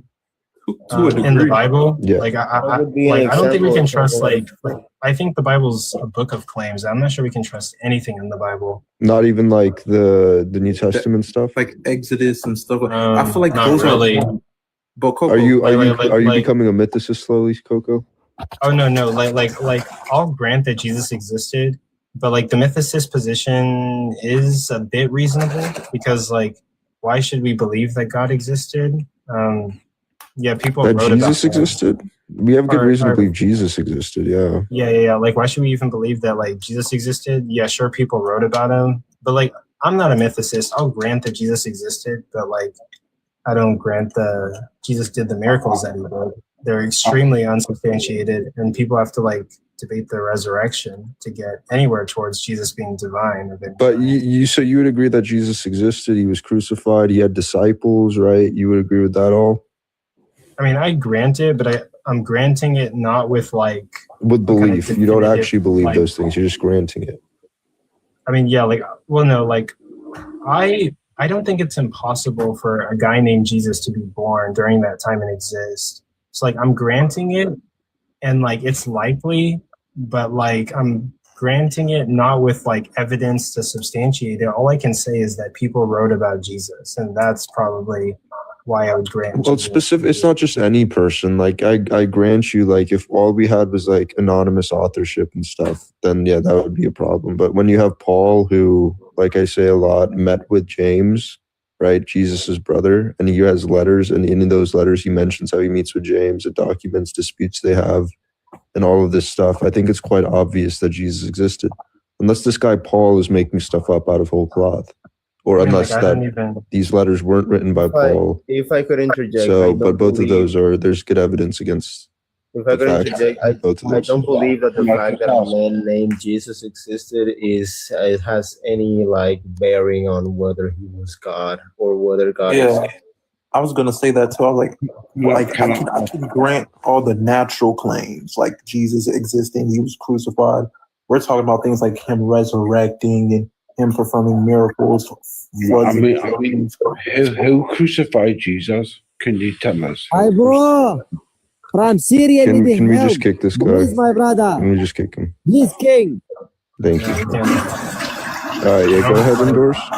Normally I help, but like we've given him a lot of money in the past. Can anyone tell us who crucified Jesus? What was It was under the Emperor Tiberius Caesar, Pontius Pilate, the Romans. They got him. The Jews condemned him. The Romans got him. Yeah. Did you know that the Romans didn't crucify people on crosses? The Romans didn't crucify who? People on crosses. Oh yeah, we have. I think we even have a. We have a lot of evidence they were crucified on crosses. They weren't crosses. They were T's. It was much easier for the Romans to make T's than crosses. So well, we have good reason to think. Yeah, sorry. Go ahead. It was probably more likely that they crucified them on a T than a cross. But the Christians, took the cross and ran with it. If you know what I mean. I see what you're saying. Like it could have been possible he was crucified on a tree. Yeah, sure. No, it wasn't a tree. I did my research on it. It wasn't a cross. It was a T, like a letter T, like the letter T. I believe that it is a cross because it had like a, bro. I don't know how to say it in English. It was a cross. It had like a thing on the top that said "King of the Jews," or like they described the crime that they committed or the reason that they were being crucified. And Jesus's, I believe, said "King of the Jews." So I think it was a cross, but I don't see how this is relevant either. But he was crucified by the Romans, right? The Romans didn't crucify people on crosses. No, I don't know where you're getting that info. They did. They surely did crucify people on crosses. That's a well-known thing. That's one of the reasons why we think Jesus was crucified, because we have background knowledge of that exact thing. I don't know where you're getting that from. It's guaranteed that Roman crucifixions happened. Vicious, terrible Roman crucifixions were definitely a thing. We even have trying to think. We have documents. We have archaeological evidence of this. Actually, I believe. Of what? Of someone being nailed to a cross. I have to find. I think they found a nail that someone was nailed to a cross with. Well, sure. Yeah. You okay? But what I think everyone here believes is that you can grant that crucifixion was a torture method. You can grant that there was a man named Jesus. You can grant that he was crucified. You can grant that he had disciples. You can grant all these things, but that doesn't mean that he's God. Right? Like, why do you believe, or I don't know what you believe, but why do you believe that Christ is Lord? Yeah, that's my same position. It's possible Jesus existed. I'll grant that. But I don't believe he was God. I think he was just a Jewish rabbi. Unless Paul is making it all up and making up a guy named Jesus and stuff, he exists for all intents. No, that's not what's being. Also, Paul was a crazy man. That's not what's being disputed. Unless you think you can say that Jesus existed. What we're saying is that we don't believe that he is divine.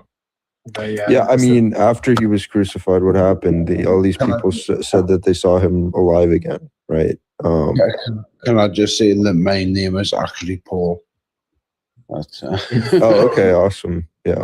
It surely is weird. Probably named after St. Paul himself.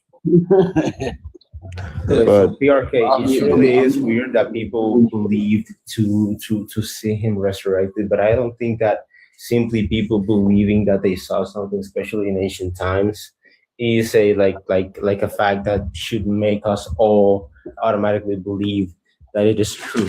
But I do grant that it's weird, but I don't think it is enough evidence to say that it's true.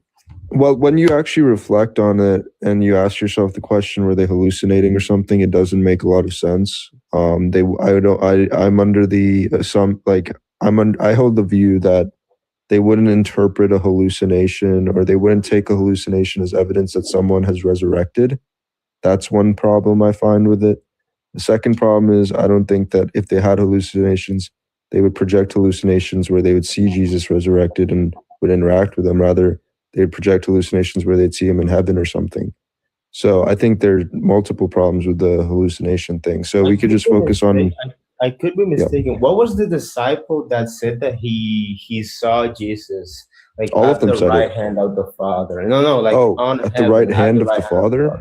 None of them said that. none of the. I believe there. I don't know. I believe there was one that said because Jesus said it himself. Like I believe when he was being trialed, he said, "You will see the Son of Man at the right The right hand of the power, yeah, coming in the clouds of heaven, yeah. And then I believe there was a disciple who confirmed it, but I don't know who. I don't think so. I could be wrong about that, but all of them said that they saw him risen. Yeah, that's kind of the claim. And Peter is the person I'm focusing on right now. The first person who saw him risen, according to 1 Corinthians, would be Peter. And I don't think he would, again, take a hallucination as evidence of a resurrection. We have good evidence against that. There are scholars that will back me up on this. I think I'm reasonable to hold that position. You know what? I will grant you that something extraordinary did happen with this man who lived 2,000 years ago named Jesus. You know, I mean, he changed the way that we even interpret history. He divided history in two. It was really an extraordinary thing that happened back then. But I don't think that it's enough to say that he was God. I just don't think it's reasonable to say that they were hallucinating or dreaming. I just don't think that is what happened in reality. You know, and if that is not what happened in reality and they're not lying, then what's the other option? You know, what are the options? I don't think anywhere in the Bible.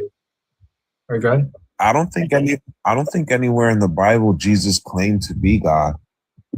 Yeah, I'm not making the claim that he did claim to be God or not. He was very I know you don't. This the other guy. The other guy. I know you didn't make that. I don't believe anywhere in the Bible it says that he claims to be God. Well, on the Gospel of John, Wait, hold on, really quick. He was very vague. Like he said things like I am, or like nobody shall get to the Father except for through me. And there were like slight winks at like I am God, but he never directly like verbatim said. Yeah, he never claimed to be God. Yeah. He said, but I think he said I am the Son of God even. Yeah, but that's like I believe that that's on the Gospel of John, and I believe that the Gospel of John is like the latest and the one that theologians may think that is more like theologically like motivated, like it was trying to push an agenda, right? When what we call the synoptic Gospels, I believe, are Mark, Luke, and Matthew, are the ones that are more reliable because you know that they copy off each other, like the stories align very well. And in none of them, he really has any claims of divinity.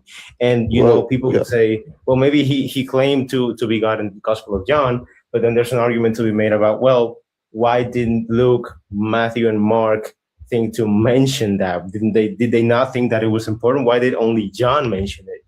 Well, you get hints of it. You know, it's not. So I actually am very empathetic to your perspective, but in Matthew, you know, Jesus says, many on that day will say, Lord, Lord. You know, that's only ever applied to God in the Old Testament when somebody's called Lord, Lord. That is in Matthew. In Mark, he calls himself the Son of God explicitly. And I think in all of these Gospels, like Matthew, Mark, and Luke, all the synoptics, he calls himself the Son of Man, which many Christians interpret to be a divine being. So yeah, you got there's a lot of interesting things. It's definitely something to be contested. In the Trinity, number 3. Is there in the Trinity with the number 3?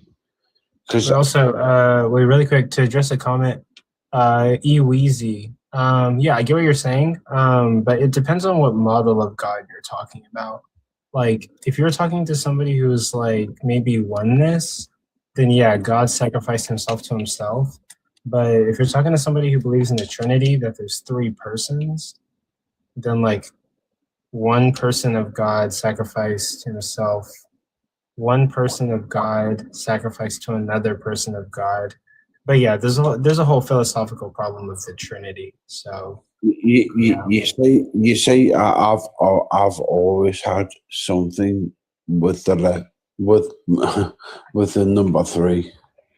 Yeah, but there is an issue though. Yeah, like Jesus claiming that he was God. It's a whole thing. The problem of the Trinity. Yeah, that's a big problem because if you interpret as Jesus being like the Son of God, like literally, then you could say that, you know, the basic Christian interpretation that he was the Lamb of God that was sent to atone for all of our sins and whatnot. But if you believe that they're literally like the same essence, then that would be silly to God sacrificing himself to himself. But yeah, it's complicated. Honestly, I think there's something very special about the number 3. I don't know what it is, but I've always had it my whole life. And I know that there is like the Father, Son, and the Holy Ghost. I know with the third planet from the sun, I mean, there's another 3. I mean, Jesus died when he was 33. 33. There you go. There's another one. There's so many numbers like that match up with the 33. I mean, am I going even crazy? in the if I'm not mistaken, even in masonry, the mason dudes, the number 33 is a pretty like significant there's like a big meaning behind that number. If I'm wrong, correct me, but yeah. Really quick, let me make like a quick announcement. But hey guys, there's 41 people in this live. Thank you guys for being here. I really appreciate it. That's like fucking awesome. That's a lot of people. I'm gonna be live for I'm gonna stay like I'm not going anywhere for the next couple of hours. If you can, please tap your screen, like the live.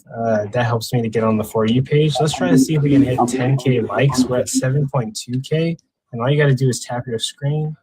But yeah, thanks for watching. And also, if there's any Christians that want to come up here and have a conversation with me or debate me on the topic above, why should I believe or trust in the Christian God? Feel free to do so. I'm going to be here for a while. I mean, can you answer this? Why the number 33? Why? Nah, I have no idea, dude. You'd have to do your own research with that. That's for sure. I have no idea. I wanted to ask PRK, are you a Christian? Yeah, I am. What denomination? I'm just non-denominational. Oh, okay. What's your like main reason to believe in God? So I have intuitions about it. Like there's some arguments that are like, you know, there's the contingency argument, there's the, you know, consciousness argument, there's nomological harmony. There's a few arguments, but mainly what interested me and compelled me to believe in God was the contingency argument, fine-tuning, and then the resurrection. And those 3 were kind of a big combination. You know what, man, I wanted to ask because, you know, I believe that there are really, really good convincing arguments to believe in like a fundamental force that brought about the universe, right? Or maybe you could make a case that it has a will, right? But once you arrive at that conclusion, what do you think is a good argument to believe in specifically the Christian God? Because you could get at the conclusion that maybe there is a non-cost cause, right? But how do you characterize it? How do you? Yeah, I mean, I infer that if there's this being that exists that created the universe, that he would want to be and created us, that he would want to be involved in our lives, that he would intervene at some point in reality. So that's kind of an assumption I operate under. It's an inference I make based on the fact that he created us. And I would say with the resurrection, right? That, you know, the people claiming to have seen him, believing that they saw him, I don't think that they're hallucinating or dreaming. So the fact that I believe in a God that would intervene, and when I look at this evidence for the resurrection, and I also come to an idea that the naturalistic hypotheses are unreasonable. Who saw the resurrection, Perk? Who saw that? The disciples, which would include Peter specifically, is the first person, James and Paul, and we could talk about Right. others as well. And Wait, who hold on, saw wait, the really quick, Junior. resurrection? Junior, you're an atheist, right? Yes. Okay. Continue.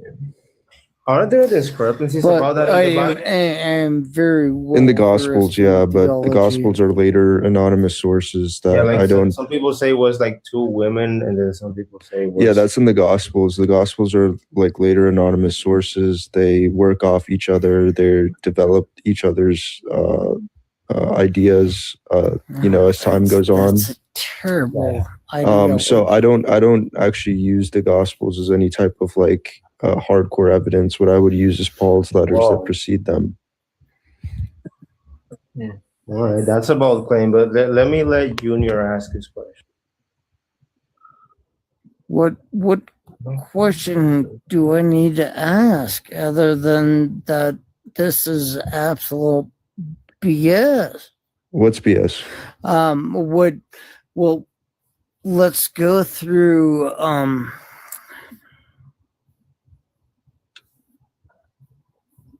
oh gosh. All right, let's go with Mark. With the Gospel of Mark? Yeah, the Gospel of Mark. I'm not concerned with the Gospel of Mark. Are you concerned with the Gospel of Luke? No. So you're not concerned with any Gospels? Not really. I have different credence for different things in the Bible. It's what books. you personally believe. No, that's cool, dude. I understand that. Yeah, I'm talking about Paul's letters, right? I'm talking about things that come before the Gospels, written by a person we know. Paul. Yeah. Okay, and what did Paul say about the resurrection? He said that Jesus was crucified. He says that he was buried, and then he says that he was risen from the dead, and he appeared to James, the brother of Christ, who he met, Peter, the rest of the disciples, and himself, as well as others, in his letter to the Corinthian church in about 50 AD. Yeah. Unfortunately, God died at what year? What year did Paul die? I think he died in 67 AD. No, I'm talking about your Christ. 33 What year AD. did he die? 33 AD.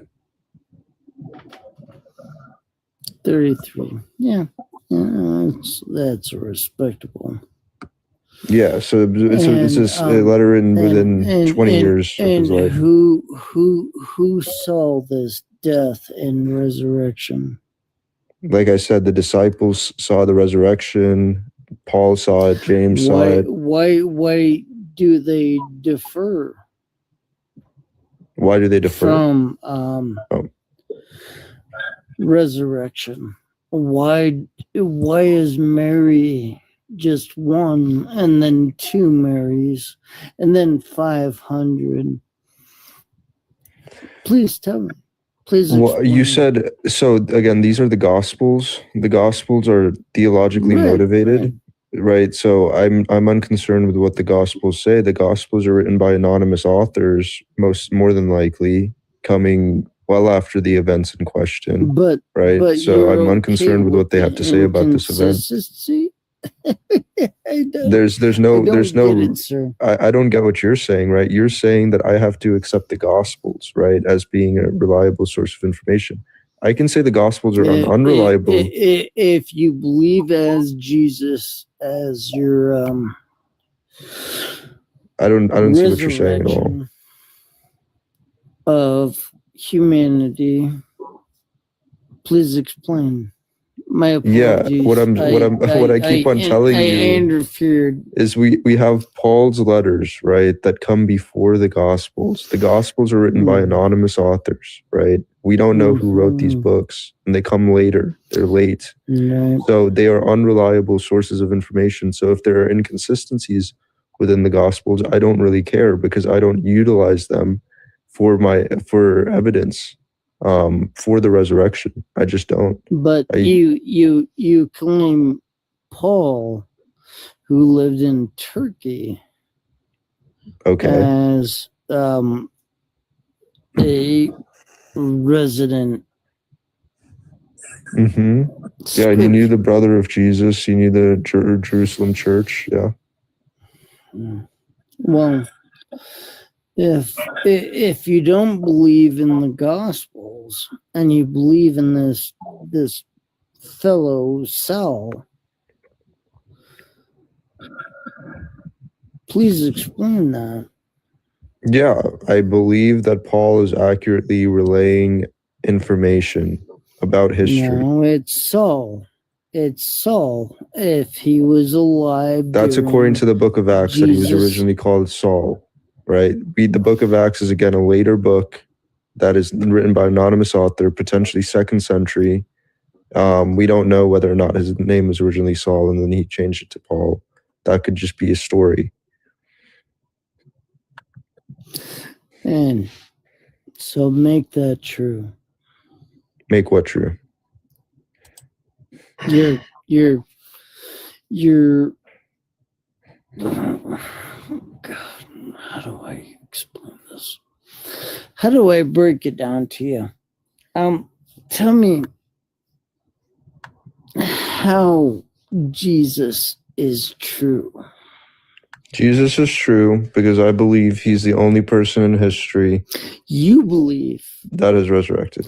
I want to understand how Jesus is true. Again, after he was crucified, many people testified to seeing him alive again, including his friends, Who? family, and an Who did?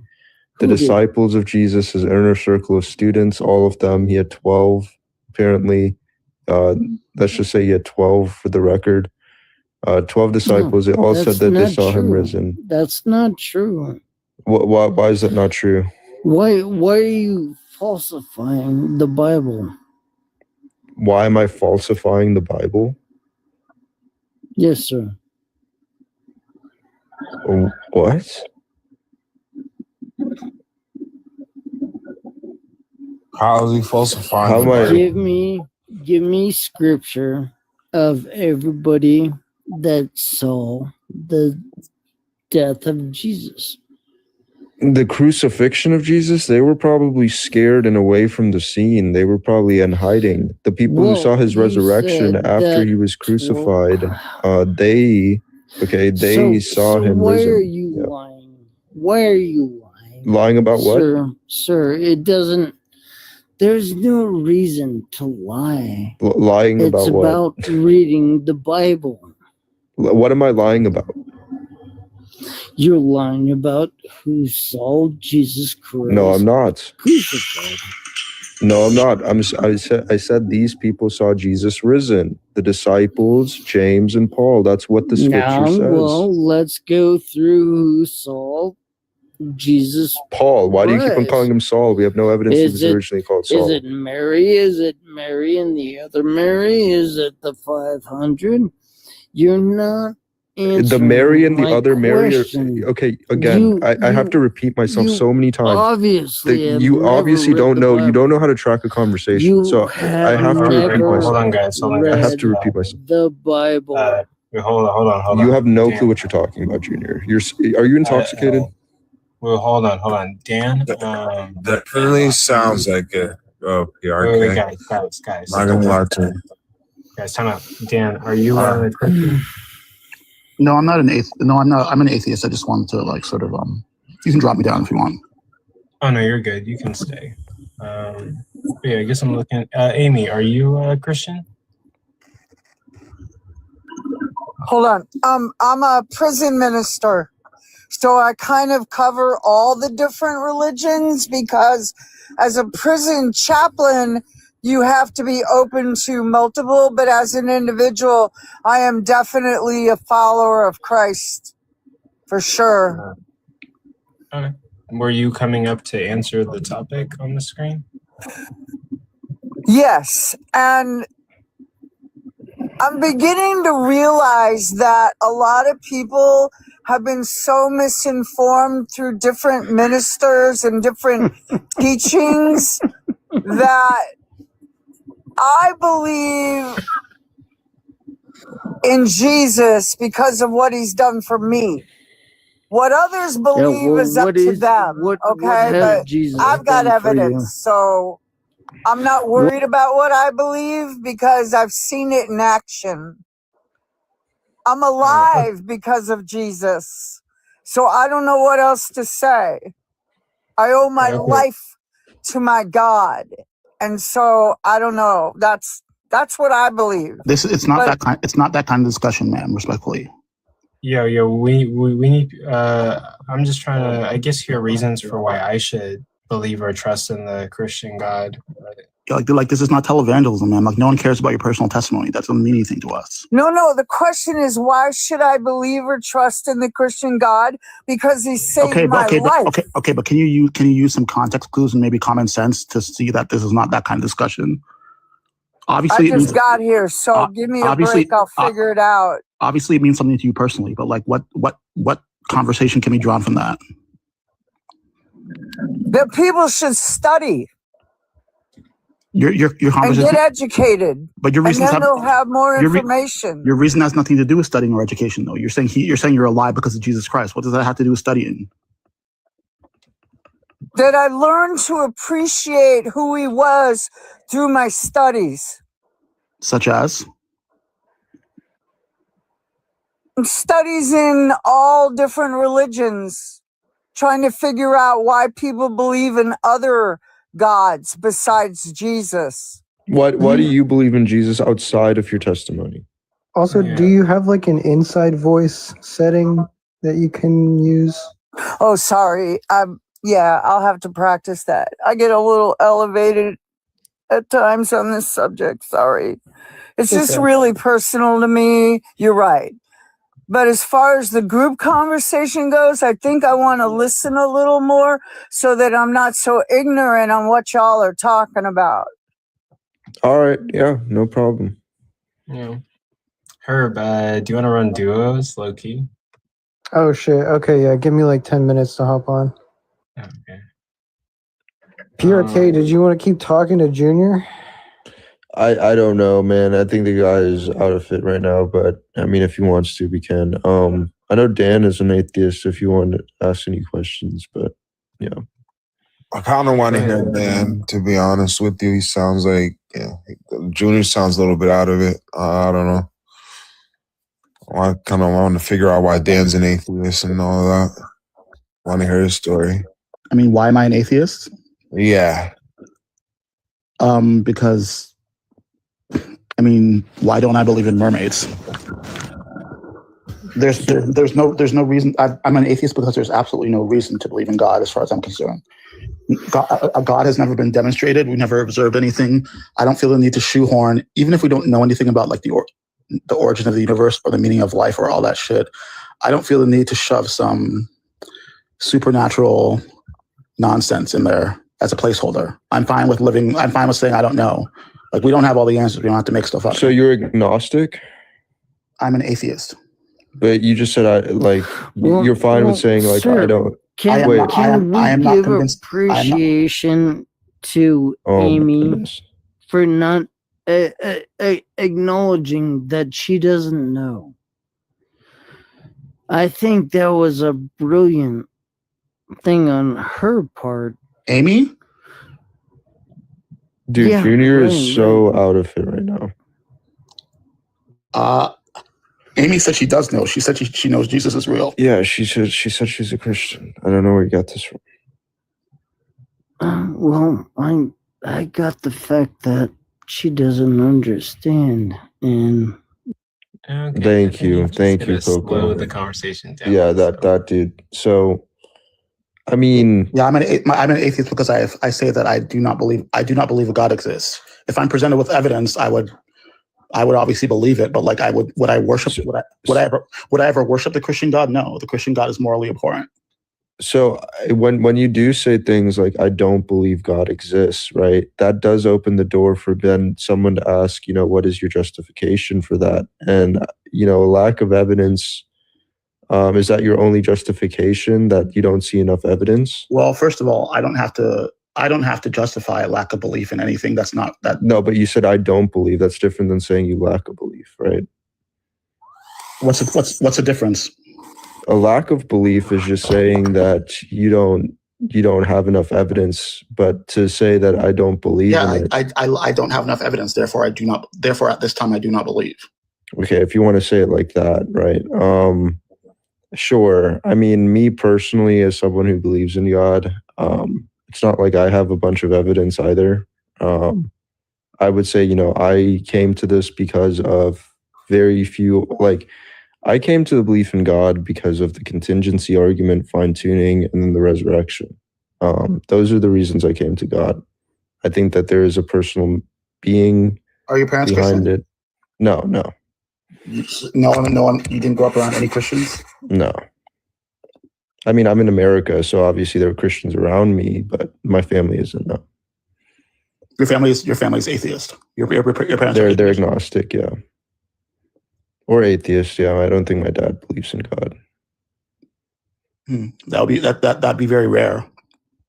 It's actually, so Pew Research did a study. 21% of those are. Are you black? So those who grew up in a non-religious house. No, I'm not black. Okay. So 21% of those who grew up in a non-religious household became Christian by the age of 30.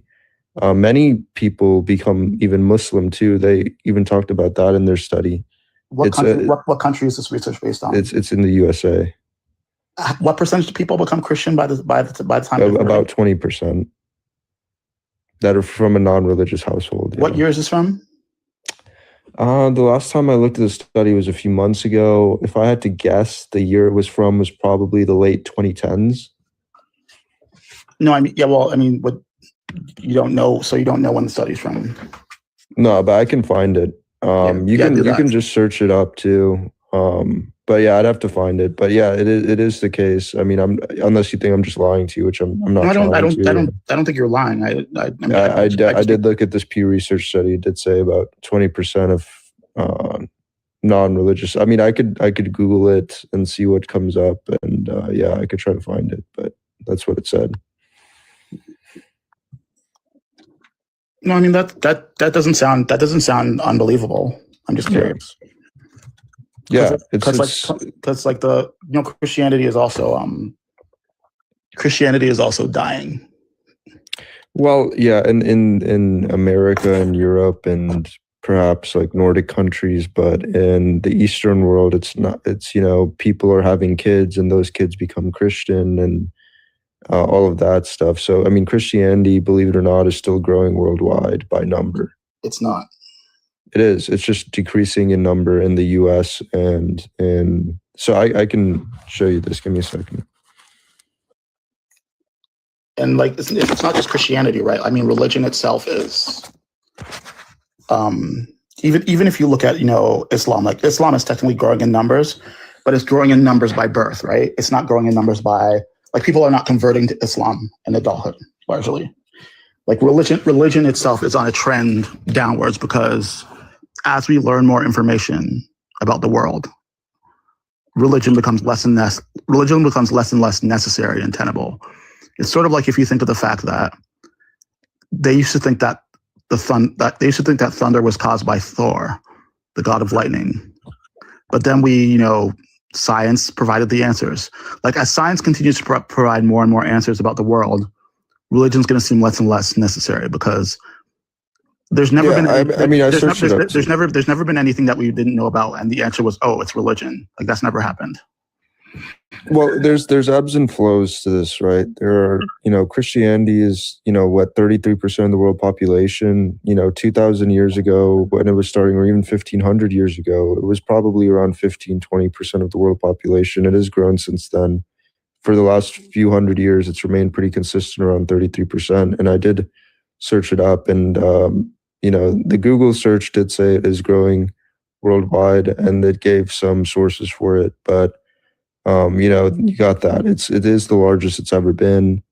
By number, by percentage, it's close to that as well. I mean, nearly a third of the world population being Christian is not how it's always been. It's pretty popular. I didn't say Christianity is not popular. Not. I know you didn't say it's not popular. I would just say it's very it's very big. It's very large. It's relatively speaking because again, like I would say like 1500 years ago, it wasn't as big as it is today in percentage. I mean, yes, but also like that's not really relevant. I'm just saying, like, it's growing worldwide. It's the biggest it's ever been, you know. So it's the biggest.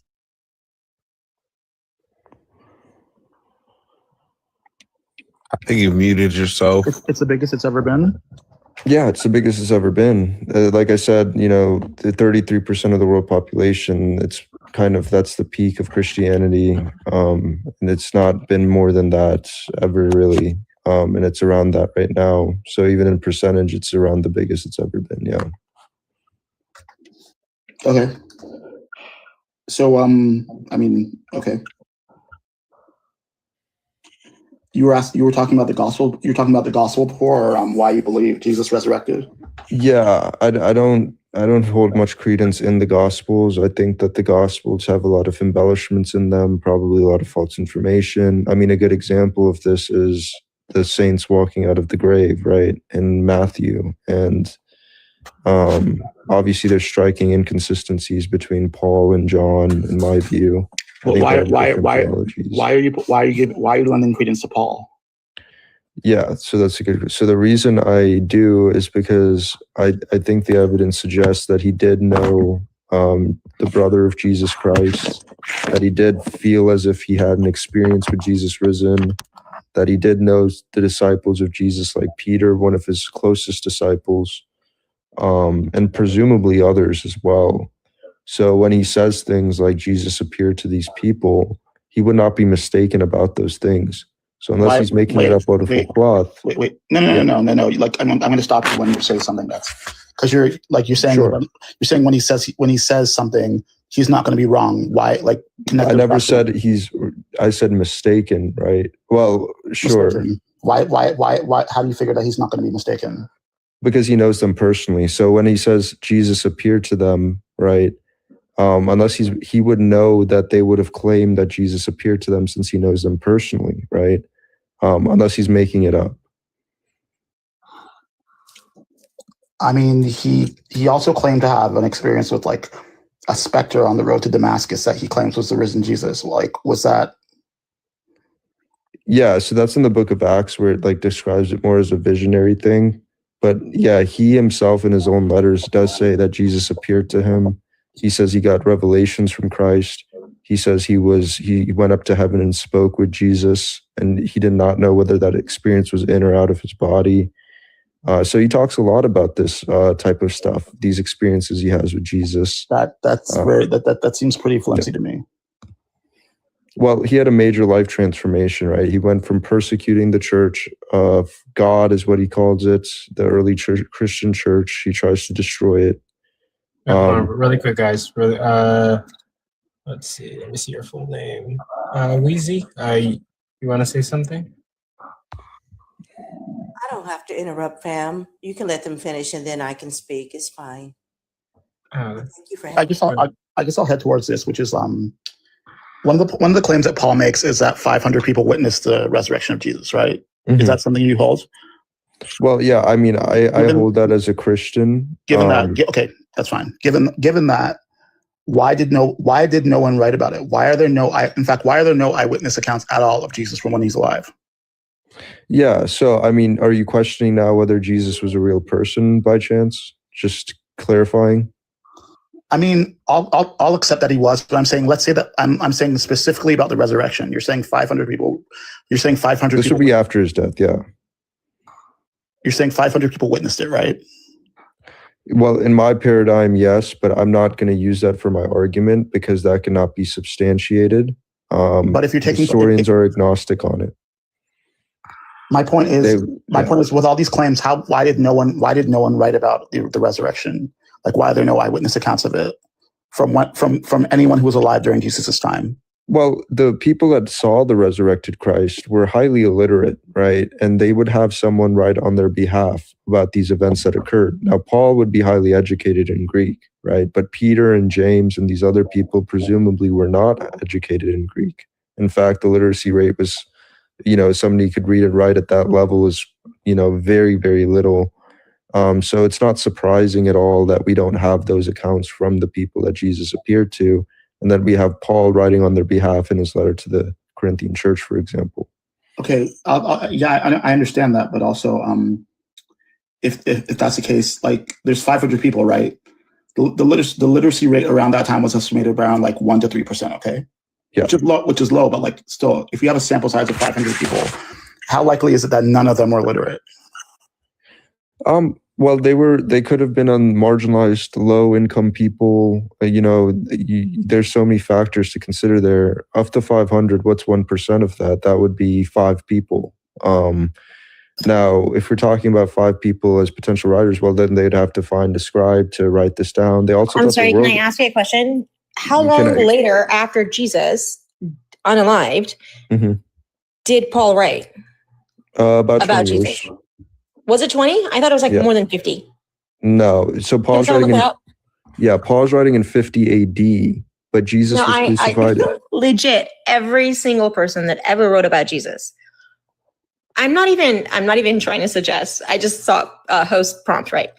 Like, you don't have to believe in all that. If you do, it's just because it makes you feel better.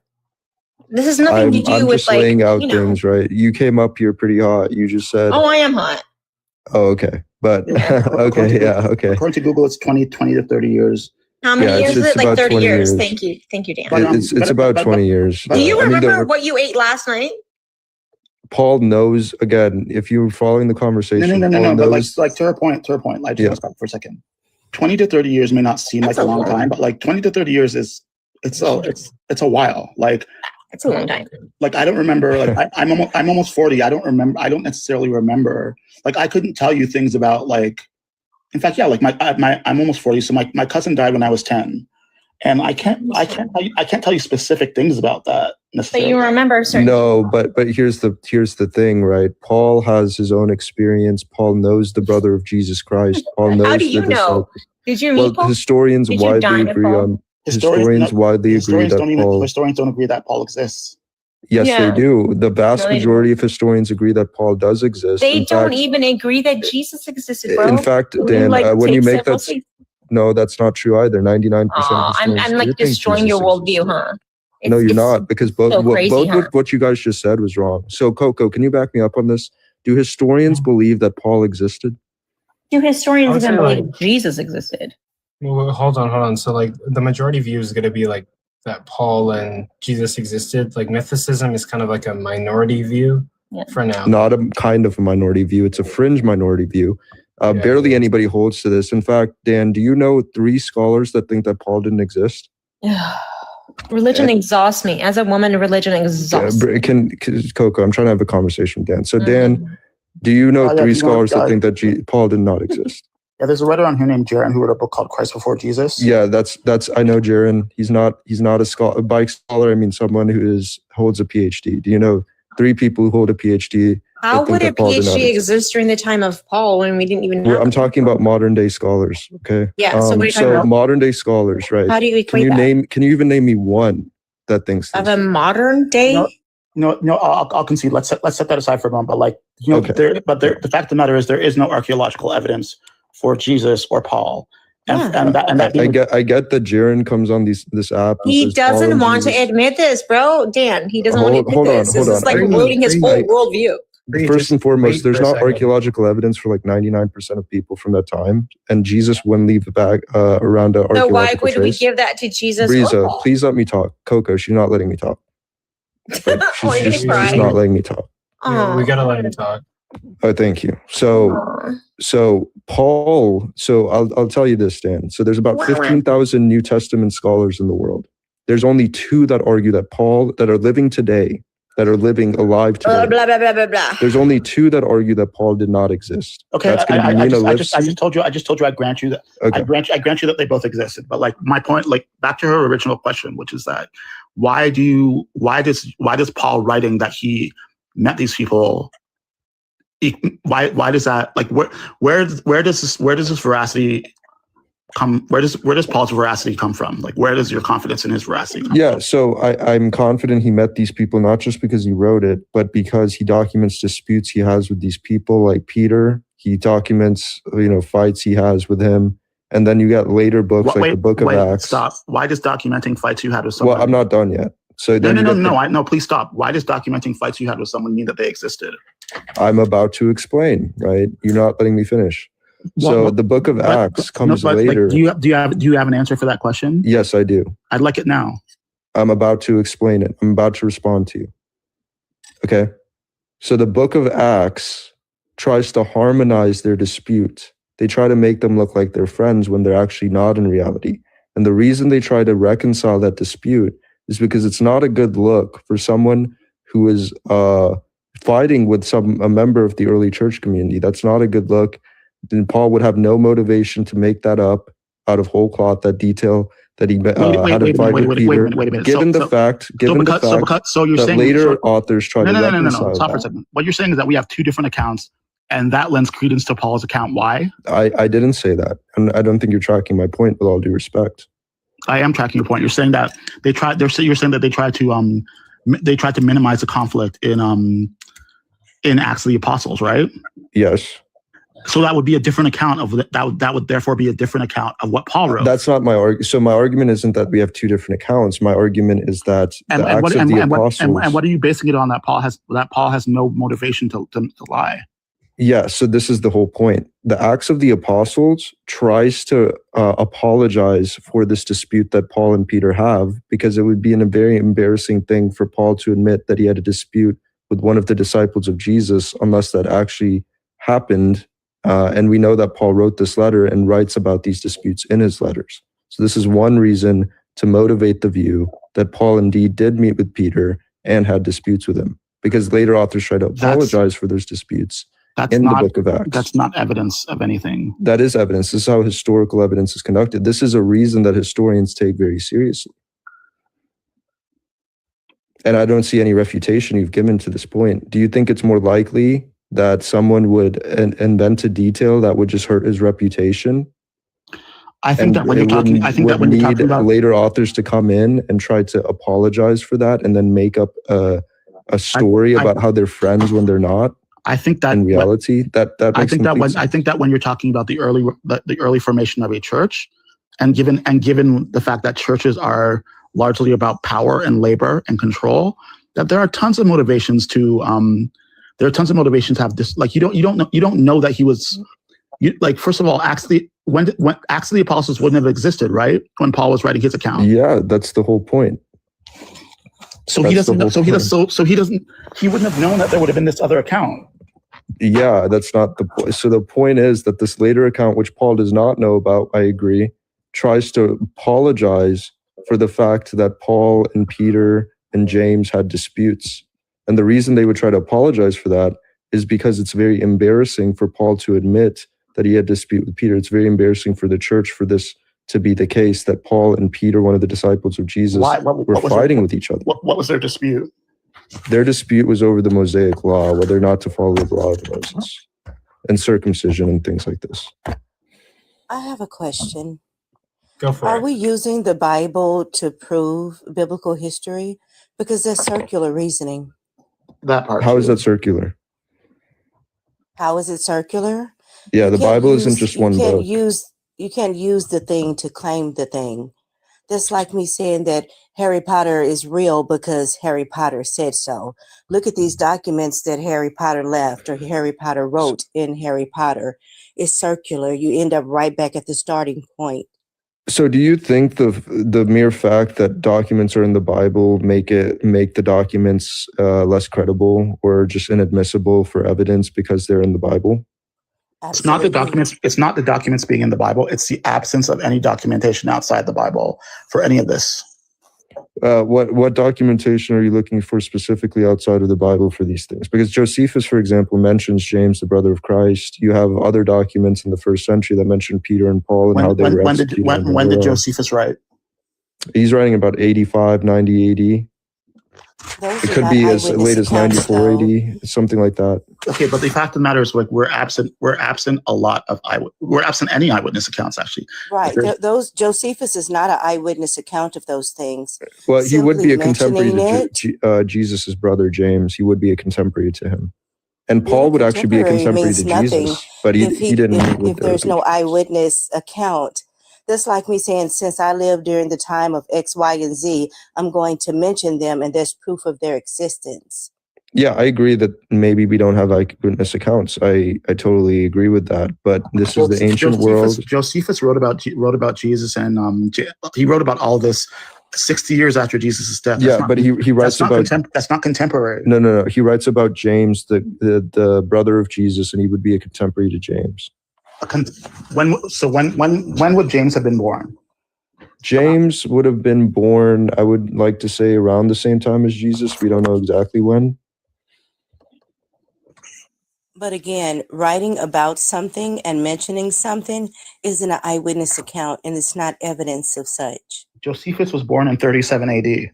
Yeah. Josephus was born in 37 AD. James died in about 60. Are you a contemporary to someone born 37 years before you? Yeah, James died in the No. 60s, late 60s, 70s. So yeah, Josephus would have been alive at the time James would have been. That's not contemporaries, my dude. Well, that's what I mean by that. If I'm getting that wrong, then why am I wrong on that? To say that it's a contemporary account, because they lived at the same time. Like barely, they were like ships passing in the night, and not only that, but like but they lived at the same time. James would have been old. James would have been. We don't know when James died, and we don't know when James was born. But Josephus talks about James and how he was stoned and knows this in pretty great detail, and it's completely plausible to say that they lived at the same time. So it's plausible, but you stated him as a contemporary of someone who knew Jesus, and now that's just kind of the understanding. Yeah, he would be a contemporary to Jesus. No, he's not. We just discussed that. Okay, so how do you define what a contemporary is? A contemporary is like someone like Jesus and his apostles would be contemporaries. Yeah, and why is that? Because they're of the same generation. They're alive around the same time. So these people, so Josephus and Jesus's brother were alive at the same time. Do you have any? That was one of the criterion you just brought up. No, I said they're of the same generation. Okay, so I mean, if they're alive at the same time, are they not of the same generation? Dude, a generation is 15 years generally.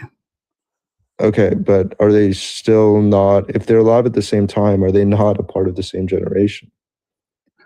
No, being part of the same generation means that you're born within 15 years of each other, generally speaking. Do you know Generation X, Generation Y, like millennials, like those are all generations, dude. Okay, so you're saying that how you define a contemporary means that it has to be in the generation. A lot of Generation X people are alive. I'm Are you Gen X? Are you Gen X?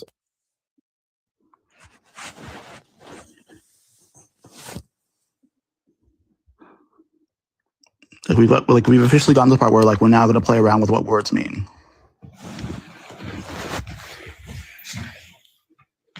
Person or thing that lives at the same time as another. That is what a contemporary is. So I was right. Josephus. Okay, so yeah, this is ridiculous, but okay. Okay, so that does what for your argument? It does nothing. It's just that you made an invalid point. That's all that does.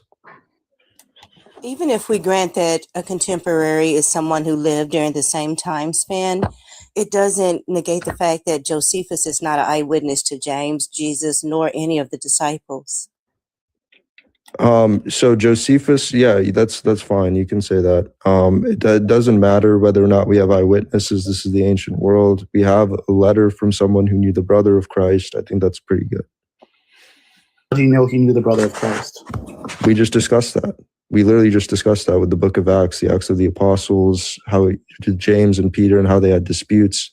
Now the Acts of the Apostles tried to harmonize those disputes. Do you have any verification of this outside the Gospels or outside the Bible? That they met each other? No, but I don't expect to have that. Why would we expect to have sources mentioning Peter and James and Paul? Which author from the first century do you expect to mention them that don't? And again, that's the source proving the claim is circular. Like, why don't we have any? Like, we would have some of their letters responding to him. Like, why don't we have any of that? Letters responding to Paul, or Yeah. why don't we have letters responding? Well, these people thought the world was going to end soon. And given that Paul was the one writing and documenting all this, like, it would make more sense that he would have their letters, wouldn't it? Would have James and Peter's letters? If they wrote back, like no one wrote back to him. Yeah, I don't see why they would write back to him. And I think that's These an letters were excellent written point. to churches so they could have in their, they thought the world was going to end soon. Paul was under the impression the world was going to end soon. They weren't in the business of writing documentations for later generations. You're saying all this. You're saying all this, and you have no proof of any of it. No. But I We also do know that think- they thought the world was going to end soon. It's in First I think Thessalonians. that's an Paul says it excellent clearly. point, that they thought the world was going to end soon because that's the way Jesus taught them, right? We see Jesus telling them, hey, before some of you taste death, I will return with my angels and pay everybody back. I'm going to come in the kingdom of God. So while this religion was developing, or these books or whatever, however you want to frame it, was developing, it was taught that the world was ending soon, that Jesus was coming back, that his return was imminent, which is another reason why it all fell apart for me, because Jesus stood there and he lied to those people. Well, I get what you're saying. I plus just think that Jesus didn't even say that to begin with. But yeah, How do you? Well, Plus, Jesus didn't fulfill. there's no evidence that he did. He didn't That's, because there's just no evidence that he did. well, then that We don't goes have back evidence to of what he says. if there's no evidence that Jesus said that, then there's no evidence that any of this happened, right? That's not true. Those are in the Gospels. Those are different books written by anonymous authors putting words on Jesus' The lips. entire Bible is anonymous. No, Paul's letters aren't. There's no evidence of Paul.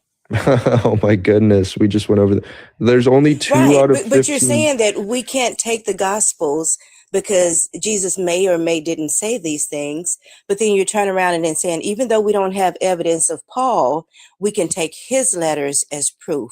But then What do you mean we don't have we have to evidence of throw Paul? out. We have quite a bit of evidence of Paul. We have his What letters. evidence do we have of Paul? We have That's the extra source biblical. We have extra That's biblical the, sources that's the mentioning him by source name, proving the quoting claim his again. letters. It's circular reasoning. We have extra biblical sources mentioning him by name and quoting his letters, like Clement and Mentioning him and Ignatius. quoting letters means nothing. Yes, it does. In I ancient can history, mention it absolutely Spider-Man. means That something. does not mean that Spider-Man existed. Yeah, and then we also see have how his that letters. Yeah, you see how it works when literally there's 15,000 I experts have in the world. Spider-Man comics. Does that mean that Spider-Man is real? Wait. If you were right, would you expect more than a handful of experts to agree with you? Quantity means nothing. No, I'm just asking you a question. Why are you dodging, right? If you were right, would you expect more And than I'm a handful answering of your experts to agree question. with you? Quality always trumps quantity. Yeah, these experts are quality, and I have both quality and quantity with It these looks like the experts. Now, evidence. what I'm saying, It looks like the evidence. what of I'm Paul what I'm largely asking comes- you, the what I'm evidence of asking Paul's- you is, the would evidence you of Paul's expect? existence largely comes from his own letters. Would you said what? It looks like the evidence of Paul's existence largely comes from his own letters. Internal evidence based on his own letters. We can see it's a first century Jewish person that says he met with James and Peter. So whether you want to call him Paul or John or James or whatever, I don't care. It's this one author that is writing these 7 letters. It's the same author, first century Jewish person that says he met with James and Peter and had disputes with them, which later books try to harmonize. And then you also run into the problem that Paul greatly contradicted Jesus. So are you a Paulinian? Do you follow Paul? Again, or you I don't follow think we know what Jesus? Jesus said. So you follow Paul. You trust Paul over Jesus and the word. No, I don't trust supposedly of Paul over God. Jesus because I don't know what Jesus said.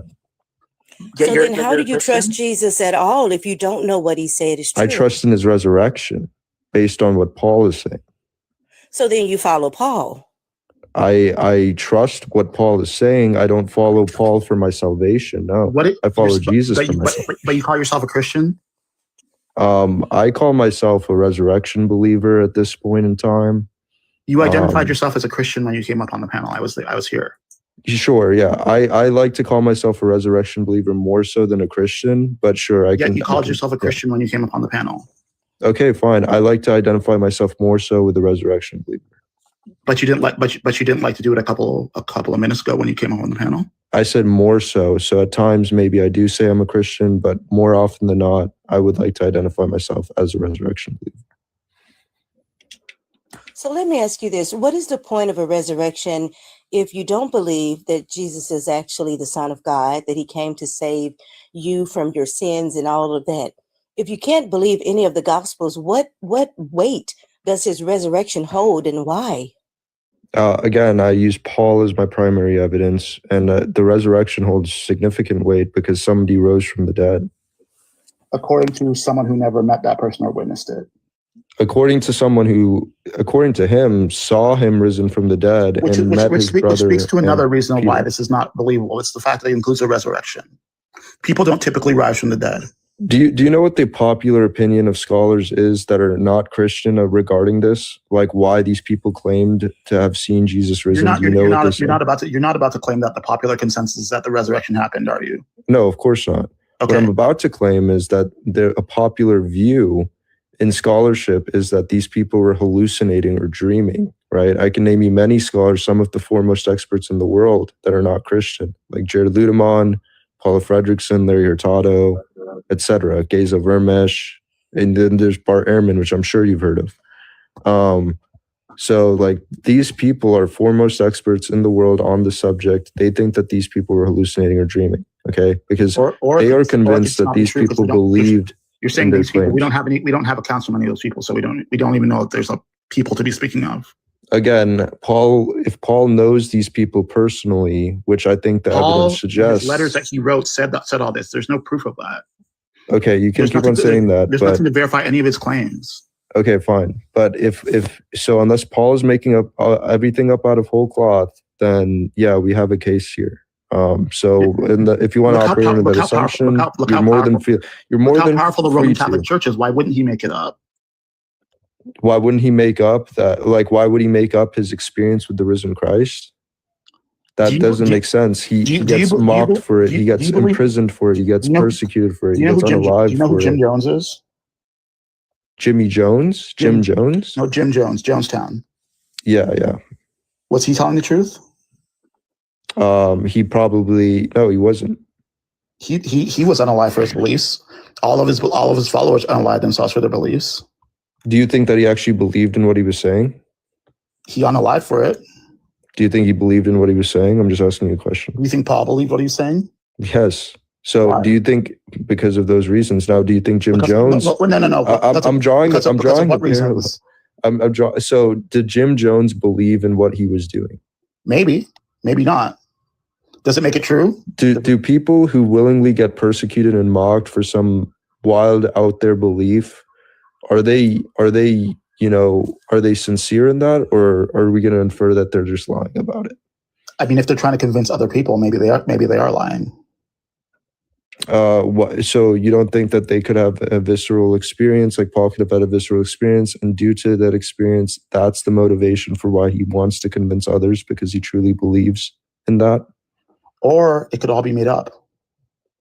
Or yeah, you can say he's making up out of whole cloth. Now, I don't want to operate under the assumption. Paul is our earliest source on very important things. It's not a very Paul is our earliest source on very important things. It's not even a unique story. Like the story of Jesus is very much plagiarized and copied from the story of Dionysus. So when you're talking about it's copied and plagiarized from Dionysus, I mean we have plagiarized. We have too much evidence to say that there was a belief in the resurrection early on, that these people proclaimed that Jesus rose from the dead, this individual in history. We have too much evidence of that for you to convince me otherwise. I can grant you that. That doesn't make it true, though. I agree that in itself doesn't make it true, but what does interest me. And that being the case, the fact that there are people who were believing this, maybe Paul was just on the periphery. He may not have been as intimately acquainted with any of this as he's claiming. Yeah, you can assume that if you want. It's just not the opinion of the vast majority of people that are qualified in this subject. So, I mean, it is what it is. So you're hinging all of your belief on a man who saw a ghost. No, I mean, it's not a ghost. It's a resurrected, transformed body. You have no way of knowing that. You have zero way of knowing that that's what they claim. Resurrected Jesus. The only thing you can go by is what Paul claimed that he saw. what And then Paul he turned claimed he around saw and and he what these other contradicted. people What claim other that they What saw other on behalf of people? Paul. What other people? What other people? The disciples, We don't have any. James. We don't have any of their accounts. So what? But But Paul you knows them, and so yourself, unless he's making hold it up on, out of you whole cloth, yourself then he's not mistaken about discredited it. earlier. You discredited the disciples by saying that you didn't believe any of the gospels were true. That you had no way of knowing that they were I true. didn't Now discredit you the want to lend disciples. credit They to were them? in, those books are anonymous, so I didn't discredit the Correct. disciples. So then how do you know that these disciples saw Jesus? Because Paul tells me that, and he knows Then them. again, all of your belief hinges on a man, one person, one Okay, singular and you person. can choose That's not to all you trust him. have. You can choose not to trust him. Why That's would fine. I? Yeah, that's He fine. contradicts That's everything totally fine. else about Jesus. He contradicts He Jesus' contradicts teaching. anonymous authors that come later that are putting words on Jesus's lips. So I have no clue what that point is even. So I'm guessing you don't believe. Hold on. I'm guessing you don't believe in the Old Testament either. Well, so I'll put it like this. I have different credence in different books of the Bible. I mean, the Old Testament, I'm going to have lower credence in, yeah. But if all you're taking is a resurrection, what beliefs are you taking from this? If all I believe in what do you mean? What beliefs am I taking from this? Because you're already saying that you don't find the gospel to be compelling, which I think is I don't actually believe that you think that. I think that what you're doing is I think that no, you know, I actually believe that. I think that Coco, you know, can you tell him I think that you know that I actually believe the things that I'm saying, like that I don't find the gospels to be like infallible. Like he thinks that I'm. Is somebody like vouch for me on that? Yeah, Daniel. I would say like he holds to these beliefs, but they're a bit unorthodox. But yeah, he holds to them. So what religious doctrine are you deriving from? Like, what belief system are you deriving from believing in the resurrection? What belief system am I deriving from? I mean, I've laid it out. He's maybe before he's you what go we there, call a follower of Paul, not a true follower of Jesus. He discredited everything about Jesus except for what Paul had to say. I don't discredit Jesus. I just discredit these anonymous authors that put words on Jesus's mouth. That's it. Like, there's no problem. But Paul, but isn't Paul putting a lot? How do you know Jesus was even a real person? If you only believe Paul, who saw a ghost on the road to Damascus, how do you believe anything else about Jesus? Because Paul himself saw Well, because in large, I do believe that Paul did meet with Jesus's brother James, which we've already discussed. I'm not going to repeat myself. And if that's the case, then obviously Jesus is a real person because Paul said he met with his brother. And then not only that, Josephus, a Jewish historian, like we talked about earlier, mentions Jesus. He James, mentions the brother Jesus. of Christ, mentions okay, James as well.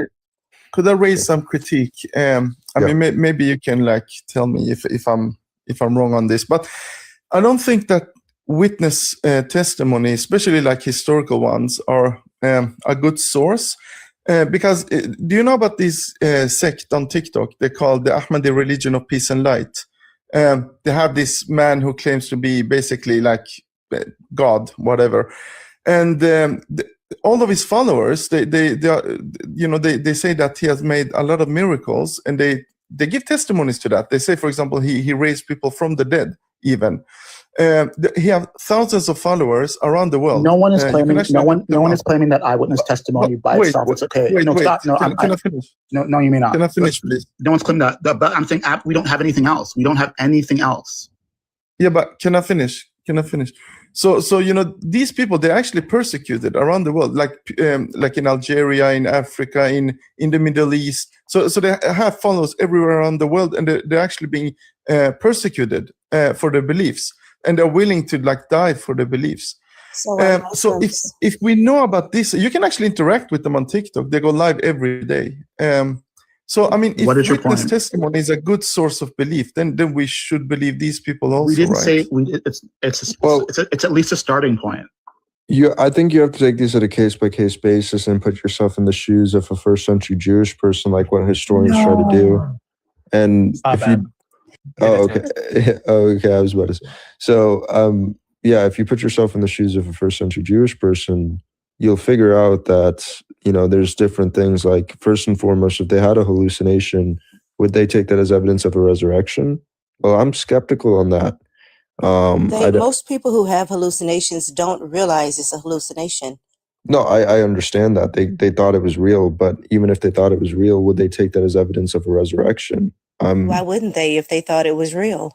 Well, in Jewish culture, if they had a vision of a dead person, they would assume that that person was in an ethereal realm, perhaps in Sheol, where that's the realm of the dead, where the dead would go. We have examples of that, many examples from the Old Testament. We have a good idea of how they would interpret visions, and resurrection is not a candidate for how they would interpret a vision. But Paul is the outlier then, right? He's the special Jewish one. Paul, he's a special Jewish one? I'm saying, so Paul he's the outlier. He's the special one. He's the singular one of his time.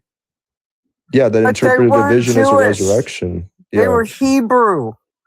Jewish came out of Eastern Europe. They were not Jews.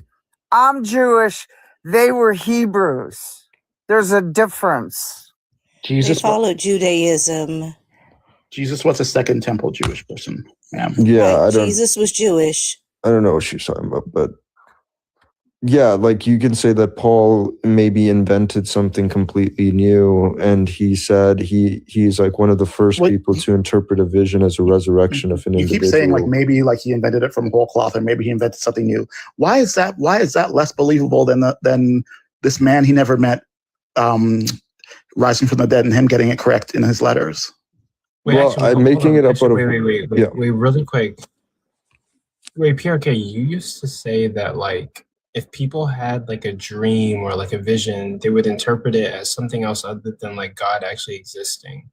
But now that I realize it, Paul had a dream or a vision and he interpreted it as legitimately talking to God. No, I wouldn't say he had a vision in the way that the book of Acts relays that information. I don't know what the book of Acts is doing. It's not, Paul just says that Jesus appeared to him, and he seems to think that Jesus resurrected in some physical body. The host never mentioned the book of Acts. I know he didn't. I'm just saying that idea of where Paul sees Jesus in a vision is coming from the book of Acts, which is what the host mentioned. Now, what his belief is seems to be more likely that he believed that Jesus resurrected in a physical body according to his own letters. So I see where you're coming from, Coco, but I don't think that's actually the experience Paul had. Why didn't Paul think it was like what you would assume the other people would have thought if they had like a dream or a vision of God? Or you're thinking Paul thought it was a literal physical manifestation? Yeah, like Paul would have had the type of experience where he's like interacting with Jesus, right? Like he feels as if he's interacting with Jesus. And that's the only thing in the world that could compel him to come to the conclusion that Jesus has resurrected, in my view, right? He'd actually have to interact with him. It's not just him. But all Acts tells us is that he saw a light and heard a voice. Yeah, but we have no, like the book of Acts, like so Sir can tell you this too, like the book of Acts is very plausibly a 2nd century book, 120 AD, right? This is not written by someone who knew Paul or someone who probably knew people who even knew Paul. This is someone trying to reconstruct history, maybe has access to Paul's letters, and is writing some story. Do you have something different from Paul saying otherwise? Yeah, Paul in his own letter says that Jesus appeared to him. Wait, Acts was written by Luke, right? Yes. Yeah. And didn't Paul meet up with the disciples to intermingle? Luke wasn't a disciple, but Acts in itself, but Luke was a companion of Paul. But here's the problem. I don't think Luke wrote Luke or Acts. We just say that, right? But it's anonymous. Those books are anonymous. He pretty much believes nothing about the Bible except Paul. Wait, I just go with the scholarly views.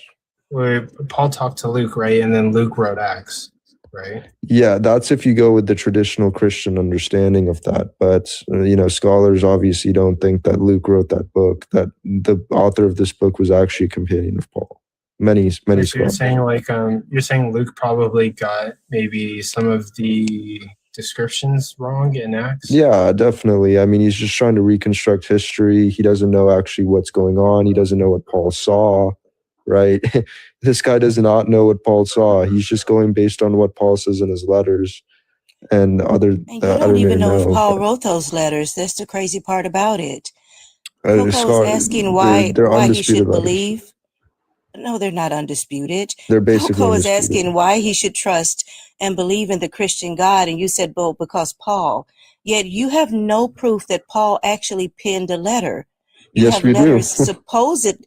No, you don't. You have letters supposedly written by Paul, but there's no proof that he actually wrote those letters. So then why do virtually all historians agree that Paul wrote these letters, or wrote at least a few They of these still don't letters? have proof. I don't care what historians Okay. believe. That's not proof because some other people said so. Do you think you would expect virtually all historians to be wrong on this particular Again, subject? I am a free thinker. I do not care what historians say. If you can't prove to me Paul himself penned those letters, then it's a moot point. I'm not one who has to rely on someone else's opinion of a topic in order to form my own. No, I'm just asking you a question. Do you expect virtually all historians to be wrong about Paul's existence? Is that something you expect? Historical consensus has been wrong before. Sure, but this is the 21st century and we have more access than ever Access to what? to historical information. What new historical information have we garnered about Paul? About Paul, well, nothing super new. I mean, we've looked at interpolation. So then why does the fact that it's the 21st century have Well, it stayed why is there no trend away from it, right? The trend has moved in the direction of saying that Paul is a real person who wrote these letters versus the other direction, right? I know Jaron says otherwise, but Jaron is just one guy and he's not a scholar. There's still no evidence of that. Just because scholars think or they agree does not provide evidence. That's not evidence. Well, I asked Someone you a else's question. opinion. even you haven't provided the evidence. Like your evidence automatically with each argument that you go through, it all kind of deviates. Well, back to, I keep on repeating myself, right? It keeps deviating back to, oh well, why would he do this? Why would he do that? Why would he do this? Why would he make this up? Why would he make this up? That's not evidence. You saying why would he make this up is not evidence that it's not in fact made up. No, I gave other motivating reasons too. But if we were talking about Paul's letters, the internal evidence, like I said before, whether you want to call him Paul, John, Mark, I don't care what you want to call this person, but there's 13 letters that are attributed to Paul that have his autograph on them. 7 of them are written by the same author. Now, these 7 that are written by the same author is this first century Jewish person based on the internal evidence of the letters.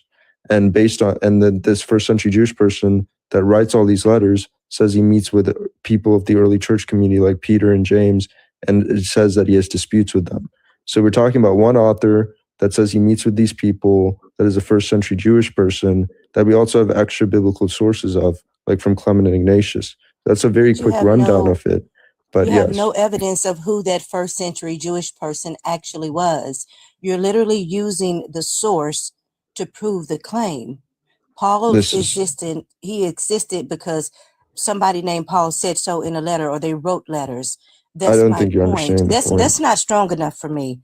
I Okay, can only it speak might for not be strong myself. enough for you. Sure. It's not. I've never relied on somebody else's opinion of something because these historians don't have evidence either. So it's all based on collective opinions. You're not supposed to rely on other people. And how does this answer the question? I've just given you some a brief rundown of the evidence that they have. That's not evidence. Yes, it is. Take it up with people who are experts in this and get paid to do this. Take it up with them. The claim cannot be both the source and the claim. Yeah, That's you not are evidence. the experts, right? There's ways you can critically examine a text and derive historical information from the text alone. For example, if there's a text that omits embarrassing details that the author wouldn't want to admit if it didn't occur, that would be one way. Like where you could examine a text and critically obtain historical information. For example, Thucydides, when he talks about the Peloponnesian War, admits embarrassing details about Athens, right? And historians think those are real details because it would be embarrassing for the author to admit. So when we look at Paul's letters, there's information he admits that would be odd for someone to make up if they're inventing Paul. such as correcting Jesus' teachings in 1 Corinthians chapter 7, arguing with the Jerusalem church in Galatians chapter 2, admitting that the disciples also had appearances when he's trying to gain apostleship and argue he should be an apostle too. It'd be much easier for Paul to just say, look, I should be considered an apostle because Jesus only appeared to me. But yet Paul admits that Jesus appeared to these other people as well. So there's details he admits that we wouldn't expect to find if someone's inventing the person whole cloth. Even if Paul existed as a person, there's no evidence that Jesus appeared to him after resurrection. It's all hearsay. What's a key difference between, you just brought like the stuff with the Peloponnesian War in Athens. What's a key difference between those claims and the ones that Paul's making? Well, if we're talking about, I mean, I assume what you mean is that Paul's talking about some like extraordinary detail or whatever, but those aren't the details I'm talking about. I'm talking about what I'm discussing right now is whether or not Paul is a real person and whether he actually wrote these letters. There's nothing extraordinary about that. Right, all the writings in antiquity we have, or at least most of them, claim fantastic stuff. That's just what the writers did at the time. Right, whenever we have some Greco-Roman biography or life written about somebody, they claim the person was like, ascended to heaven, or they're born of some snake, or they could like see the future. All this like crazy stuff, like it was common.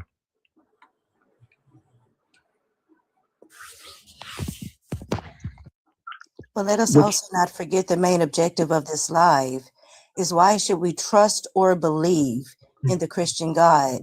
And if it all goes back to Paul saying that he saw a ghost, that's not good enough for the average person. I understand if that's something that y'all consider evidence. For most rational people, hearsay from somebody we can't even prove penned these letters isn't good enough. At least it's not for me. Yeah, you shouldn't keep on trust the saying Christian that, God because the Christian God changes. It's very likely that he did shouldn't write trust these him. letters, and that's just how history works. It's based on probability, and we're just saying that based on the evidence, there it's very likely he wrote these letters. Kenneth, you were saying, I'm sorry. The Christian God changes. You should not trust the Christian God. I agree. I agree. Okay, where do we go from here? Hey, sir. Yo. Yeah, well, what I was going to tell you, Coco, about Luke.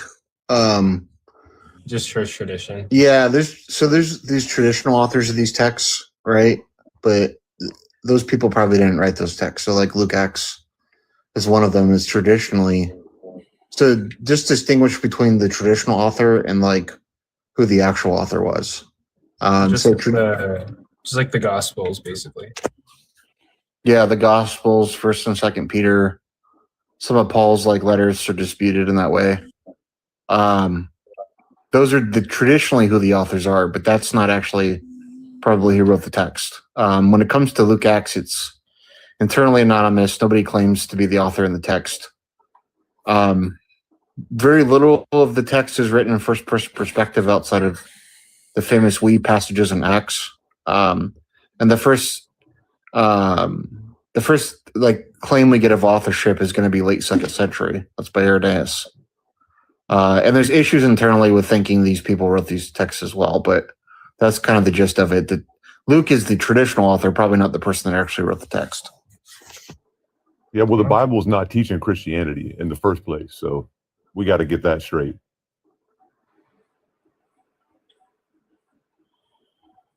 I'm just gonna let that sit. I'm just gonna let that sit. Does everybody understand? What's your perspective? I don't know what you mean by that, honestly, but what's your perspective? Everybody clear on that? We got that? We are not clear. Definitely not clear on that. But all right, let's remedy that real quick. What do you want clear about? What's your perspective? I'm not clear what you mean by the Bible's not teaching Christianity. Like that seems very vague. I'm not sure what that means. Yeah, the Christian God changes his standard of righteousness. That's how you know Christianity is false. Well, Christianity is an add-on. It's a leech onto Judaism. And that's where you get the New Testament, which is written in a completely different language. It's a leech. So no, the entire Bible is not supportive of Christianity. The Old Testament is Judaism, right? Jesus fulfills none yeah, of the I mean, prophecies. The Old Testament does not talk about Jesus, is not referring to Jesus. He wasn't even the Messiah. Is He that all you're fulfilled saying, zero Kenneth? messianic prophecies. Kenneth, is that what you're saying? no. I mean, I disagree with pretty much everything she just said because Judaism is also a false religion. That's a man-made traditional system, Well, just I'm like not giving it Christianity credit. is. I'm not giving it credit. I'm only speaking about the compilation of the religions. Well, you said Jesus is not the Messiah, and that's that is not what the Bible religions are teaches at man-made. all. All religions are man-made. Right, because the Old Testament, Jesus is not the Messiah according to the messianic prophecies of the Old Testament. He didn't actually fulfill any of them. Yeah, that's an incredibly ignorant statement. Yeah, I and he wonder why they absolutely thought he did. was the Messiah then. You can call it ignorant. Show me one prophecy that he actually fulfilled. Oh, I'm not saying that. I'm just asking, like, why did they think that he was the No, Messiah I'm in speaking light to of the... Kenneth. Since Oh, he okay. thinks it's ignorant, I would like for him to tell me which prophecy he thinks Jesus actually fulfilled. Psalm 22, Psalm 69, Isaiah 53. Only the Messiah can fulfill those prophecies, and that was No, done in Yeshua. he didn't fulfill those. Isaiah 53 is about Israel. He It's didn't. about the suffering servant of Israel. Yes. It's about Israel, the nation. It's about Israel. No, it's not. Yes, it is. Okay, well, we can read You it need if to you read want. all of Isaiah instead of the entire cherry nation of picking. Israel was pierced. Is that what you're saying? That's not in Isaiah. That's in Psalms. Read Isaiah 53 slowly, bro. You need to read it again. You're mistaken. Yeah, Not just that, but like you would have to fulfill all the prophecies, and he definitely he didn't bring peace. He wasn't the king. No, he didn't. He wasn't the king, so he didn't fulfill the prophecies. He wasn't. He said he didn't come to bring peace, bro. He came to bring division, a sword. Exactly. Then he could not have been the Messiah. The prophecy said he would bring peace to the nations. Yeah, you got to read the prophets, man. You got to understand the prophecies. You have to read the prophets. I have. We've read them. Then why do you not understand that he is the Messiah? Because he's not. Just because the Old Testament, just because the New Testament says he is, if you go back and look at the things that you actually said, they're not related to Jesus at all. What's not related to Jesus? Isaiah 53 is not about Jesus. It's Who about was Israel. wounded for transgression? Israel. Israel was wounded for transgression? Yes, when they were in Babylon. And slavery. Yes. If you want to give it okay, if that's your opinion, that's cool, man. You have fun with that. That's not correct. If you read all of Isaiah, it's talking about Israel being in Babylon and being delivered out of Babylon. And how about Isaiah 63? You just admitted yourself that he didn't fulfill prophecy because you said that Jesus said he didn't come for peace. He came with a sword, but the prophecy said that he would bring peace to the nations. Yeah, they're separate. It's separate, bro. That's like you're putting two different things like they're the same thing, and they're not. He's going to bring peace, yes, but he's dividing the tares from the wheat. It's parabolic, bro. He's going to bring peace, future tense, like he hasn't done it yet. No, is the world peaceful? Are you serious? So then he did not fulfill that prophecy, did he? That's a future prophecy. It has not yet been fulfilled. So then how can you determine he's the Messiah? You know the scriptures teach he comes back a second time, right? He said he was supposed to come back before the apostles unlived. But I don't know where you're drawing that from. Not only that, Jesus was a liar and a sinner and a fraud. Does it all over the New Testament? You can't be the Messiah if you're a liar and a sinner. How is he a liar? He was never king. Says he's supposed to come back in the disciples' lifetime. Yeah, but I don't think the Olivet Discourse. He was not I think David. Okay. I know you. I mean, sir. I think I've talked to you about that. Do you really think Jesus said that? I forget what your answer was. I think you said you think he does. He did actually say that historically in the Olivet Discourse. No, I think this is a representation of them believing that the resurrection of the dead was going to happen very soon.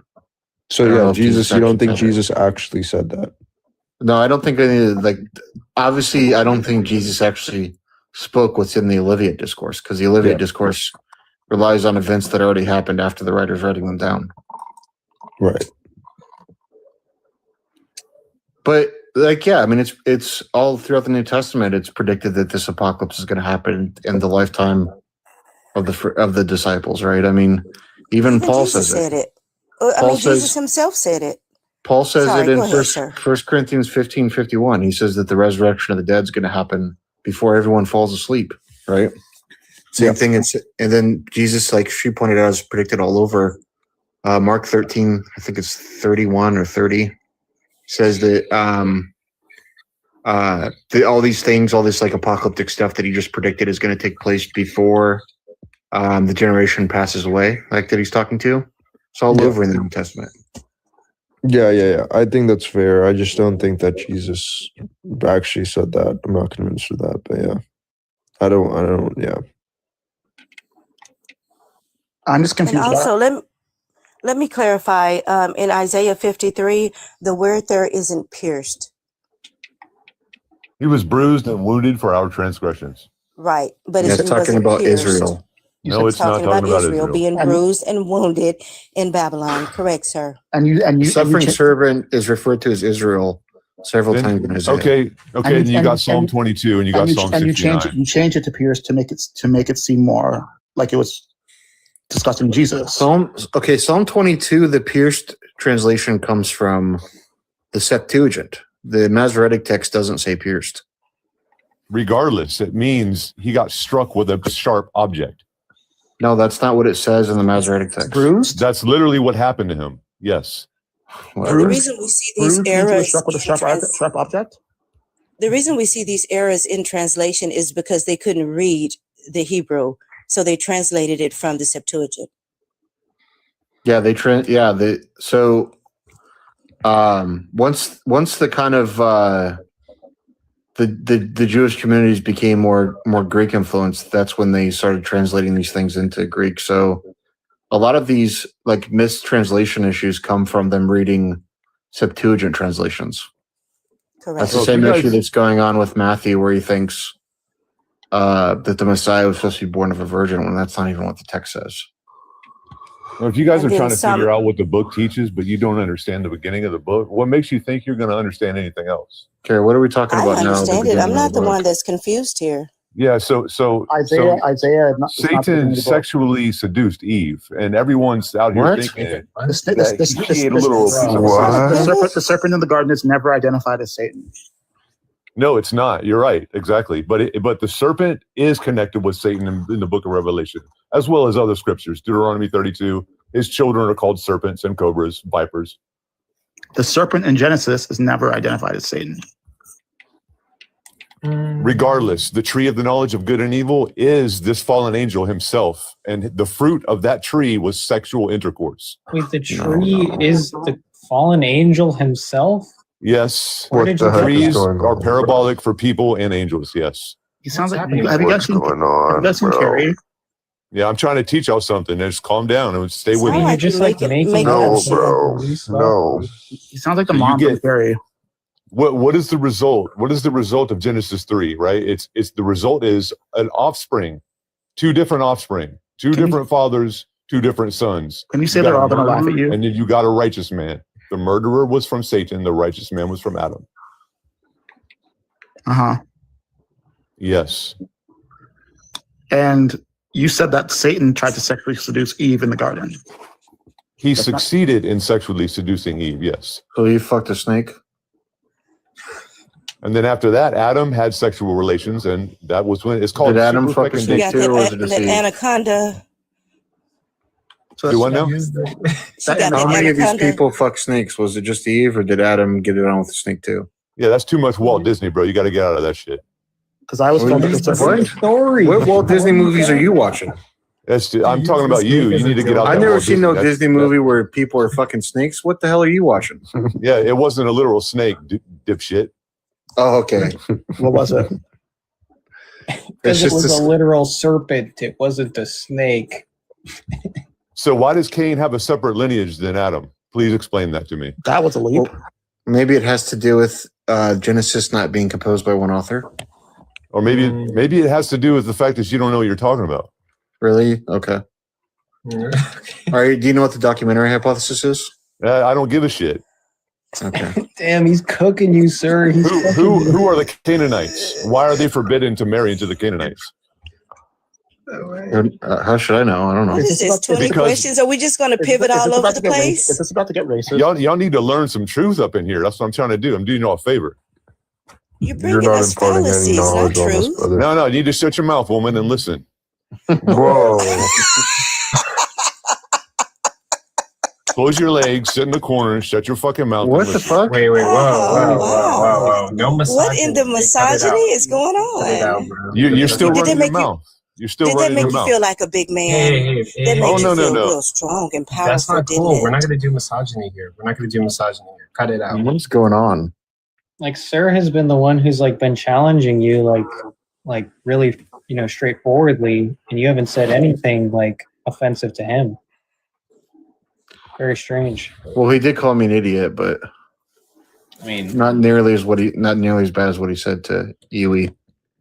Yeah, that's crazy. Yeah. He had to show his masculinity. I hope he feels better. I think he was about to get into some like race realism stuff with the Canaanites. I think it's funny that he thinks he got muted because he hurt someone's feelings, not because he's like way out of line. Yeah, it's just like, well, I mean, he's clearly not well. So. It's just the gaslighting. Like, it's like, okay, I did something way out of line, but I only got muted because I hurt their feelings, not because I was a douchebag.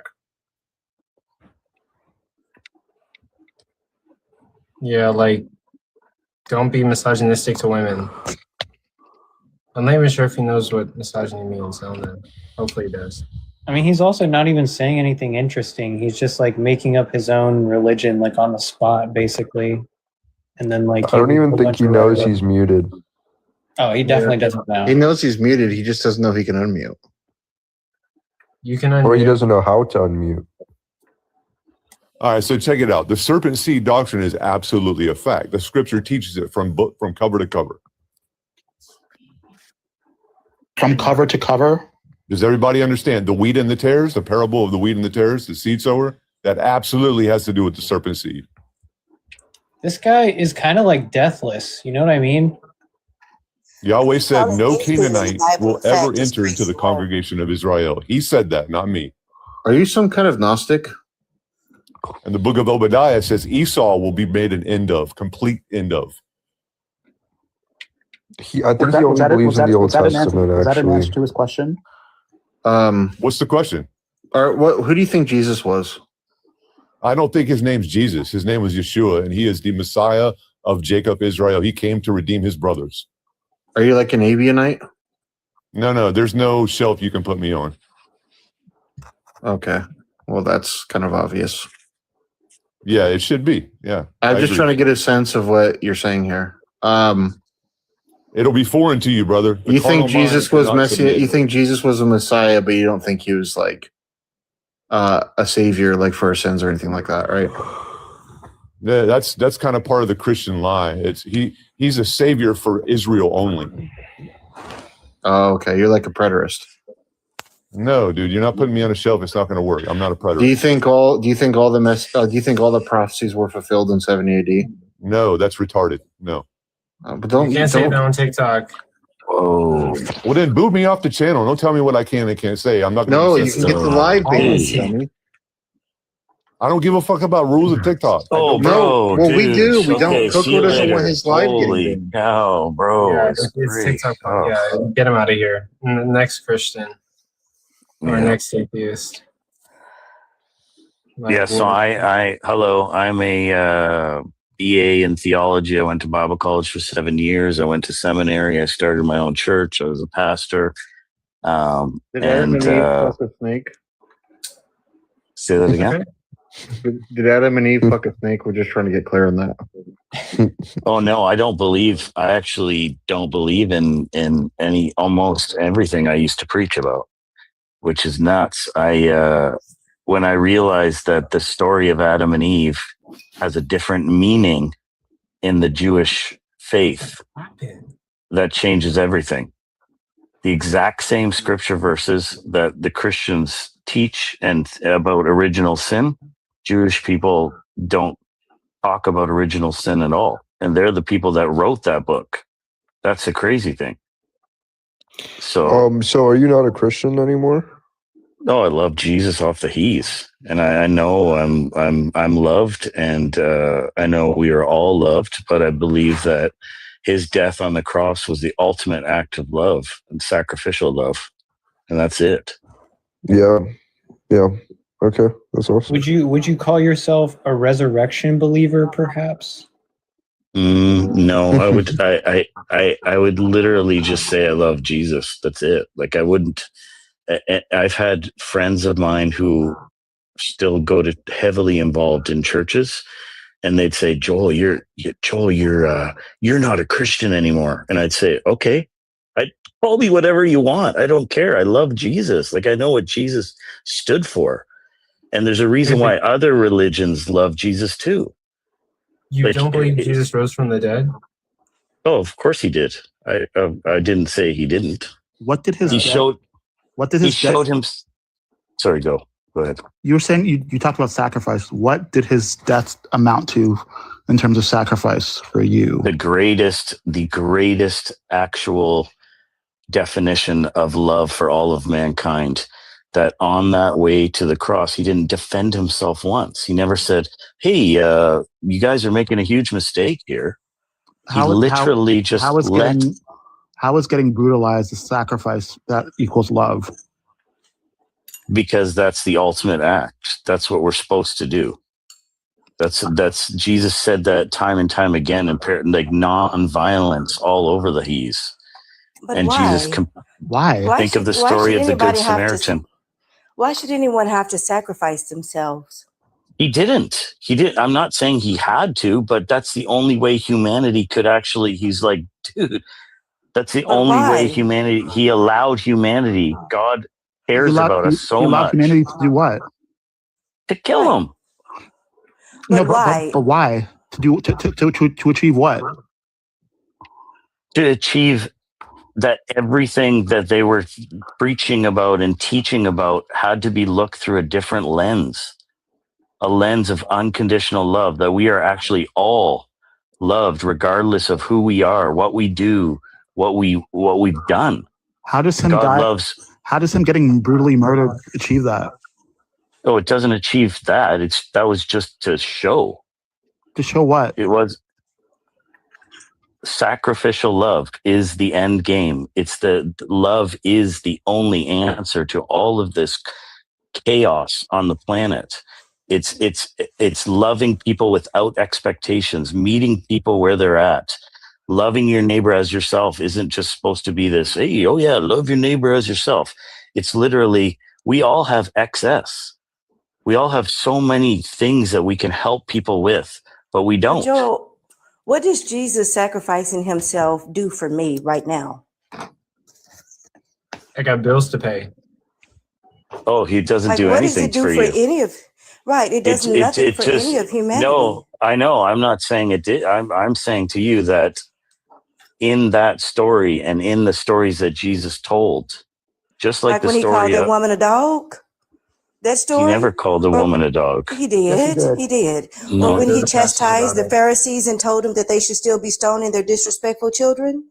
Or how about when he lied to his brothers and told them that he wasn't going to an event and then he went off in secrecy and went anyway? Or when he told his disciples that they should say they're nothing but worthless slaves? Or when he said that the Mosaic law holds, which includes slavery and child marriage and genocide. Okay, so first of all, scripture, you guys are thinking, so there's a lot of people that believe scripture is the word of God or the Bible is the word of God. It absolutely not. Scripture has been tainted and twisted So then since day one. Then where are you getting it from that Jesus died on the cross? A fallibilist. History. Exactly. There we go. Joel knows what's up. What history? Oh my goodness, history. we just talked about it, Dan. We have all the information now, guys. There's no reason for us to be like weird and thinking it's only this way. I'm not saying it's only this way at all. I'm saying we know so much now because we have so much at our fingertips. Then why can't you answer the question what Jesus' sacrifice did for us, for humanity? It was the ultimate act of love. Here, let me explain it through this. How you keep saying that? How so? I know. Let me explain it through this. So I don't know. You guys probably know. I don't know though. The story of the Good Samaritan. Okay, the story of the Good Samaritan. This has nothing to do with what we're talking this about. has to do. This You has might to be do getting exactly. to it, bro. You're not letting him finish. Let me. I'll be quick. So Jesus was asked. And I agree with you that there's. We all know the we goddamn don't know. story of the Good Samaritan. You do? Yes. So do you know that a Samaritan person wasn't allowed to be even looked at by a priest and Levite? Like they were considered like the worst of the worst. It'd be like okay. So the fact that Jesus used a Samaritan, as a person to elevate, it flips the script on everything. It says you don't need to know scripture and doctrine and all this stuff. You don't need to be a priest or a pastor to love people and meet people where they're at. You're getting this from scripture. No. I'm getting this from all script. Like I'm getting this from Malcolm X Jr. I'm getting this from MLK. I'm getting this from Snoop Dogg. I'm getting this from not Tupac. Like I'm getting this from a universal love. Joel, stop. Just stop. Okay, because where do you think they got those scriptures from? What are you talking about? You're talking about you got it from Malcolm X and MLK. They got the scriptures from the Bible that was fed to my people through torture. Yeah, but they saw. But there's different. But everybody can twist, and I'm not talking. What religion was Malcolm X? He was Islam. He was Muslim, right? Yes. Yeah, he later converted to Islam.